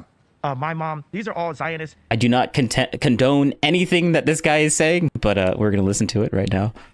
Sacrifices that happen. But this is Satan at the end of the day. There's a lot of people that feel like we're at the end of days. And Jesus runs the world. God runs the world. Jesus is the real king of Israel. And I'm just a simple servant of God. I'm not a mathematician. Oh, no, I hear you. You said white lives matter. Because I think I'm going to put words in your mouth. You understood they're trying to demonize white people to create a crisis and for us to fight with each other. I thought that was very true. I think all lives matter. But you went even stronger and said white lives matter. You got criticized for that. Bro, this guy got on the show too, man. Nick Fuentes, my God. You elaborate on that? Yeah, I thought that was my right. I felt that I just exercise rights that are only given to whites. A white person can wear a t-shirt that says Black Lives Matter, but for a black person to wear a t-shirt that says White Lives Matter, that somehow makes me racist. So I love just going. Yeah, that's such a good point. Like, I 100% agree. Like, why the double standard? Like, why can't they do that? Like, I mean, I understand why people feel like this shouldn't be allowed, but like, it's stupid. Like, it's just a feeling. Like, give me a logical explanation on why this is bad. Don't give me the feeling like, oh, it feels wrong or whatever. I'm like, okay, I can understand that, but that's not good enough to change my mind on this. Going up and saying, hey, what do you think about this? What about that? And if we don't use our consciousness, they're trying to beat us into our consciousness and make us ignorant. They want to dumb us down. And I'm probably the lowest IQ here of anyone speaking. And I'm saying, True. Oh, so true. Say out loud what we feel. We would no longer be ran by the idea of fake influence and celebrities. I'm going to interrupt you. No, hold on, Alex, don't interrupt me. I denounce every celebrity. Yeah, don't interrupt the guy with the weird mask or zip up like body suit or whatever. Like, I don't get this at all. I denounce every celebrity I ever stood next to. God bless you. And you know, that's the Christian word of what I really want to say. Any celebrity, only celebrity that I rock with is Ray J. Literally. Every one of y'all others, y'all all saw, come see me when y'all want to see me. Every fake gangster, so-called killer, any basketball player, any rapper, any actress, any musician, any model, any editor, come see me. Come see God's child right now. Please. I want it. I want to see my mama. You know what I'm saying? You can't touch in Jesus' name. That's right. You're not Hitler. You're not a Nazi. You don't deserve to be called that and demonized. Well, I see good things about Hitler also. Every human being. Why? Why? You don't even need to say that. Like, just take the compliment and go. Like, you don't even have to say that. Like, yes, like, there's not, like, what he's saying is true. Like, obviously not every single thing that person did was wrong. Like, there was some good things about him. But, like, why even talk about it? He's long dead. He's gone. He did some terrible things. Let's not remember any of the good things that he did, because, like, it doesn't really matter. It really doesn't. Has something of value that they brought to the table, especially Hitler. How about that one? They want to separate and confuse the Christians and make us afraid to stand next to each other. A Christian can stand next to anyone. We can go visit R. Kelly in prison. We can go talk to Harvey Weinstein. I can understand the frustration on why he even brings this up in the first place, because he's Christian, not Jewish, and they butt heads. And okay, all right, like I can understand that. Worse, Neri. He was being ultra Christian, forgiving everyone. Yeah, basically, yeah. And so I understand why his point, but I mean, no one else is saying it, and Ye is saying it, and you know what? Like, I don't agree, but It'll be super late. You gotta go. You gotta go. What Jesus did. Yes, because Jesus can save everyone. You know, you put on the whole armor of God, and they will not be able to break your spirit. Okay, so I played those clips in its entirety because I realized a lot of people didn't really. Who the heck is this guy? Come here to watch me. They just want to see the clip, so that's cool. Now, that's so true. I didn't even know who this guy was. What? I thought it was literally just a clip, like 16 minutes of clip. But like, okay, all right. You know what? I'm gonna keep watching this video because like maybe he has something to say about it. we're gonna do what it is that I do, and we're gonna get into this video, and I'm gonna break this down. Okay, we're gonna go kind of line for line. And I don't want to prove his point. I'll give my thoughts, and anyone can definitely feel free to leave your thoughts down in the comments. So we're gonna go ahead and jump into this video and do what it is that we do on this side. On the platform, because I don't agree with someone that doesn't believe in Christ saying, you're cool, you're cool, you're cool, not you. And this is my friend, right? This is my boy, but we can agree to disagree, right? But it's still his platform. It's up to him. But also, I'm not a person that's going to say, hey, I agree with everything. There's things that I said today that you guys don't agree with because you're not in the same place or in the same position in your walk that I'm at. I'm in a position where I love the person the doctor that had plastic surgery on my mom. I always have been in a way where I can't hate. Okay. I don't see very much wrong with what he's saying so far. He's in a position of love. Nothing wrong with that. We all should be. That's at an extreme level, if you ask me. I felt like there was a person who was responsible for, a mother's death. That's just a different story now. But, if you feel like that, I can't knock it. That's very human of him. You said your mother was... And it's a little too human of him. Let's just say that. Sacrifice. Can you elaborate on that? Yeah, I believe that Michael Jordan's dad was sacrificed. I believe, didn't something happen with Tiger Woods? Yeah. My mom. These are all Zionist sacrifices that happen. But this is Satan at the end of the day. There's a lot. Now, listen. Now, if you want to say that... I don't agree with that. You can't just... You're going to say that you love everyone, but now you're going to start condemning some people and calling them Satan. Come on now. You feel like your mom is sacrificed, whatever. But now when you start bringing in other people, you start talking about Michael Jordan and Tiger Woods and different things like that. He mentioned somebody else before about that, and they really got on him about it. Now, I don't think that that's cool to bring other families into this. They don't have anything to do with what's going on. And I understand the freedom of speech thing, but there's just certain tact you should have. You shouldn't bring other people in that have nothing to do with the situation. That's good criticism. I feel like we're at the end of days. And Jesus runs the world. God runs the world. Jesus is the real king of Israel. And I'm just a simple servant of God. I'm not a mathematician. Oh, no, I hear you. You said... Now, hold on just a second. For real, we got to back this up just a second because we kind of got to get into this outfit right here. I'm going to say the jacket's flame. I mess with the jacket. The jacket is fire. But what's going on with my man face right now? Like, he's got on a mask. It doesn't have any holes, any breathing holes. It's obviously muffling his voice. I mean, and he's got headphones on top of it. I mean, what are we doing? It looks like it's zipped from the front, and you guys are literally trying to have a serious conversation with him, but he's wearing a full-blown, I don't even know if you call it a ski mask or what that is. I don't know what's going on with that mask, but yeah, you need to talk to somebody. You said white lives matter. Yeah, true. I agree with all that. Because I think I'm not put words in your mouth. You understood they're trying to demonize white people to create a crisis and for us to fight with each other. I thought that was very true. I think all lives matter. But you went even stronger and said white lives matter. You got criticized for that. Can you elaborate on that? Yeah, I thought that was my right. I felt that I just exercise rights that are only given to whites. A white person can wear a t-shirt that says Black Lives Matter, but for a black person to wear a t-shirt that says White Lives Matter, that somehow makes me racist. So I love just going up and saying, hey, what do you think about this? What about that? And if we don't... I feel like he's going to have something to say about this, so I want to know his thoughts on that. I already gave my response to this. If we don't use our consciousness, they're trying to beat us into our consciousness and make us ignorant. Or you're they just going to completely ignore it? And I'm probably the lowest IQ here of any... Okay, so I understand the point about wearing the shirt, but I don't think that he did it for that reason. I think that he did it purely for controversy in that particular case. I mean, you knew that's exactly what was going to happen, and that's what I think about that. I don't know why he's telling people that he thinks he has the lowest IQ there. Wait, but what's wrong with that? So what if it's only just for controversy? Is that necessarily a bad thing? And then considers himself a genius at the same time, but carry on. Speaking, and I'm saying... Yeah, that is a contradiction there, but like, I mean, it's Kanye. Like... I think the part of him being very low IQ is the reason why he's able to have those two contradictory opinions at the exact same time. Thinking that he has the lowest IQ, which is true. Which is probably true.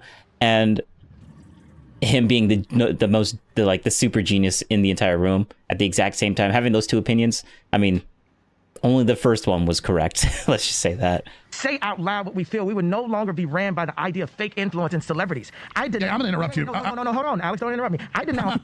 Hold on, bro. Listen, this is Alex Jones' show. It's on his platform. Like, and he's going to tell him, no, don't interrupt me. I hear you. Go ahead, bro. Every celebrity. I denounce every celebrity I ever stood next to. God bless you. And you know, it's the Christian word of what I really want to say. Any celebrity, only celebrity that I rock with is Ray J. Literally. Every one of y'all others, y'all all saw, come see me when y'all want to see me. Every fake gangster, so-called killer, any basketball player, any rapper, any actress, any musician, any model, any editor, come see me. Come see God's child right now. Please. I want it. I want to see my mama. You know what I'm saying? You can't combo breaker. Wait a minute, bro. Like, that wasn't me. Does me. he sound like he's just a bit suicidal to me? Like, he wants to see his mama. Like, that's where he's at.